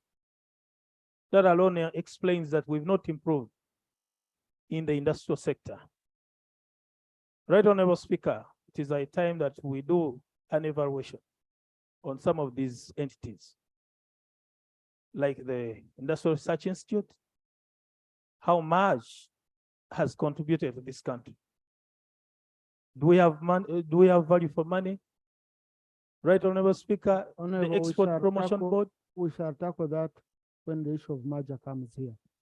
Okay. So, yeah. Well, thank you so much. It is not for this. Right, Honorable Speaker, lastly, in the interest of time, there are proposals which are very good on budgetary priorities, interventions. And one of them is the mining industry. Right, Honorable Speaker, in this sector, a bigger number of investors in this industry are just, I don't know how to call it, but there is nothing much that is being done in that industry. Yet there is a lot of wealth in that industry. We have so many minerals in this country that could be able to bail us in this fiscal deficit that we are in as a country. But most of them are holding just exploration licenses. And therefore, it is high time that government comes in to bail this industry so that it becomes productive and it contributes to the national economy. Right, Honorable Speaker, lastly, it talks about agriculture, to enhance agricultural industrialization, agro-industrialization. As my colleague, one of them has already said it here, it's just a peanut that is being invested in there. I don't know whether these peanuts we talk about can really do much in changing the face of this country economically. Right, Honorable Speaker, it is high time this country focuses on things that can really change the financial status of this country. I thank you. Thank you, Honorable Max Sotai.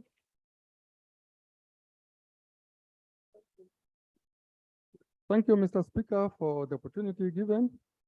And I want to take the same opportunity to thank the Committee of Budget for the reports and honorable members for the debate so far. From a macroeconomic perspective, Mr. Speaker, sir, I would like to make quick comments. One, on the budget performance, focusing specifically on the fiscal operations, and then on the program approach, both in planning and budgeting. Before I make those comments, Mr. Speaker, allow me to quickly say a word or two on the public debt, as well as the road fund and other funds. On public debt, Mr. Speaker, I think the discrepancy on the figures presented here are largely because of the methodology adopted in computation of the debt figures. And suffice it for me to say, Mr. Speaker, that public debt is not an accounting tool.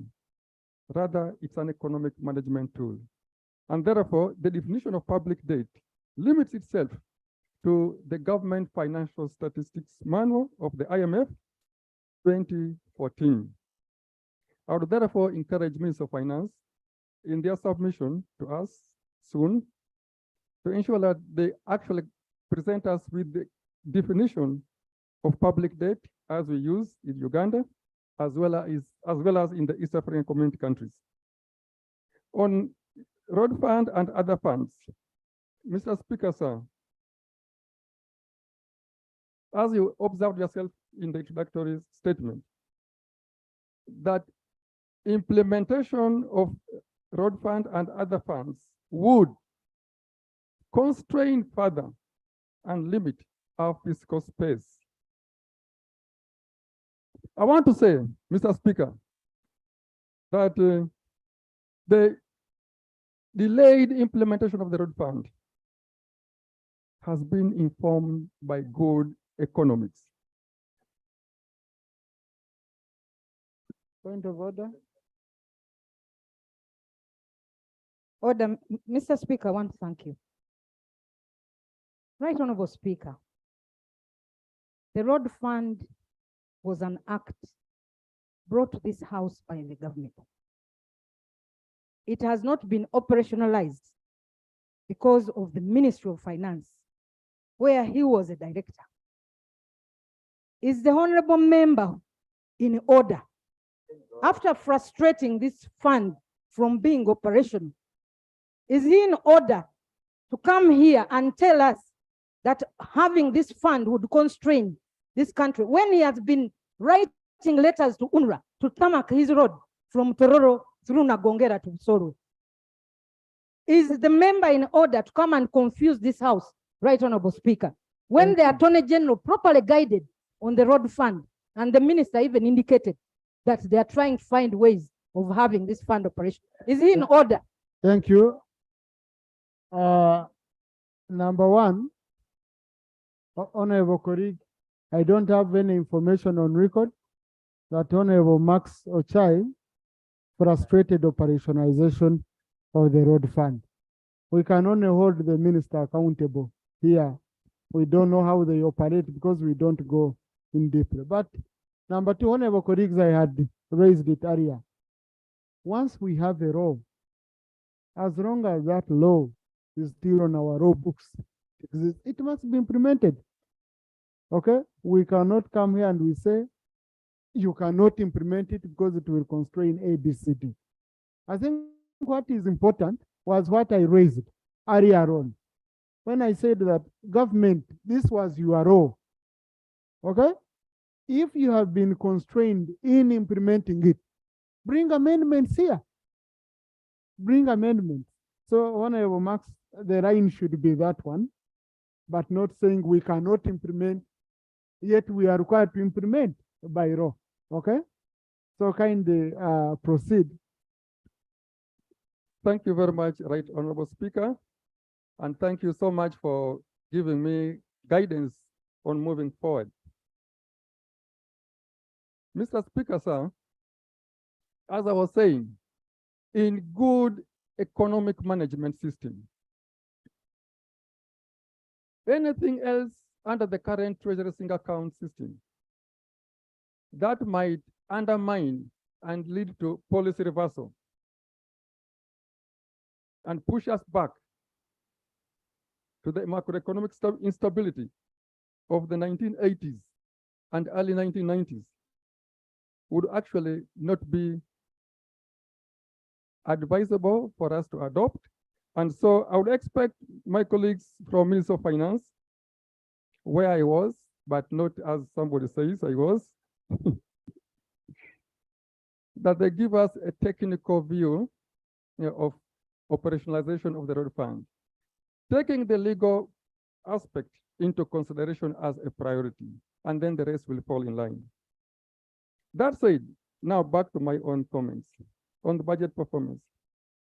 Mr. Speaker, sir, when you look at the table on fiscal operations, I observe, since that table is supposed to be consistent and stable, I observe unaccounted for 1.6 trillion Uganda shillings.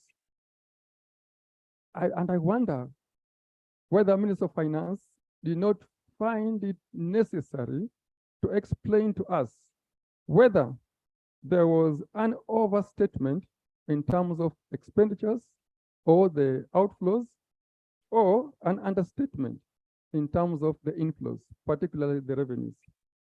And so I would want us to correct that. It is table 7, where we have errors and omissions amounting to 1.564 trillion Uganda shillings. That's huge sum of money. I think that's Can you account for that, Minister of Finance? Then my last concern is on the program approach. Mr. Speaker, sir, the program approach in Uganda was adopted to further enhance allocative efficiency. I remember saying this point last time, and I want to insist.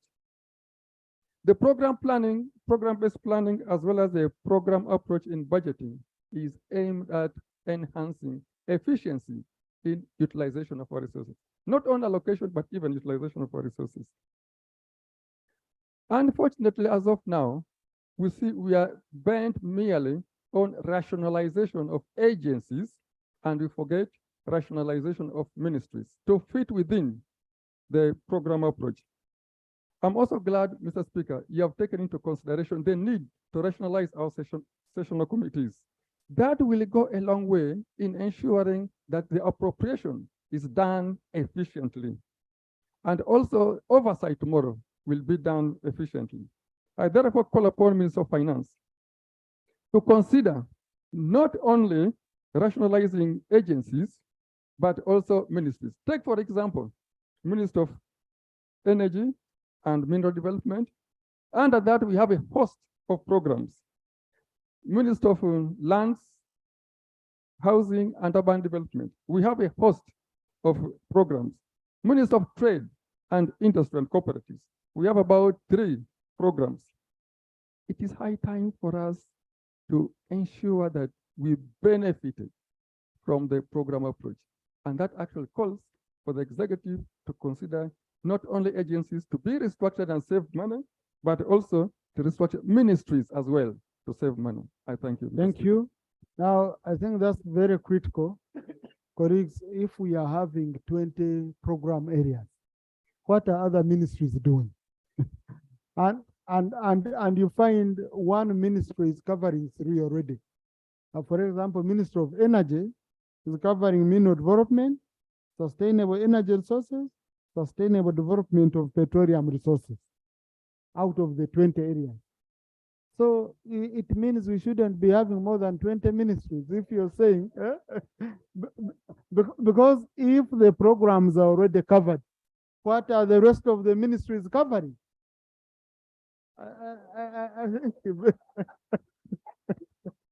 So I had allowed on Bogwan. Thank you very much, Right Honourable Speaker. Because for us, we are going to rationalize our committees here to fit within the programs. Let Honorable Gorobi clarify, then Honorable Gwari comes in.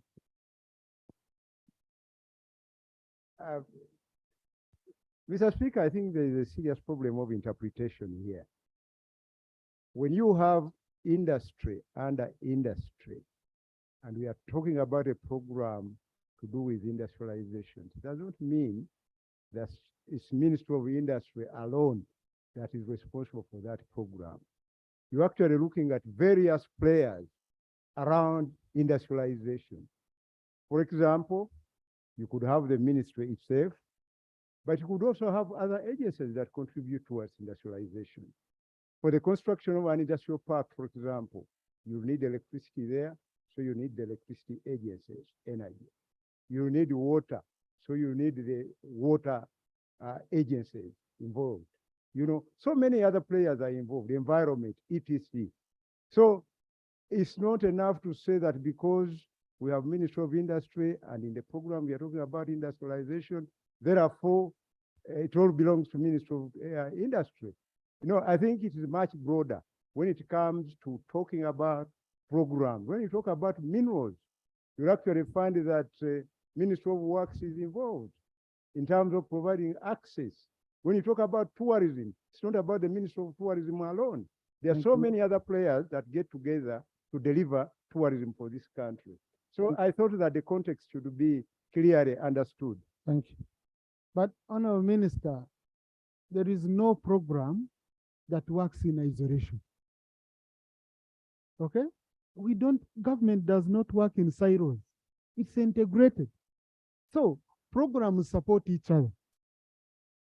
Now, instead of you, because this is your own work, okay? This is your own work. And that's why you're merging. The honorable member is saying, before you talk of merging agencies, also see a way of merging ministries, because ministries are taking more money than agencies, okay? And you have identified 20 areas which support each other. Now, this area of security will support area of industrialization, ensure that industries have security. Okay, so it works together. It's not, but we are waiting for your merger report. Okay, then we shall also see whether we need to merge government. But luckily enough, we shall not merge opposition with Jonathan Oduro has refused already. Yes, Honorable Gwari. Thank you very much, Right Honorable Speaker. And I thank the chair for his presentation. Mine, let me build on the area of program, as you had correctly identified, needing for it to be worked on. My contribution is that we should consider ways of strengthening the coordinating program head, the ones who are heading those programs. What I've found out is that they don't have that clout of being able to coordinate other areas of the investment ministries properly. We possibly need to strengthen that area. Right, Honorable Speaker, I'll mainly talk on the strategy which has been well highlighted, which is ensuring that the private sector is able to make very important contributions towards the development of the country.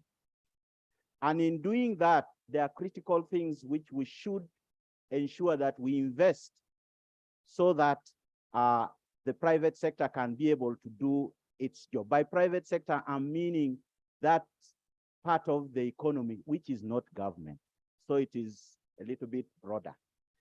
And we have correctly, the paper correctly looks at cost of finance. Cost of finance is real key. And I'm happy that with the planned budget, I see the domestic borrowing actually reducing. So I'm happy with that.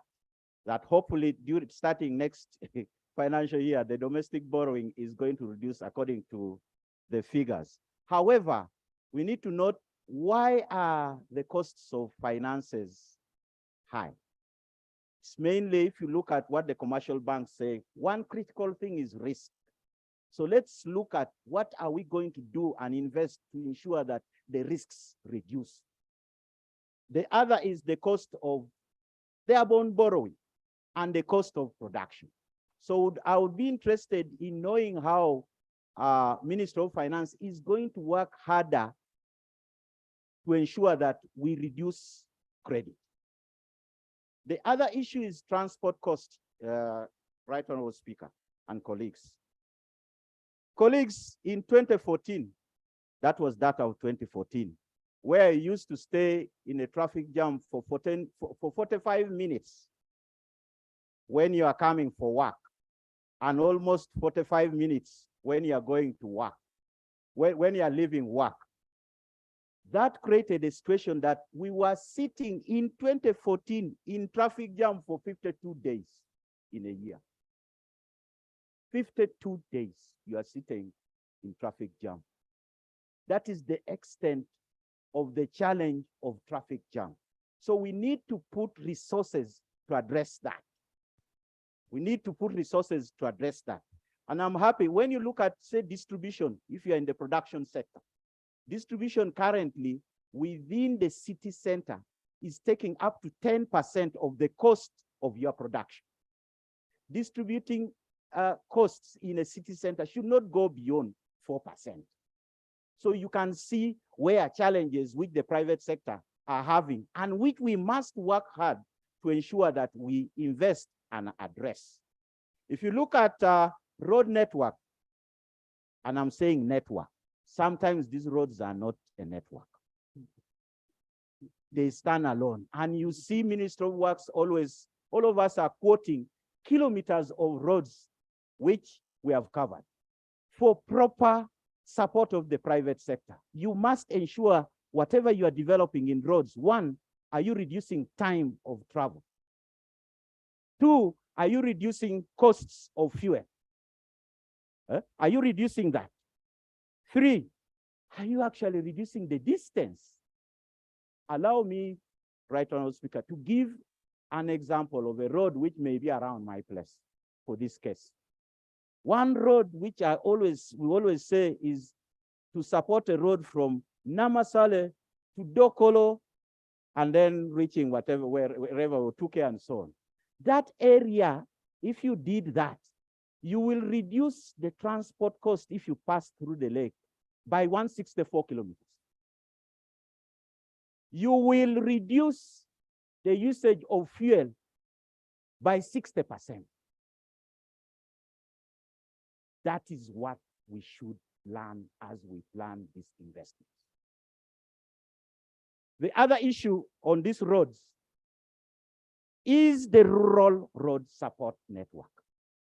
If you do not have a good rural support network, and I'm supposed to use the good road to bring my produce from Lira from Lira to Kampala, what will happen is I will use border. I will use those kind of things to ferry the items to Lira town where I will get the good roads. And I will incur costs related with storage. Now, if you have good rural roads, you are able to plan your truck to go to the rural area and go straight where the market is. So establishment and planning of roads should take that into consideration. So I was looking at investment on rural areas, and we're talking of the issue of 1 billion or 1.5 billion. I'm tracing it, and it is hard to find. They told me, go to Duka, you will find it there. As I said, I would have loved to see it under road fund. But let it be there. Let's invest onto the roads. Then you come to electricity. That one, I think colleagues have elaborated. Let me not go into details of that. But when you look at the investment, which is there, 638 million for access is in the document. But it says it is only 10%. It will cover only 10%, which is 1 million connections opposed to 10 million. That makes us think, colleagues, we should really prioritize some of these investments. And my view is we prioritize roads now, and then we continue, we use the access money and then continuously prioritize electricity so that we catch up with the time. Sorry? Access, there's inside our documents. The other one, Right Honorable Speaker, in the transport area is air cargo. Air cargo is very key, but I see there are two elements. There's air cargo, is it Uganda air cargo investment, mainly for the military, and then also investments under Uganda Airlines. It is important to have cargo, but let's see, can they be merged? Should we have investment in the air cargo? It is in our document which we're looking at. Let us examine that if we can have a change. Then the parish development model. Right Honorable Speaker, one of the strategies which we should attempt to do is to ensure that, one, governments work together, but also governments work with other economic players like the private sector in the planning and in the implementation of everything. The private sector may be suspicious of government, but if you bring them together, they will be able to give views which will help and will tap on their resources. I would want to see a day where government spends 30 shillings, but the private sector or other persons bring 70 shillings so that we cover these financing related issues. It is the trust which we should have and good plan which we must put in place, which will facilitate that. We need to do that in the planning. And I see it clearly in the digital space. I looked at the digital transformation, and government is talking about itself. We're not looking at how we're going to support the private sector who are supporting the youth with this digital transformation. We need to look at how to have those governments. And in the parish development model, one of the things which I saw is a problem. It is good the issue of PDC financing is key. However, how do you choose enterprises? These enterprises must be supported with private sector for bigger market. Most of us went to Dubai. I said most. Most of us went to Dubai. But when I went to Dubai, and as has been reported, I got the persons who want eggs, for example. They want white-shelled eggs, yellow yolk, but they want one 40-foot container every 2 weeks. So you are talking of eggs, for example. You are talking of beef, which is good. So you cannot do it with enterprise selection, 1-2 persons in one area. So we need to work in a way that we bring the private sector in and to support that development. That one, I think we'll have a bigger paper later. Chair, lastly is revenue mobilization. Chair, revenue mobilization does not take place in Ministry of Finance. Okay, revenue is not got in Ministry of Finance. It is not got in URI. It is got from the private sector. Let us support the private sector to be able to provide this revenue. That is my biggest appeal. Thank you. Chair, allow me on the tax exemption, the other alternative document which was there. In the minority report, we talk and make almost near devil some of the investors who have been supported with tax exemption. Colleagues, we are all looking for international money. We are all looking for international money. When that money comes, actually, you start saying they are not paying because they have come. Maybe they wouldn't come at all if those incentives are not there. So let us look at that. And these incentives, let us make them clear and we benefit from them.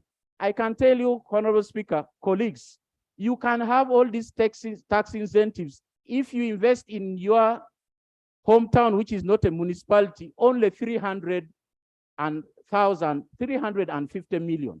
You will be tax exempt. You will enjoy all those issues. But the most important thing is the macroeconomic situation which you have is interest rates. In other economies, it is easy for you to say you will not say have exemption on income. In those economies, the interest rates is sometimes 2%. In this economy of ours, the interest rate is 18%.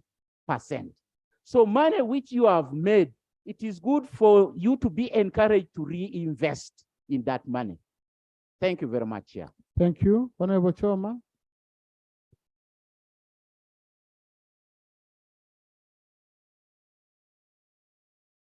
Thank you very much, Right Honorable Speaker.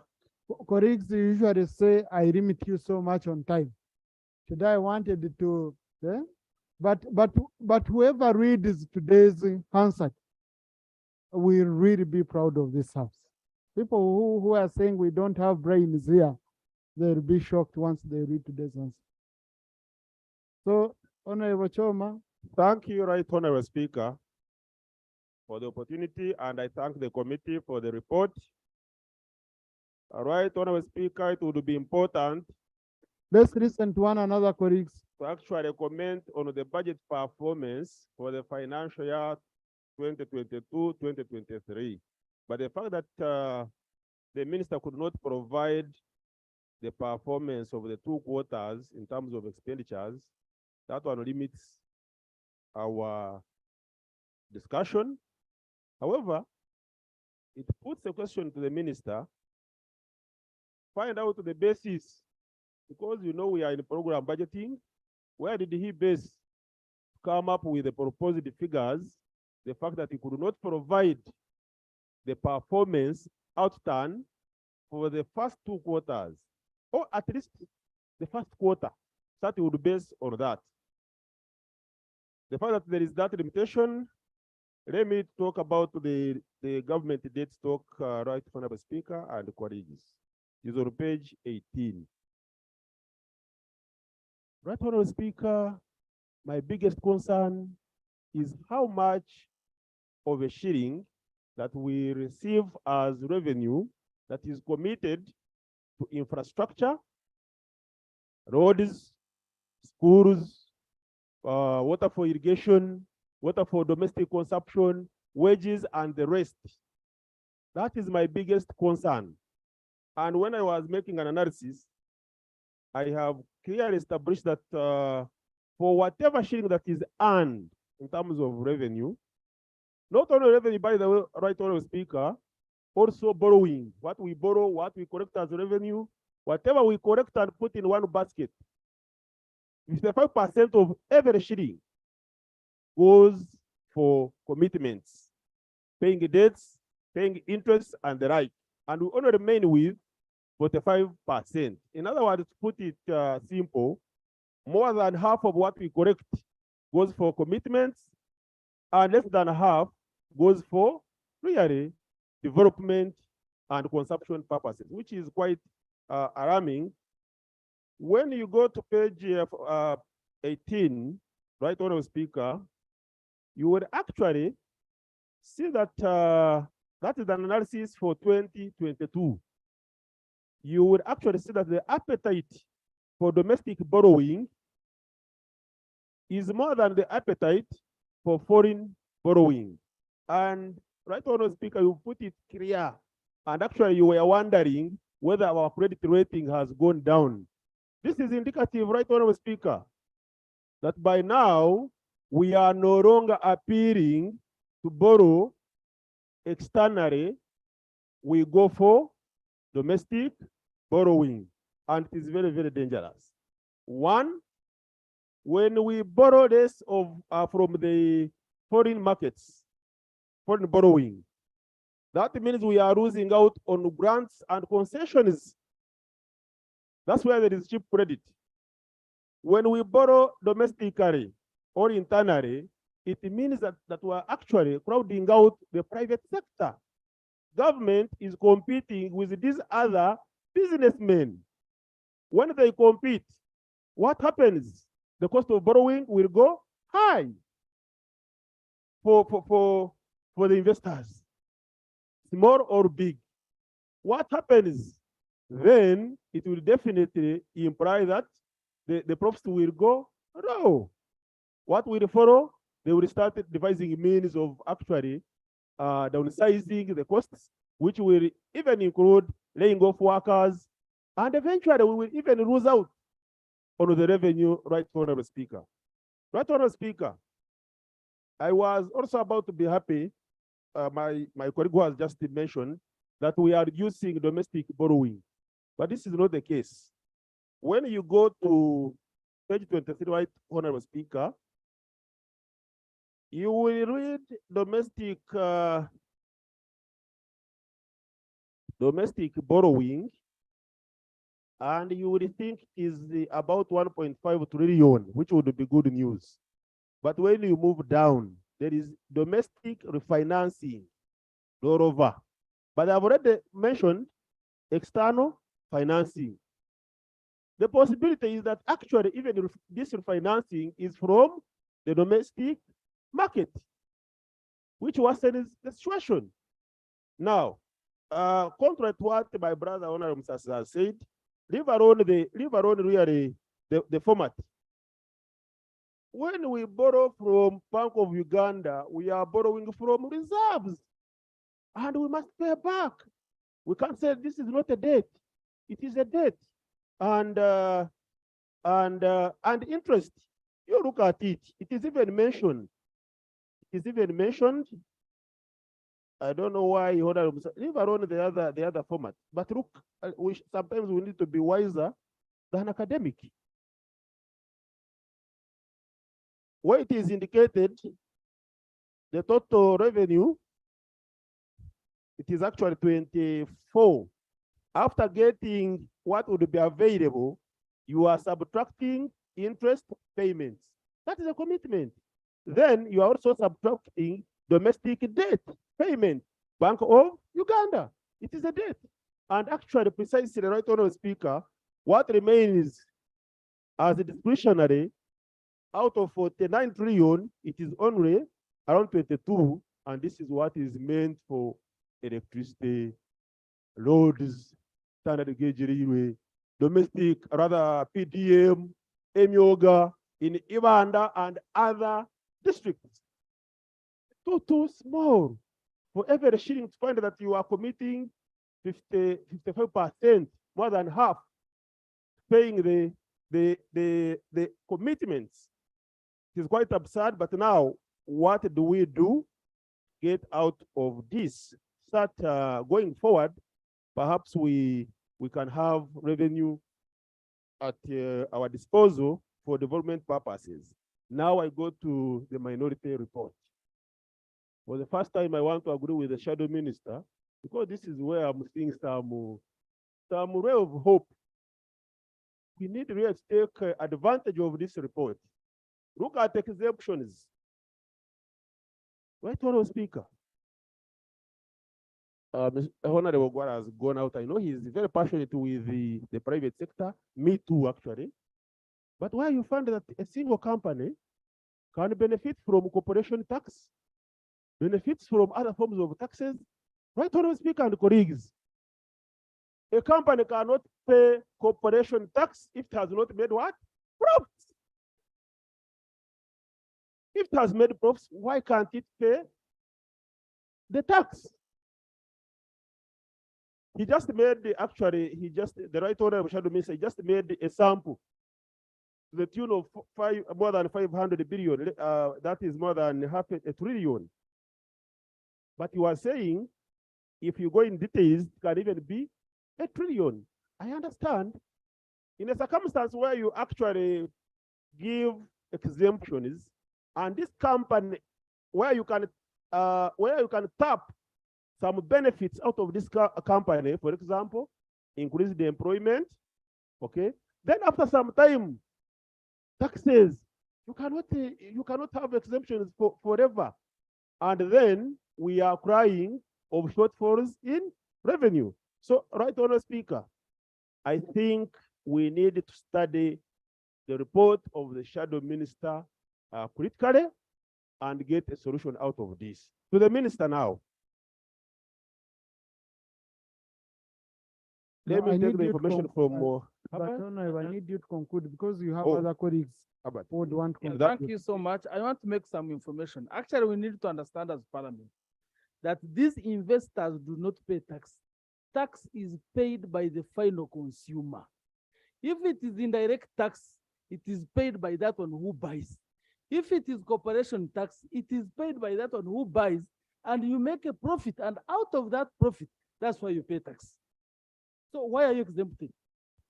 Thank you very much, Honorable Herbert Tayebwa. Actually, you are now swindling the tax that has been paid by the ultimate consumer. You are giving it to the investor.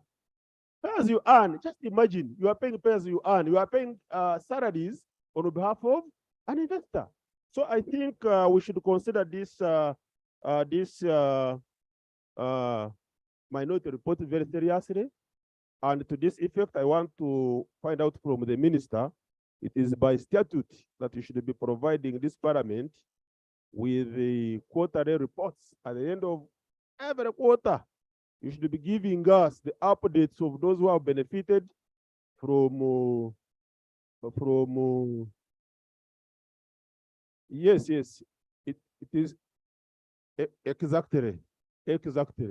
So where are those reports? Secondly, now that we are, no, I'm asking the minister. Please, Honorable, let it not be an interaction.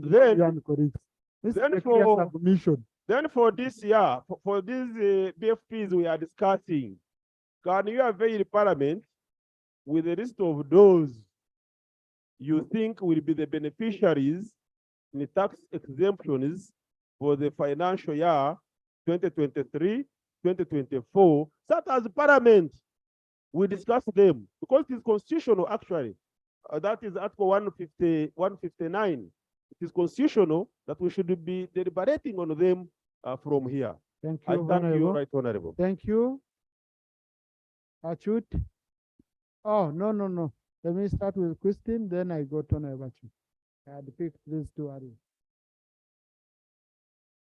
Colleagues, if we can be quick or pick more of you, because I want us to conclude at 7. Thank you, Right Honorable Speaker, for the opportunity. Right Honorable Speaker, also allow me to congratulate ourselves upon having access to the first ever climate change compliance certificate for our budget framework paper. Thank you for the guidance, Right Honorable Speaker. Right Honorable Speaker, I also looked at the document and identified that too much sourcing, the revenue we are looking at, we are over emphasizing the collections from taxation. Our people down there are requesting us to identify some more alternatives. We are doing less. We thought this budget framework paper would also advise us. Let's expedite the sourcing of revenue from some other avenues. Taxation, yes, but let's expedite other mechanisms.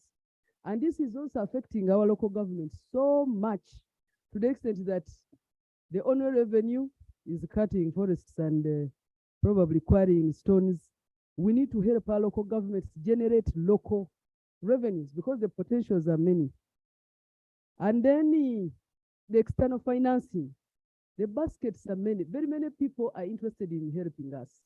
We are the pearl of Africa. Very many people are interested in expediting our potential in minerals, our potential in tourism.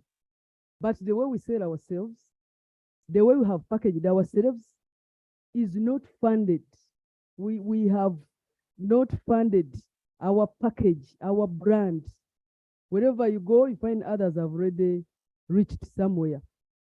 Then, Right Honorable Speaker, on 23rd, when they presented the budget framework paper with the gender certificate, if you looked at the gender certificate, there are sectors that had scored 0 by then, meaning that some of those principles of gender equity, including inclusiveness, were missing.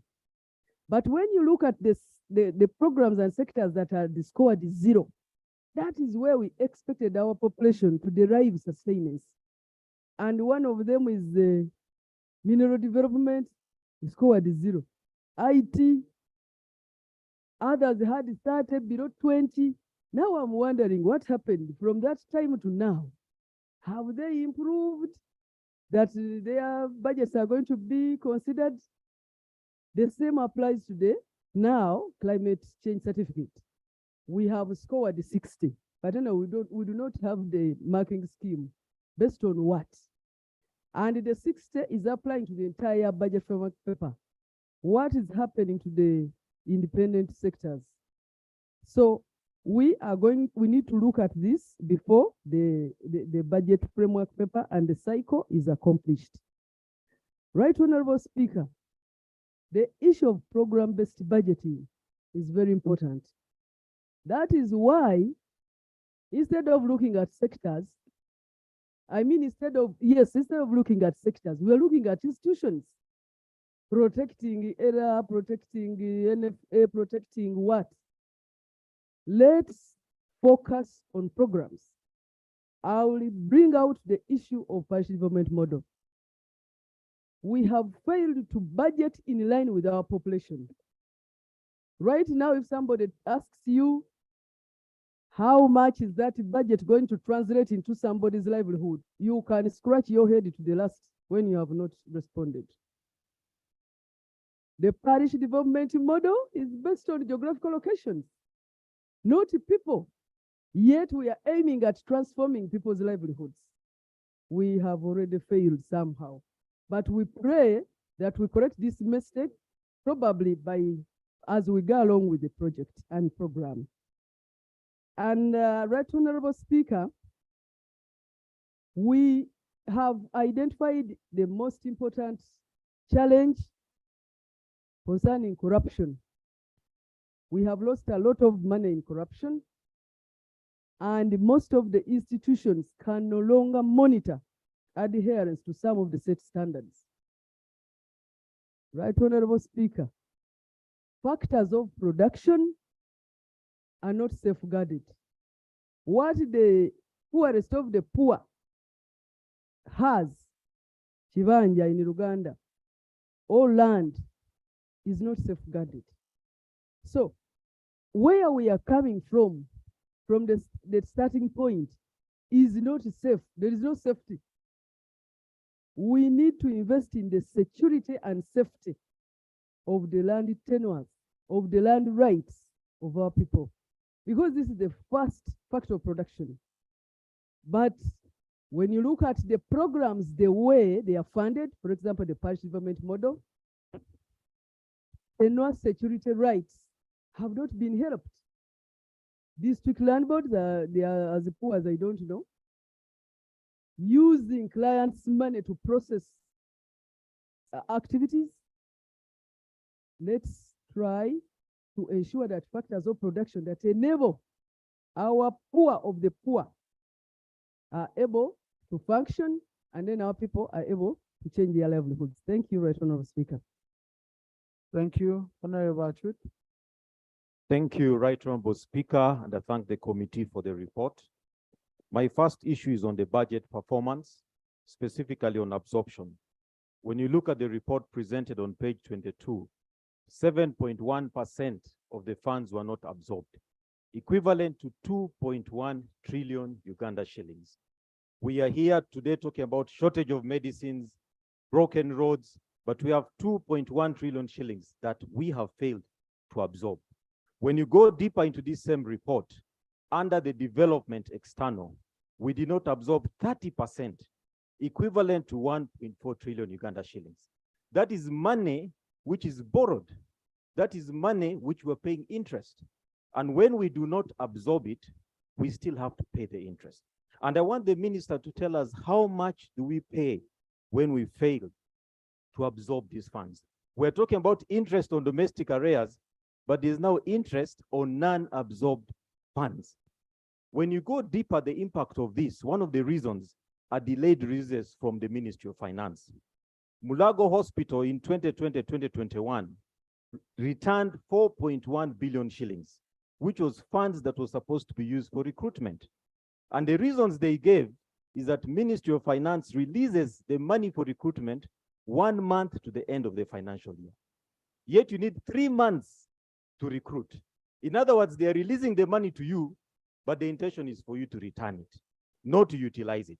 I want the Ministry of Finance to categorically come and make a statement on that. But we want you to come up with a policy that by latest the 3rd quarter, funds for recruitment should have been released so that there is 3 months for the recruitment process to proceed. If you want to know the impact of all that, in this same report, Kirudu Hospital, which is a national referral, only has a staffing level of 35%. Kawempe, which is a national referral for maternity, has a staffing level of 33%. They are national referrals, but their staffing levels are for a district hospital. How do we expect services to reach to our people? The second issue is on the national budget framework paper. And the first thing I want to talk about is on the prioritization. We've seen a lot of speeches stated that there will be a lot of focus on road maintenance. And we have been very excited that there will be resources put on road maintenance.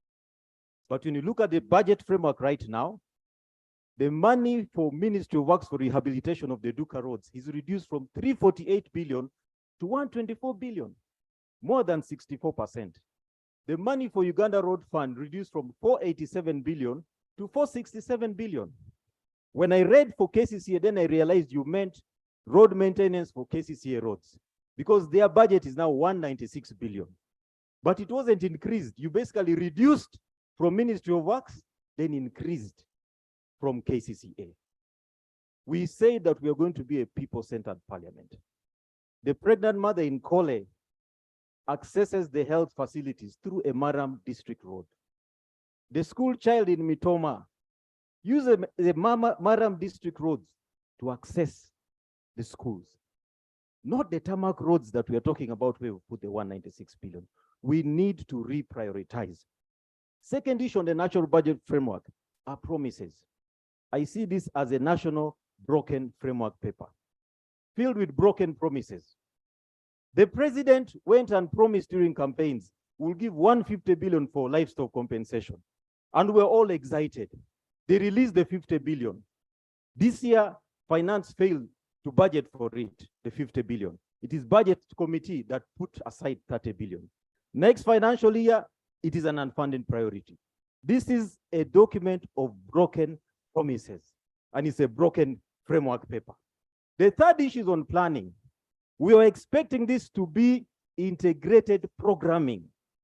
But I'll give you an example. We've so far procured CT scans, and the Minister of Health told us that they will be able to install the CT scan machines, but they will not be able to turn them on because there is no three-phase power. If you go to Mulago, MRI scan more than 2 years, they are not operational. We were in a beam district. A digital X-ray machine for 5 years has never been installed because there is no three-phase power. These are no longer CT scan machines. These are CT scan monuments. And that is what we're installing. They are monuments. We have the MRI one for 4 years, the monument is standing. In a beam, the digital X-ray monument is standing. This is what we're doing. There is no integrated programming here. We need to reprogram this. Lastly, on the issue of unfunded priorities, I wonder whether Ministry of Finance does a cost-benefit analysis. Uganda Blood Transfusion Services has an unfunded priority of 1.8 billion to purchase vehicles to collect more blood. They are currently collecting 300,000 units, but we need about 450,000 units. We prefer to call that an unfunded priority rather than fund it to save lives. How can that be an unfunded priority? In other words, you're saying it's an unfunded priority. It is better to die until this priority is funded. That is the option you've given us in it. But as I conclude also, when you look at the issue of the unfunded, it is 6.6 trillion. But we are losing about 9 trillion shillings every year on corruption. In other words, we actually have the money, but it is in other people's pockets. It is not in our coffers. And one of the areas is the faulty procurement system. I have seen and noticed that when you put a budget for construction of 1 billion, the lowest bidder bids 700 million. But behind the scenes, they go back and it's readjusted to 990 million. So that all the money is consumed. You would have saved 300 million, but because of the faulty procurement system, you're losing that 300 million shillings. So we're having unfunded priorities, but there are actually resources can address them. The issue of roads, Right Honorable Speaker, I request that this House put its feet on the ground. And every district should have a minimum of 1 billion shillings for road maintenance. We cannot accept to reduce by 64%. It basically means that the matters of national importance, actually I've said it's no longer matters of national importance, but matters of road importance. Because that is what we're always articulating. A broken bridge, a damaged cutoff point itself. We therefore need to put our feet on the ground. If we don't put our feet on the ground, we'll end up putting our hands in the ground, crying for our nation. I beg to submit. Thank you. I'll receive this. Thank you, Honorable colleagues. Lope.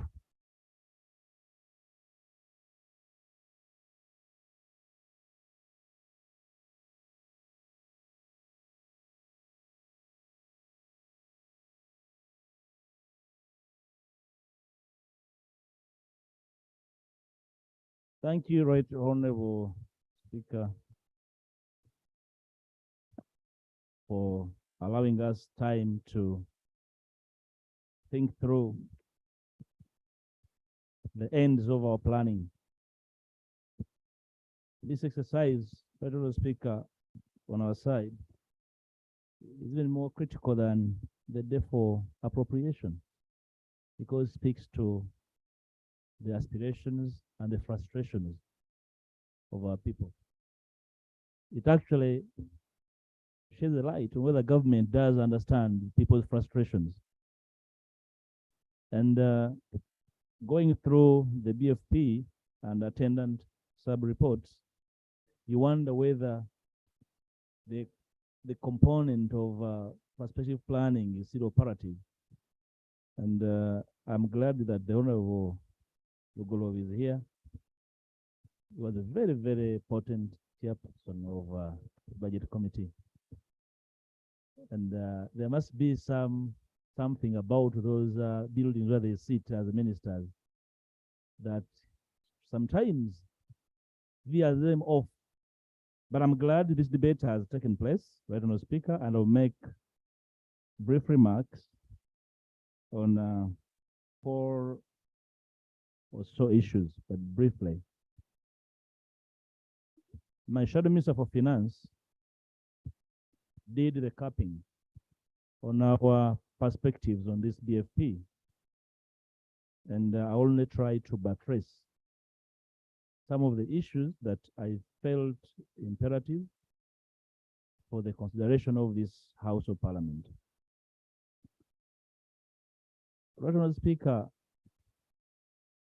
I'd like to bring to the House that the BFP, for me, raises serious issues because of its silence on the implementation of the alternative finance modalities for hand-picked national roads and UNRWA. Right, Honourable Speaker and colleagues, remember that between August and November 2021, in fact, even before the late Speaker rested, we raised this matter before Parliament that hand-picking companies for refinancing of projects without parliamentary approval was unconstitutional. We put it to this House that the practice without scrutiny exposes future budgets as risk of compounded interest costs. And in the circumstances, we have never seen any guidelines tabled before this House, Honourable Speaker, for clarity on how companies are identified and awarded contracts. And the BFP we are reviewing today has been presented without clarity on this matter. Consequently, Honourable Speaker, we are aware of the turbulent global financial situation. And the effective market interest rates are benchmarked, right, Honourable Speaker, on the Eurobond and the rebar, which are currently ranging between 7 to 9%, almost equivalent to a moneylender on the Kampala street. These contractor finance projects, right, Honourable Speaker, if we do not, which are benchmarked on the rebar and the Eurobond, present a huge risk because these contractors benchmark their interests on these 2 benchmarks. The BFP is silent on the implementation of this modality. We recommend that implementing of this finance modality be stopped until such a time when Parliament is given a reason to believe that the conditions are favorable and the guidelines tabled for the House to consider. Right, Honourable Speaker, it's a very, very big problem. And before we know it, our debt burden via these projects is going to rise because they are not presented as borrowing, but indeed they constitute borrowing without parliamentary approval and scrutiny. Honourable Speaker. 2, the oil and gas sector obligations of government. Honourable Speaker, we have noted that government is hoping for a miracle to happen without any government investment in this sector. And at various fora, the executive shows the excitement of an upcoming crude oil refinery, provide the final investment decision as we know it, in which the investor will raise 60% equity, while government is touting around a commitment of 40%. That's about 1.8 billion US dollars of the total estimate of the $4.5 billion project. Mr. Speaker, this would imply that government has to raise money to support UNOC with at least 6.7 trillion being 40% equity. as a contribution to the refinery. I have noted lack of details on the refinery project, including any commitment in terms of taxpayer obligations on this project. And we are talking about the huge public investment plans without resources voted on them in the BFP. But, Honourable Speaker, we probably need to rethink the funding model for such projects, and especially in circumstances where the huge funds we have like NSSF are under threat. So there's no indication of how they're going to fund the commitment of 40% of the FID. We remember the funny fair at Kororo of launching the final investment decision. Those who partook of water and soda, congratulations, but there's no commitment on that. 3, the maturing bills of exchange and the promissory notes, Honourable Speaker. The BFP is silent on the breakdown of the fast expanding interest payments provided for in the budget. The resource envelope, if you look at page 19 of the BFP, indicates a rise in interest payments to 6.1 trillion from 4.6 trillion in the current financial year. So how did we reach this level of paying interest on debt, Honourable Speaker? It's not very clear. As you're aware, Honourable Speaker, I have my eyes and ears on every committee of Parliament. And I am aware from one of the committees that they are expected they're expecting maturities of 5 promissory notes and 2 bills of exchange for local construction with a combined face value of 287 billion. How is this being treated in the resource envelope? It's not clear. Is this not one of the major reasons why taxes are expected to grow? But like you observed, Honourable Speaker, money available to spend on services for the taxpayer is reducing because the commitments are not clear. We implied that the resources are growing, but the money available is going down. Is that witchcraft? Honourable Speaker, the Committee on Finance, Planning and Economic Development reported that in the first 4 months of this financial year, for every 100 shillings collected by URA, 37 went for debt service. This in itself is a breach of one of their liquidity fiscal targets, which we set up in the Charter for Fiscal Responsibility. With interest rates projected to rise by almost 1.5 trillion, we can assume that almost half of URA collection will be deducted for debt service, Honourable Speaker. And the BFP is silent on whether the disturbing global and local maturity debt will not form part of this spiking debt service, Honourable Speaker. Very soon, these promissory notes are on the horizon to maturity. 4, the DRC war reparations, Honourable Speaker. The BFP is totally silent on this private arrangement between some state authorities in Uganda and the DRC. This Parliament has never been briefed on this debt, including the terms of the debt service and the duration of this debt. The question I could raise, Honourable Speaker, is that state authorities in Uganda are so poor at negotiation. Ugandan taxpayers have already spent over 400 billion on roads in DRC without any report on the progress of these roads.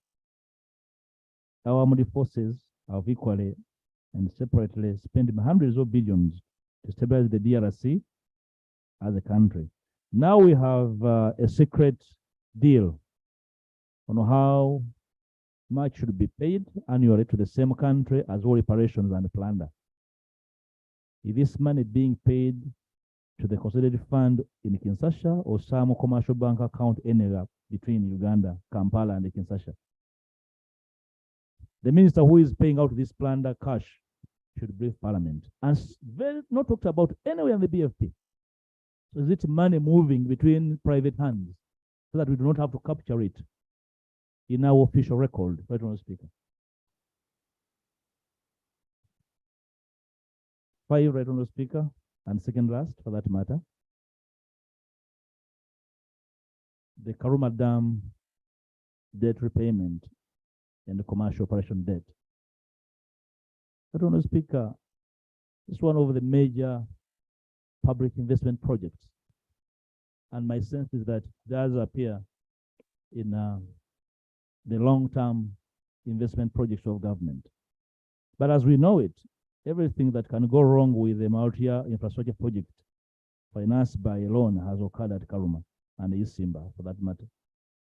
And the BFP is mute on the issue of debt repayment for these projects. Honorable Speaker, Karuma Dam has been at 98% completion level since 2019, with multiple extensions approved before commissioning. The loan to finance the dam had extensions, has a 7-year grace period expire in 2020, as we know it, implying that repayment should have begun 2 years ago. And from my knowledge of project finance, Honorable Speaker, it is illegal in such a market-based project to begin debt repayment before declaration of the commercial operation debt. Government can't declare such a debt without commissioning. How much is the annual debt repayment for Karuma? And how is it being treated in the BFP? Somebody highlight for me where it is existing. Remember, the BFP is not a 1-year program. It's a medium term. And we'll have had an indication of how this is going to be treated, Honorable Speaker. Even East Simba Dam is now known by our constituents in the villages as one with very serious structural defects. It's a laughing project for the wananchi. The executive is silent on who will bear the cost of repairing East Simba Dam, or whether it's even repairable without affecting the integrity of the dam structure. No one wants to remind us how the contracts to construct both dams were awarded and for who has to apologize for these misdemeanors, Honorable Speaker. Lastly, Honorable Speaker, the Umeme buyout amount investments. Honorable Speaker, we have all accessed the public notice by Umeme, notifying the whole world how its concessions will be running out exactly 2 years from now. And the BFP falls within this time frame. In the meantime, the distribution grid is dilapidated and requires rehabilitation. Most importantly, Honorable Speaker and colleagues, Umeme has a claim on government and the consumer. They refer to as the buyout amount, which has to be paid. The BFP is silent on how and whom shall this Umeme debt be paid. Government has not provided a single shilling to audit the status of distribution grid before taking a decision on what happens what happens between now and when Umeme packs bags, Honorable Speaker, in 2 years' time. Even after Umeme leaves, it is important that the succession plan is initiated with a study on how to establish the status of the infrastructure, Honorable Speaker. We are unfortunate that the government wants to appear as though they're not aware of the imminent exit of Umeme, to make provision for research, including a framework for infrastructure rehabilitation, as we know as hugely dilapidated. Honorable Speaker, my sense is that having considered these two documents and bearing in mind the debate, the bipartisan debate on both sides of the House, Honorable Speaker, I'm not raising to say that the BFP falls flat.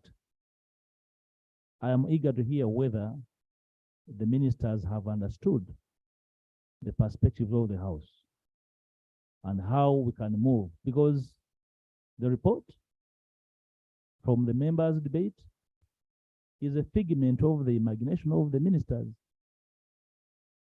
Because these members of parliament live in this country and they fully understand the operations of government. But, Mr. Speaker, one of the biggest challenges, and I've spoken here several about it, is the fact that up to now, we have not synchronized, government has not synchronized program-based budgeting with NDP3. They speak different languages. The whole idea, the Honorable Glory should know these concepts. Planning without plans and planning without planning. You plan with a white elephant.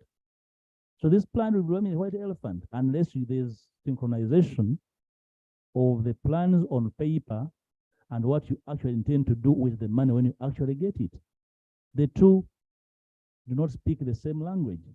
And right, Honorable Speaker, the reason why we can't not even audit properly the channeling of funds. It's one of the reasons why a budget performance report is difficult to come by. Because the people implementing the budget know that actually they are doing their own things. These MDAs have very clever people. And I am very sure if I sat with the Honorable Golobi and the Honorable Musasi in a quiet place, they will make admission to the level of confusion and scatter in the entities because of failure to synchronize program-based budgeting and NP3. You can imagine that the program-based budgeting does not have an ME framework. There's no monitoring and evaluation framework in it. So you are chasing an animal without wings, no tail, no legs. It's just roaring. So the danger of trapping a roaring animal. So our job is cut out. Honorable Speaker. Honorable Speaker, finally, I want to request you, just like you ordered the Committee on National Economy to audit the loans, kindly remind them under the same arrangement to audit the grants as well. Grants under the same rule, because there's a huge problem with the grants. Okay, grants are some of the abused funds in this country.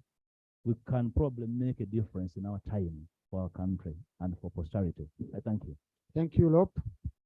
Thank you. Chair Committee on National Economy, please, on top of the loans, include grants. Yeah. And in 2 weeks' time, as we agreed. Now, I'll first allow the chairperson of the committee to conclude with the minister.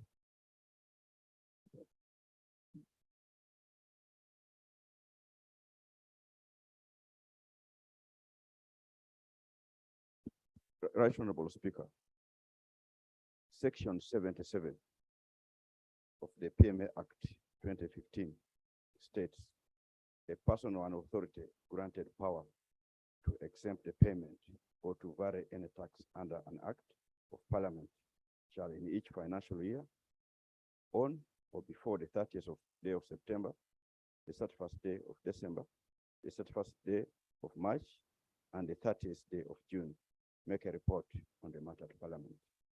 2, a report made under subsection 1 shall indicate A, the person exempted from the payment of tax, B, the reasons for the exemption, C, the amount of tax foregone by government, and D, the benefits to government from the exemption.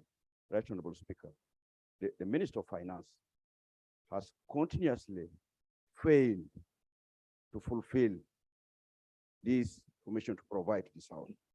That's why the Shadow Minister has raised this issue. Are we going to be a part of the conspiracy to defy the law? Right Honorable Speaker, Parliament should not only be lamenting, we should be seen to be forcing Minister of Finance to provide this. Failure for us will be a failure to this country. So, Right Honorable Speaker, are we really proceeding well by allowing the minister to continuously break the law as we watch? Right Honorable Speaker. Honorable Minister, would you want to comment? Thank you, Mr. Speaker. Mr. Speaker, Section 77 is very clear, and you can catch us on other things, but not something which is referred to the Public Finance Management Act. Mr. Speaker, even last sitting, we laid the report for this month, and we have been laying, maybe Honorable Cooper needs to follow through the system to know where these reports are, but we lay as per the law provides, and they are here with us in Parliament. I thank you. Thank you. Let's, colleagues, let's. Mr. Speaker. Mr. Speaker. If that was the case, the Shadow Minister for Finance, whom I know is a very effective member, and an economist, and an hobby of mine, and the teaching we went through, I would not have raised this matter if that was true. Okay. Unless the minister now saying the Shadow Minister of Finance is lying to this house. If that's the case, let him put it on record that the Shadow Minister for Finance is lying. The Shadow Minister for Finance is here. He can speak for himself. If you. Right, Honorable Speaker, for any document lying on this table, the headline is spoken to, the title of a document is normally spoken to, and it is in the library.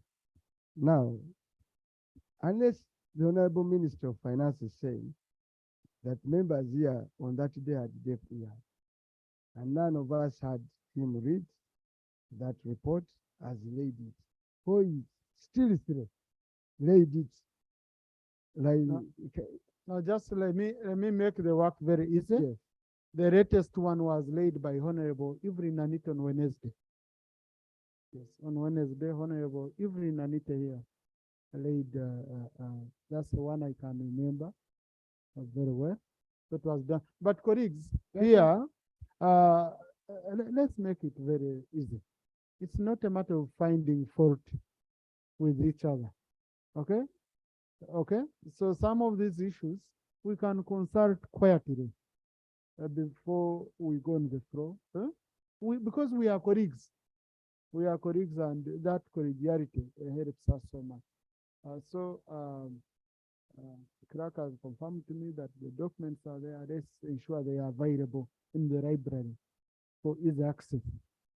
Because what the Shadow Minister does, he goes to the library. If they are not in, then he thinks they were not laid. So clerk ensure those documents go to where they're supposed to go for easy access by members. Now, Chair, I need you to make a clarification regarding to the issue raised by Honorable Okot. That's number one. Number two, Chair, in the budget core circular, there is 400 billion, which was supposed to be for roads, that had been raised in the budget core circular, but in the BFP report, it's not captured anywhere. And the members alerted me on that. I want to Roland. So we want to know why. And then, of course, colleagues, the issue of performance in terms of programs and compliance to the requirements of gender and equity and climate change. We need to devise a means so that entities which don't comply, because you see, once Equal Opportunities Commission, out of around 20 programs, only 12 go to the pass mark. So what are we doing on the rest? If we know it cannot be implemented, if we can't have punitive measures against those entities that are not complying, if the PSST cannot reprimand, we didn't give him powers to reprimand these accounting officers, then we would rather do away with it. It doesn't make any sense for someone to fail miserably, okay? And it remains business as usual. We pass their budget, They don't have any reason why they should work hard to comply next time. So compliance should come with a punitive measure. You know, so Chair. Right, Honorable Speaker and honorable members, on page 1314, on the issue of gender and the equity, we reported the overall percentage, but the percentage was based on the 8. I'm reading a statement from Minister of Finance, Honorable Matia Kasaija. Assessment of the National Budget Framework Paper for Financial 2023-24 to 2027-28 for compliance with gender and equity requirements. You went to quote the law in the fulfillment of requirements under Section 9(5)(6)(8)(b) of PFMA.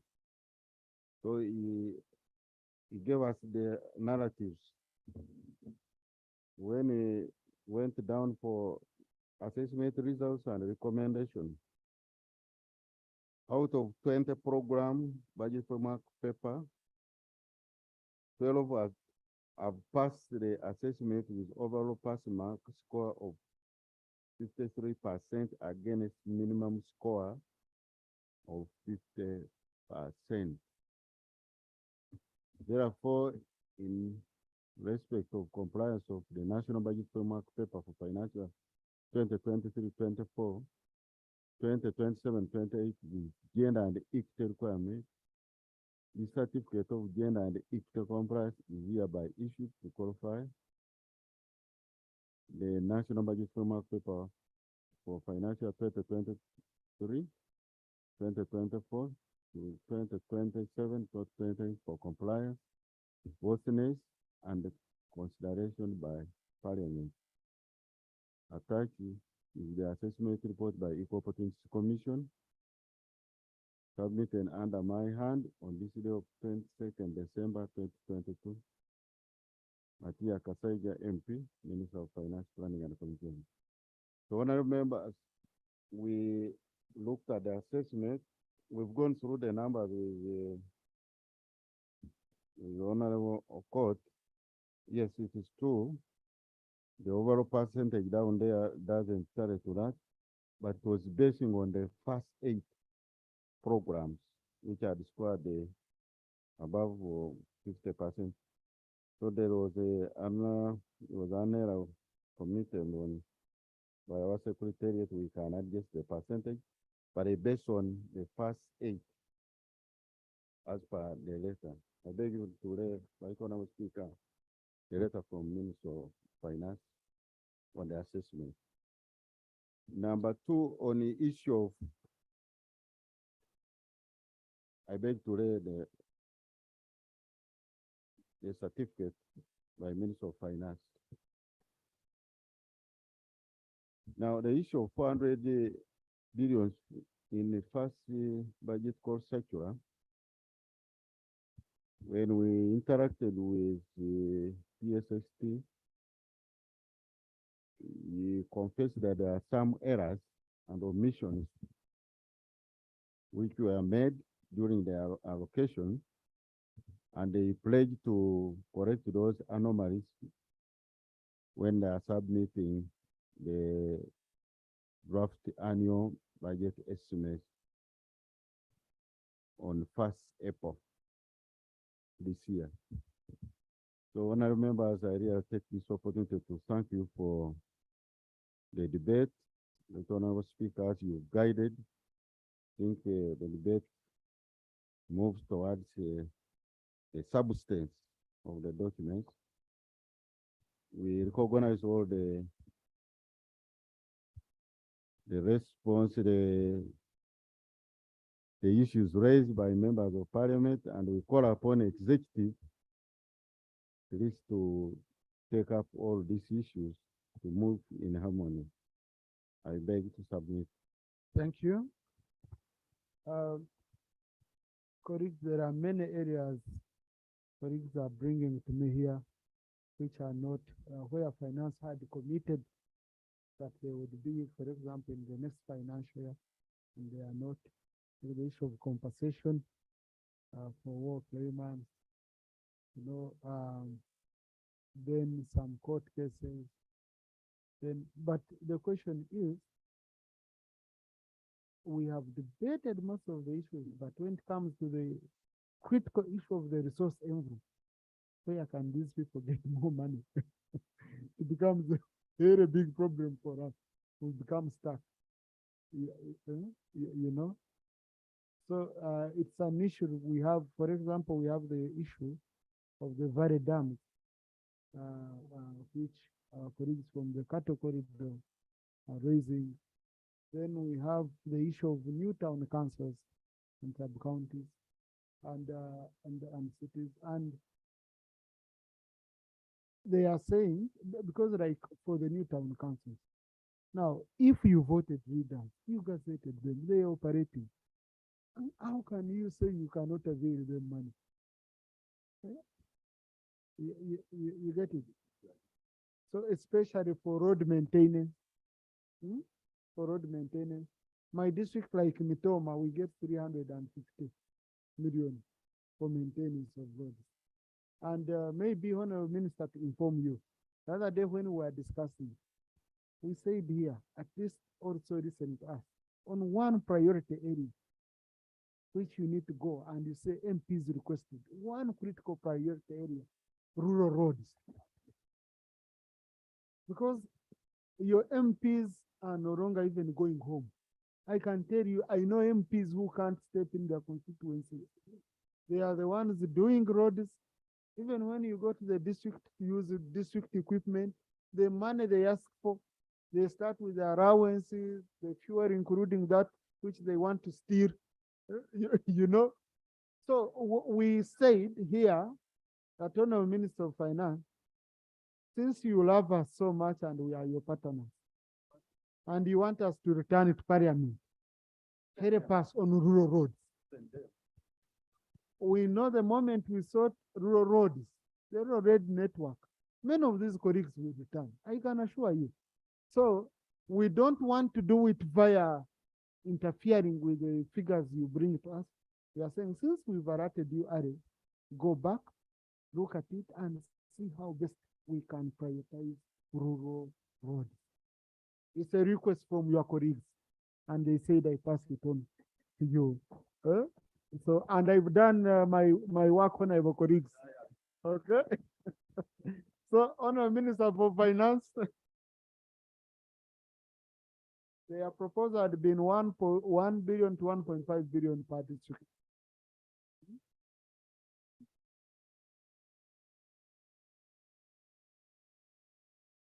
Thank you so much, Mr. Speaker.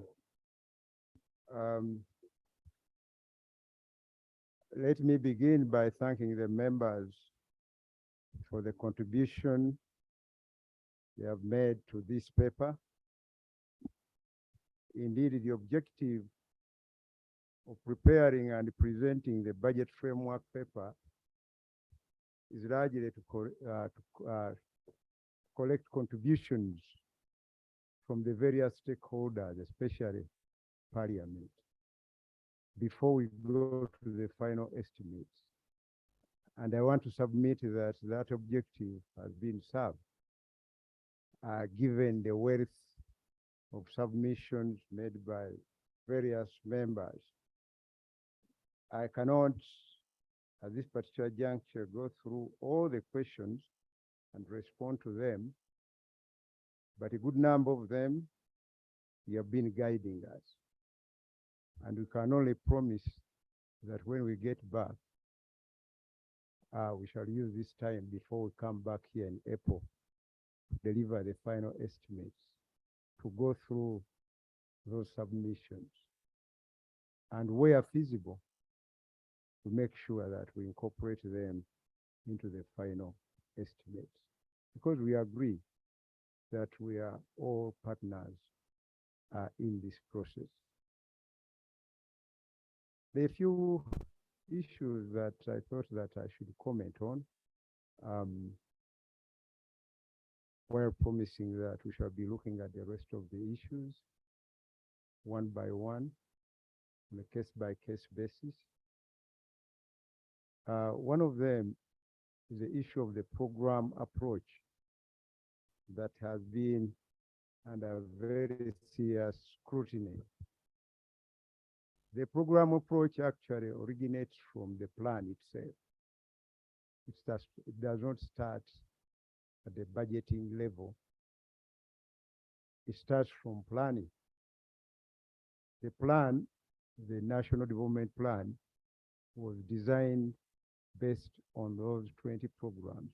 Initially, there were 18, but the decision was taken here for the legislature to walk out of the governance and security program.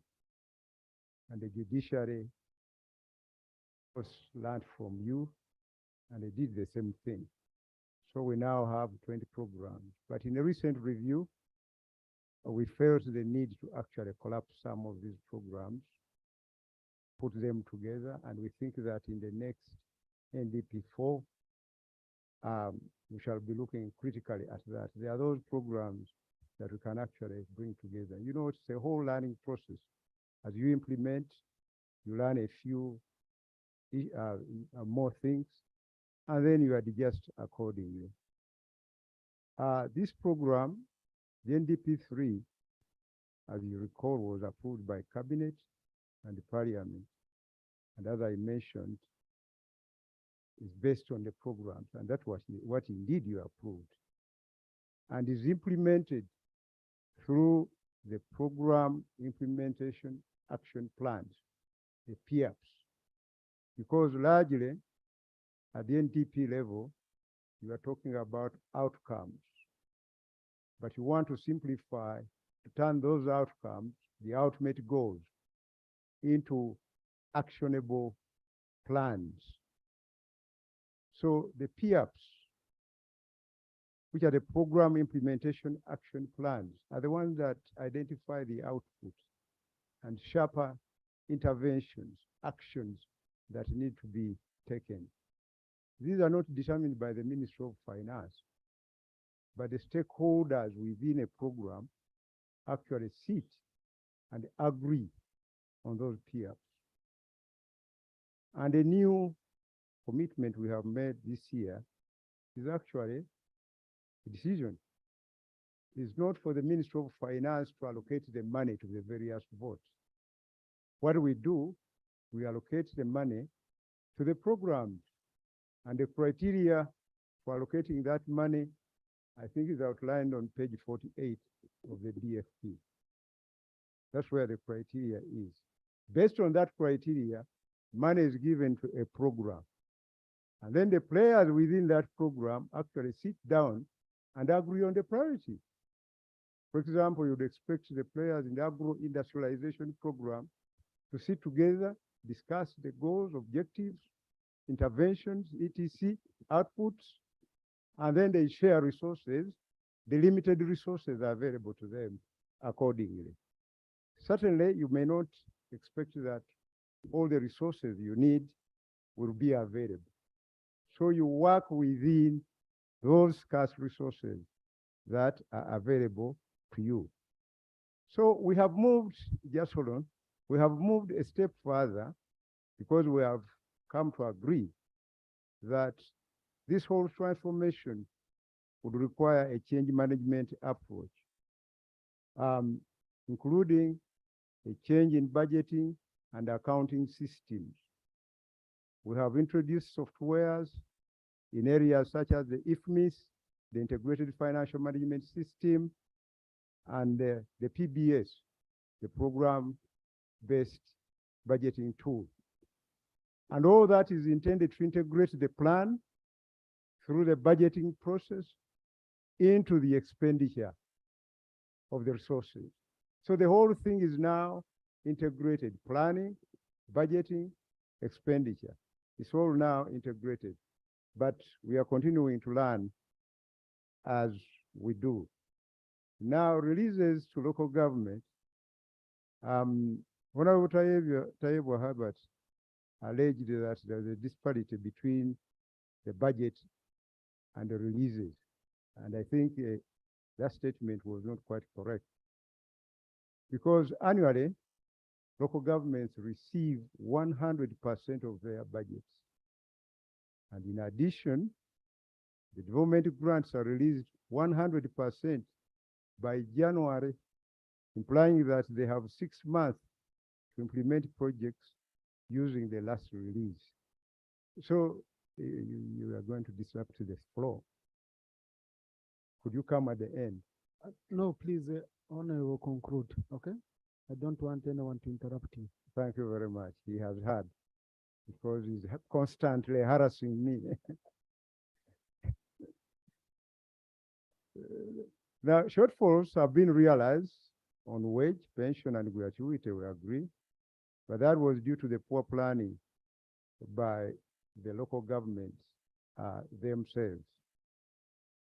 Mr. Speaker, on the certificate of gender and equity compliance, the question was about what happened to those programs that scored below the pass mark of 50%. We want to promise that Equal Opportunities Commission will provide detailed assessment of what led to those scores, and we're expecting them to support them to improve as they submit their final draft estimates. Now, there was a question by Honorable Choma that what was the basis for the allocations for financial year 2023-24 when we do not have expenditure for half year. The criteria for the program allocations, as I mentioned earlier, are articulated in the budget framework paper on page 48. And we have listed there 9 criteria. So you need to look at them and see what is considered in the program allocations. Then the players in the program sit and allocate resources amongst themselves. Now, the fiscal deficit for financial year 2021, which was reported to be higher than the target, I thought that everybody appreciates the effects of COVID-19 pandemic. You know, it naturally devastated almost everything. You recall we had 2 years of almost lockdown. So to manage that COVID and to deal with other public expenditure, there was a need to borrow because revenues were not flowing in as expected.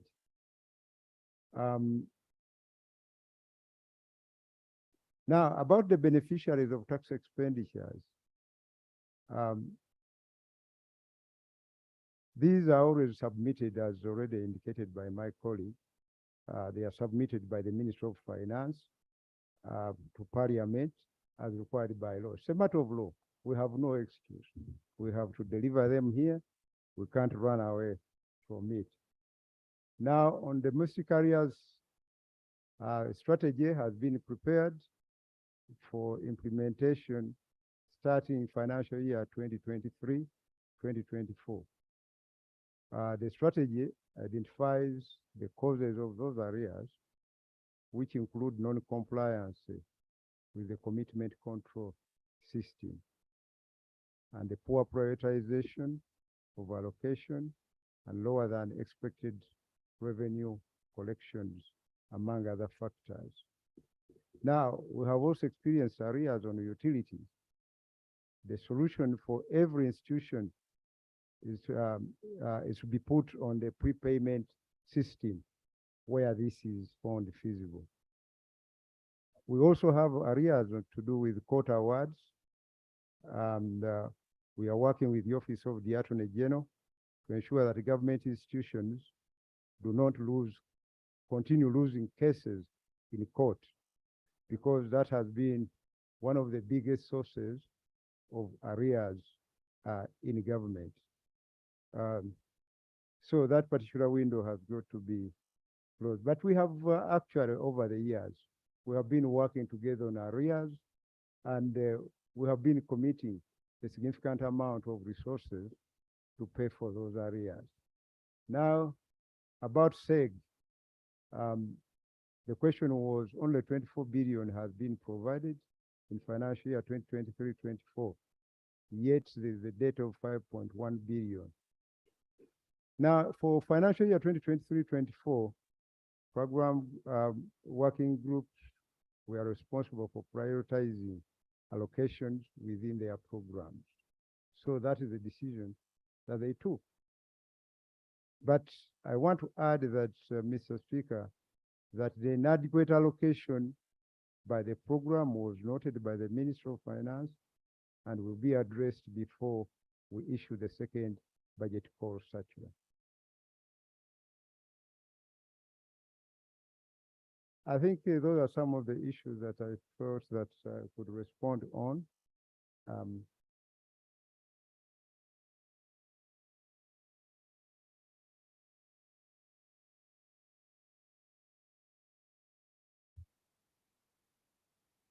I think I'm concluding actually. No, Honorable Minister, as you're concluding, Yes. you're referring to heads of these programs. Yes. If the programs are 20, who is the head of each program? Okay, so that we target those ones for answers. And, I think we can. And then, Honorable Minister, I wasn't satisfied with the response from the chairperson. In regard to the 400 billion that had come in the budget code circular as additional funding for roads. Because the Committee on Physical Infrastructure indeed captured it, but budget dropped it. Can you pronounce yourself on that? I'll need to further consult on that, right, Honorable Speaker. I may not pronounce myself now on that one. I need. But take note. We have taken note. Yeah, on the issue of scarcity of medicine in public health facilities, we request you, honorable members, to note that out of the NMS approved budget for financial year 2022-23 of shillings 513 billion, we have released in cash shillings 313 billion, and that is 61% of the approved budget at half year, which is a very good performance.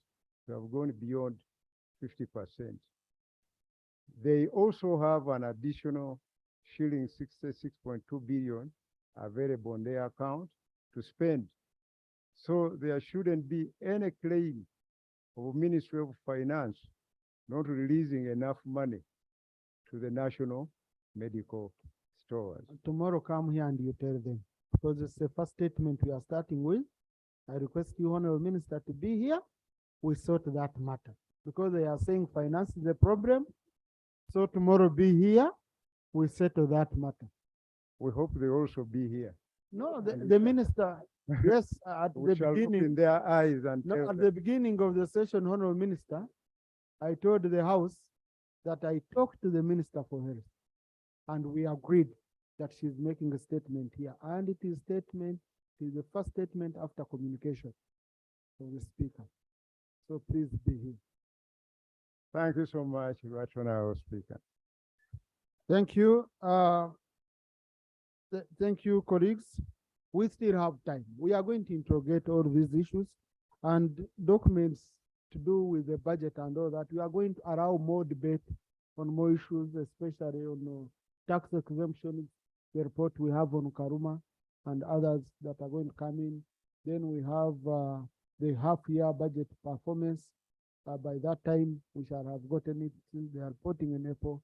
Then we also have performance of loans and grants, which is coming. So we are going to give the order paper priority, the issues to do with the budget, so that we all come on board and the information we share will be very helpful to honorable colleagues. So colleagues, usually the practice, I was reading through the Hansard is how other speakers they are handling these matters. I found the practice has been that we usually adopt both reports. There has been permanently since when Honorable Chivumbi became Shadow Finance Minister, we have permanently had a minority report from the DFP. And because it is informative and it's in good faith on these issues, we usually adopt both reports together so that the Ministry of Finance can go and find them useful in helping them to shape the ministerial policy statement and final figures. So, colleagues, I hope it doesn't require minister. No, Can you on the minority report, there is a recommendation that allocations to NFA must be cut.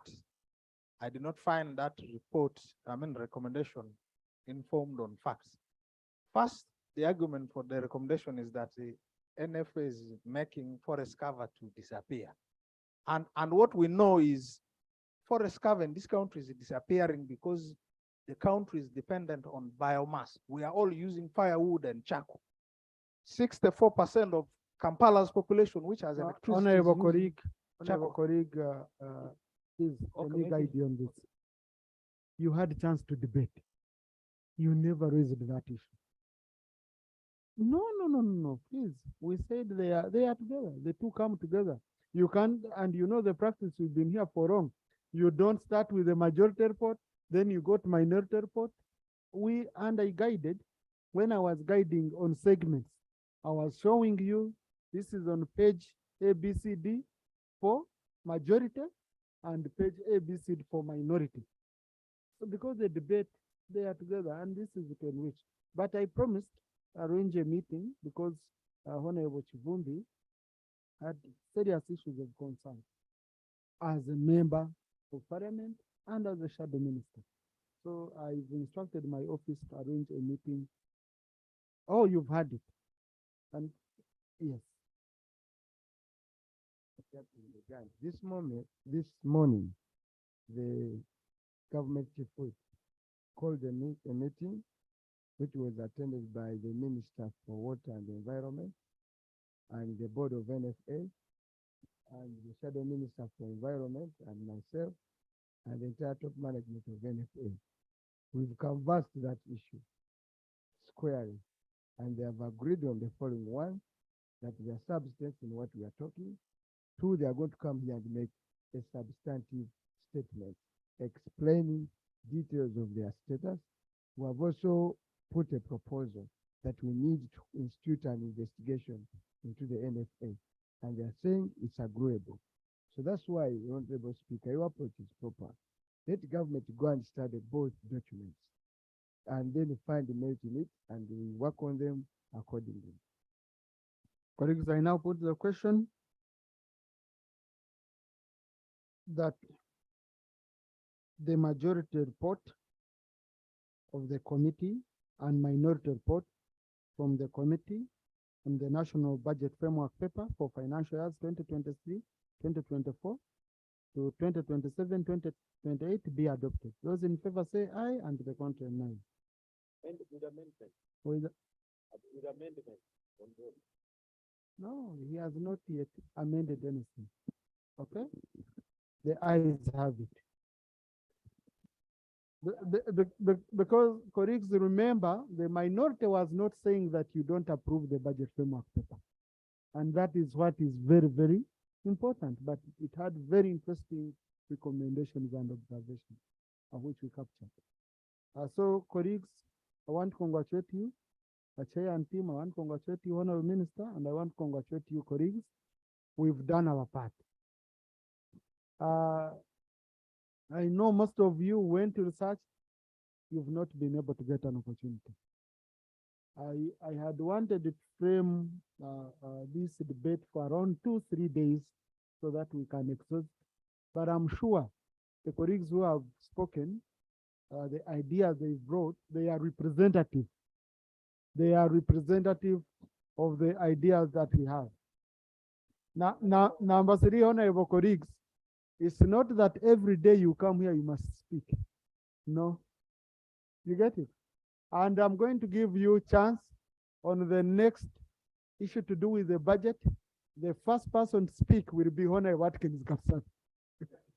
With that, I adjourn the House. Sorry, I haven't pronounced on the time, so. Thank you. Mr. Speaker, before, I wanted you to also guide on how we dispose of the item before that, because there were two motions that we were speaking to at the same time. We have just addressed one, now the other one also. You know, my mind, I've really been overworked for how many days? So there is another one where I was also supposed to pronounce myself. And I can see all of you were rushing to go. Only one person was a rat. Identified. Oh, even, yes. Yeah, colleagues, we handled the report of the Budget Committee on performance for financial year 2021, 2022. Not mid-year, 2021, 2022. So, colleagues, I want to put a question that the report of the Budget Committee on budget for performance for financial year 2021, 2022 be adopted. Those in favor say aye, and the contrary no. The ayes have it. Thank you for being alert, honorable colleagues. With that, colleagues, I adjourn the House to tomorrow at 2 p.m.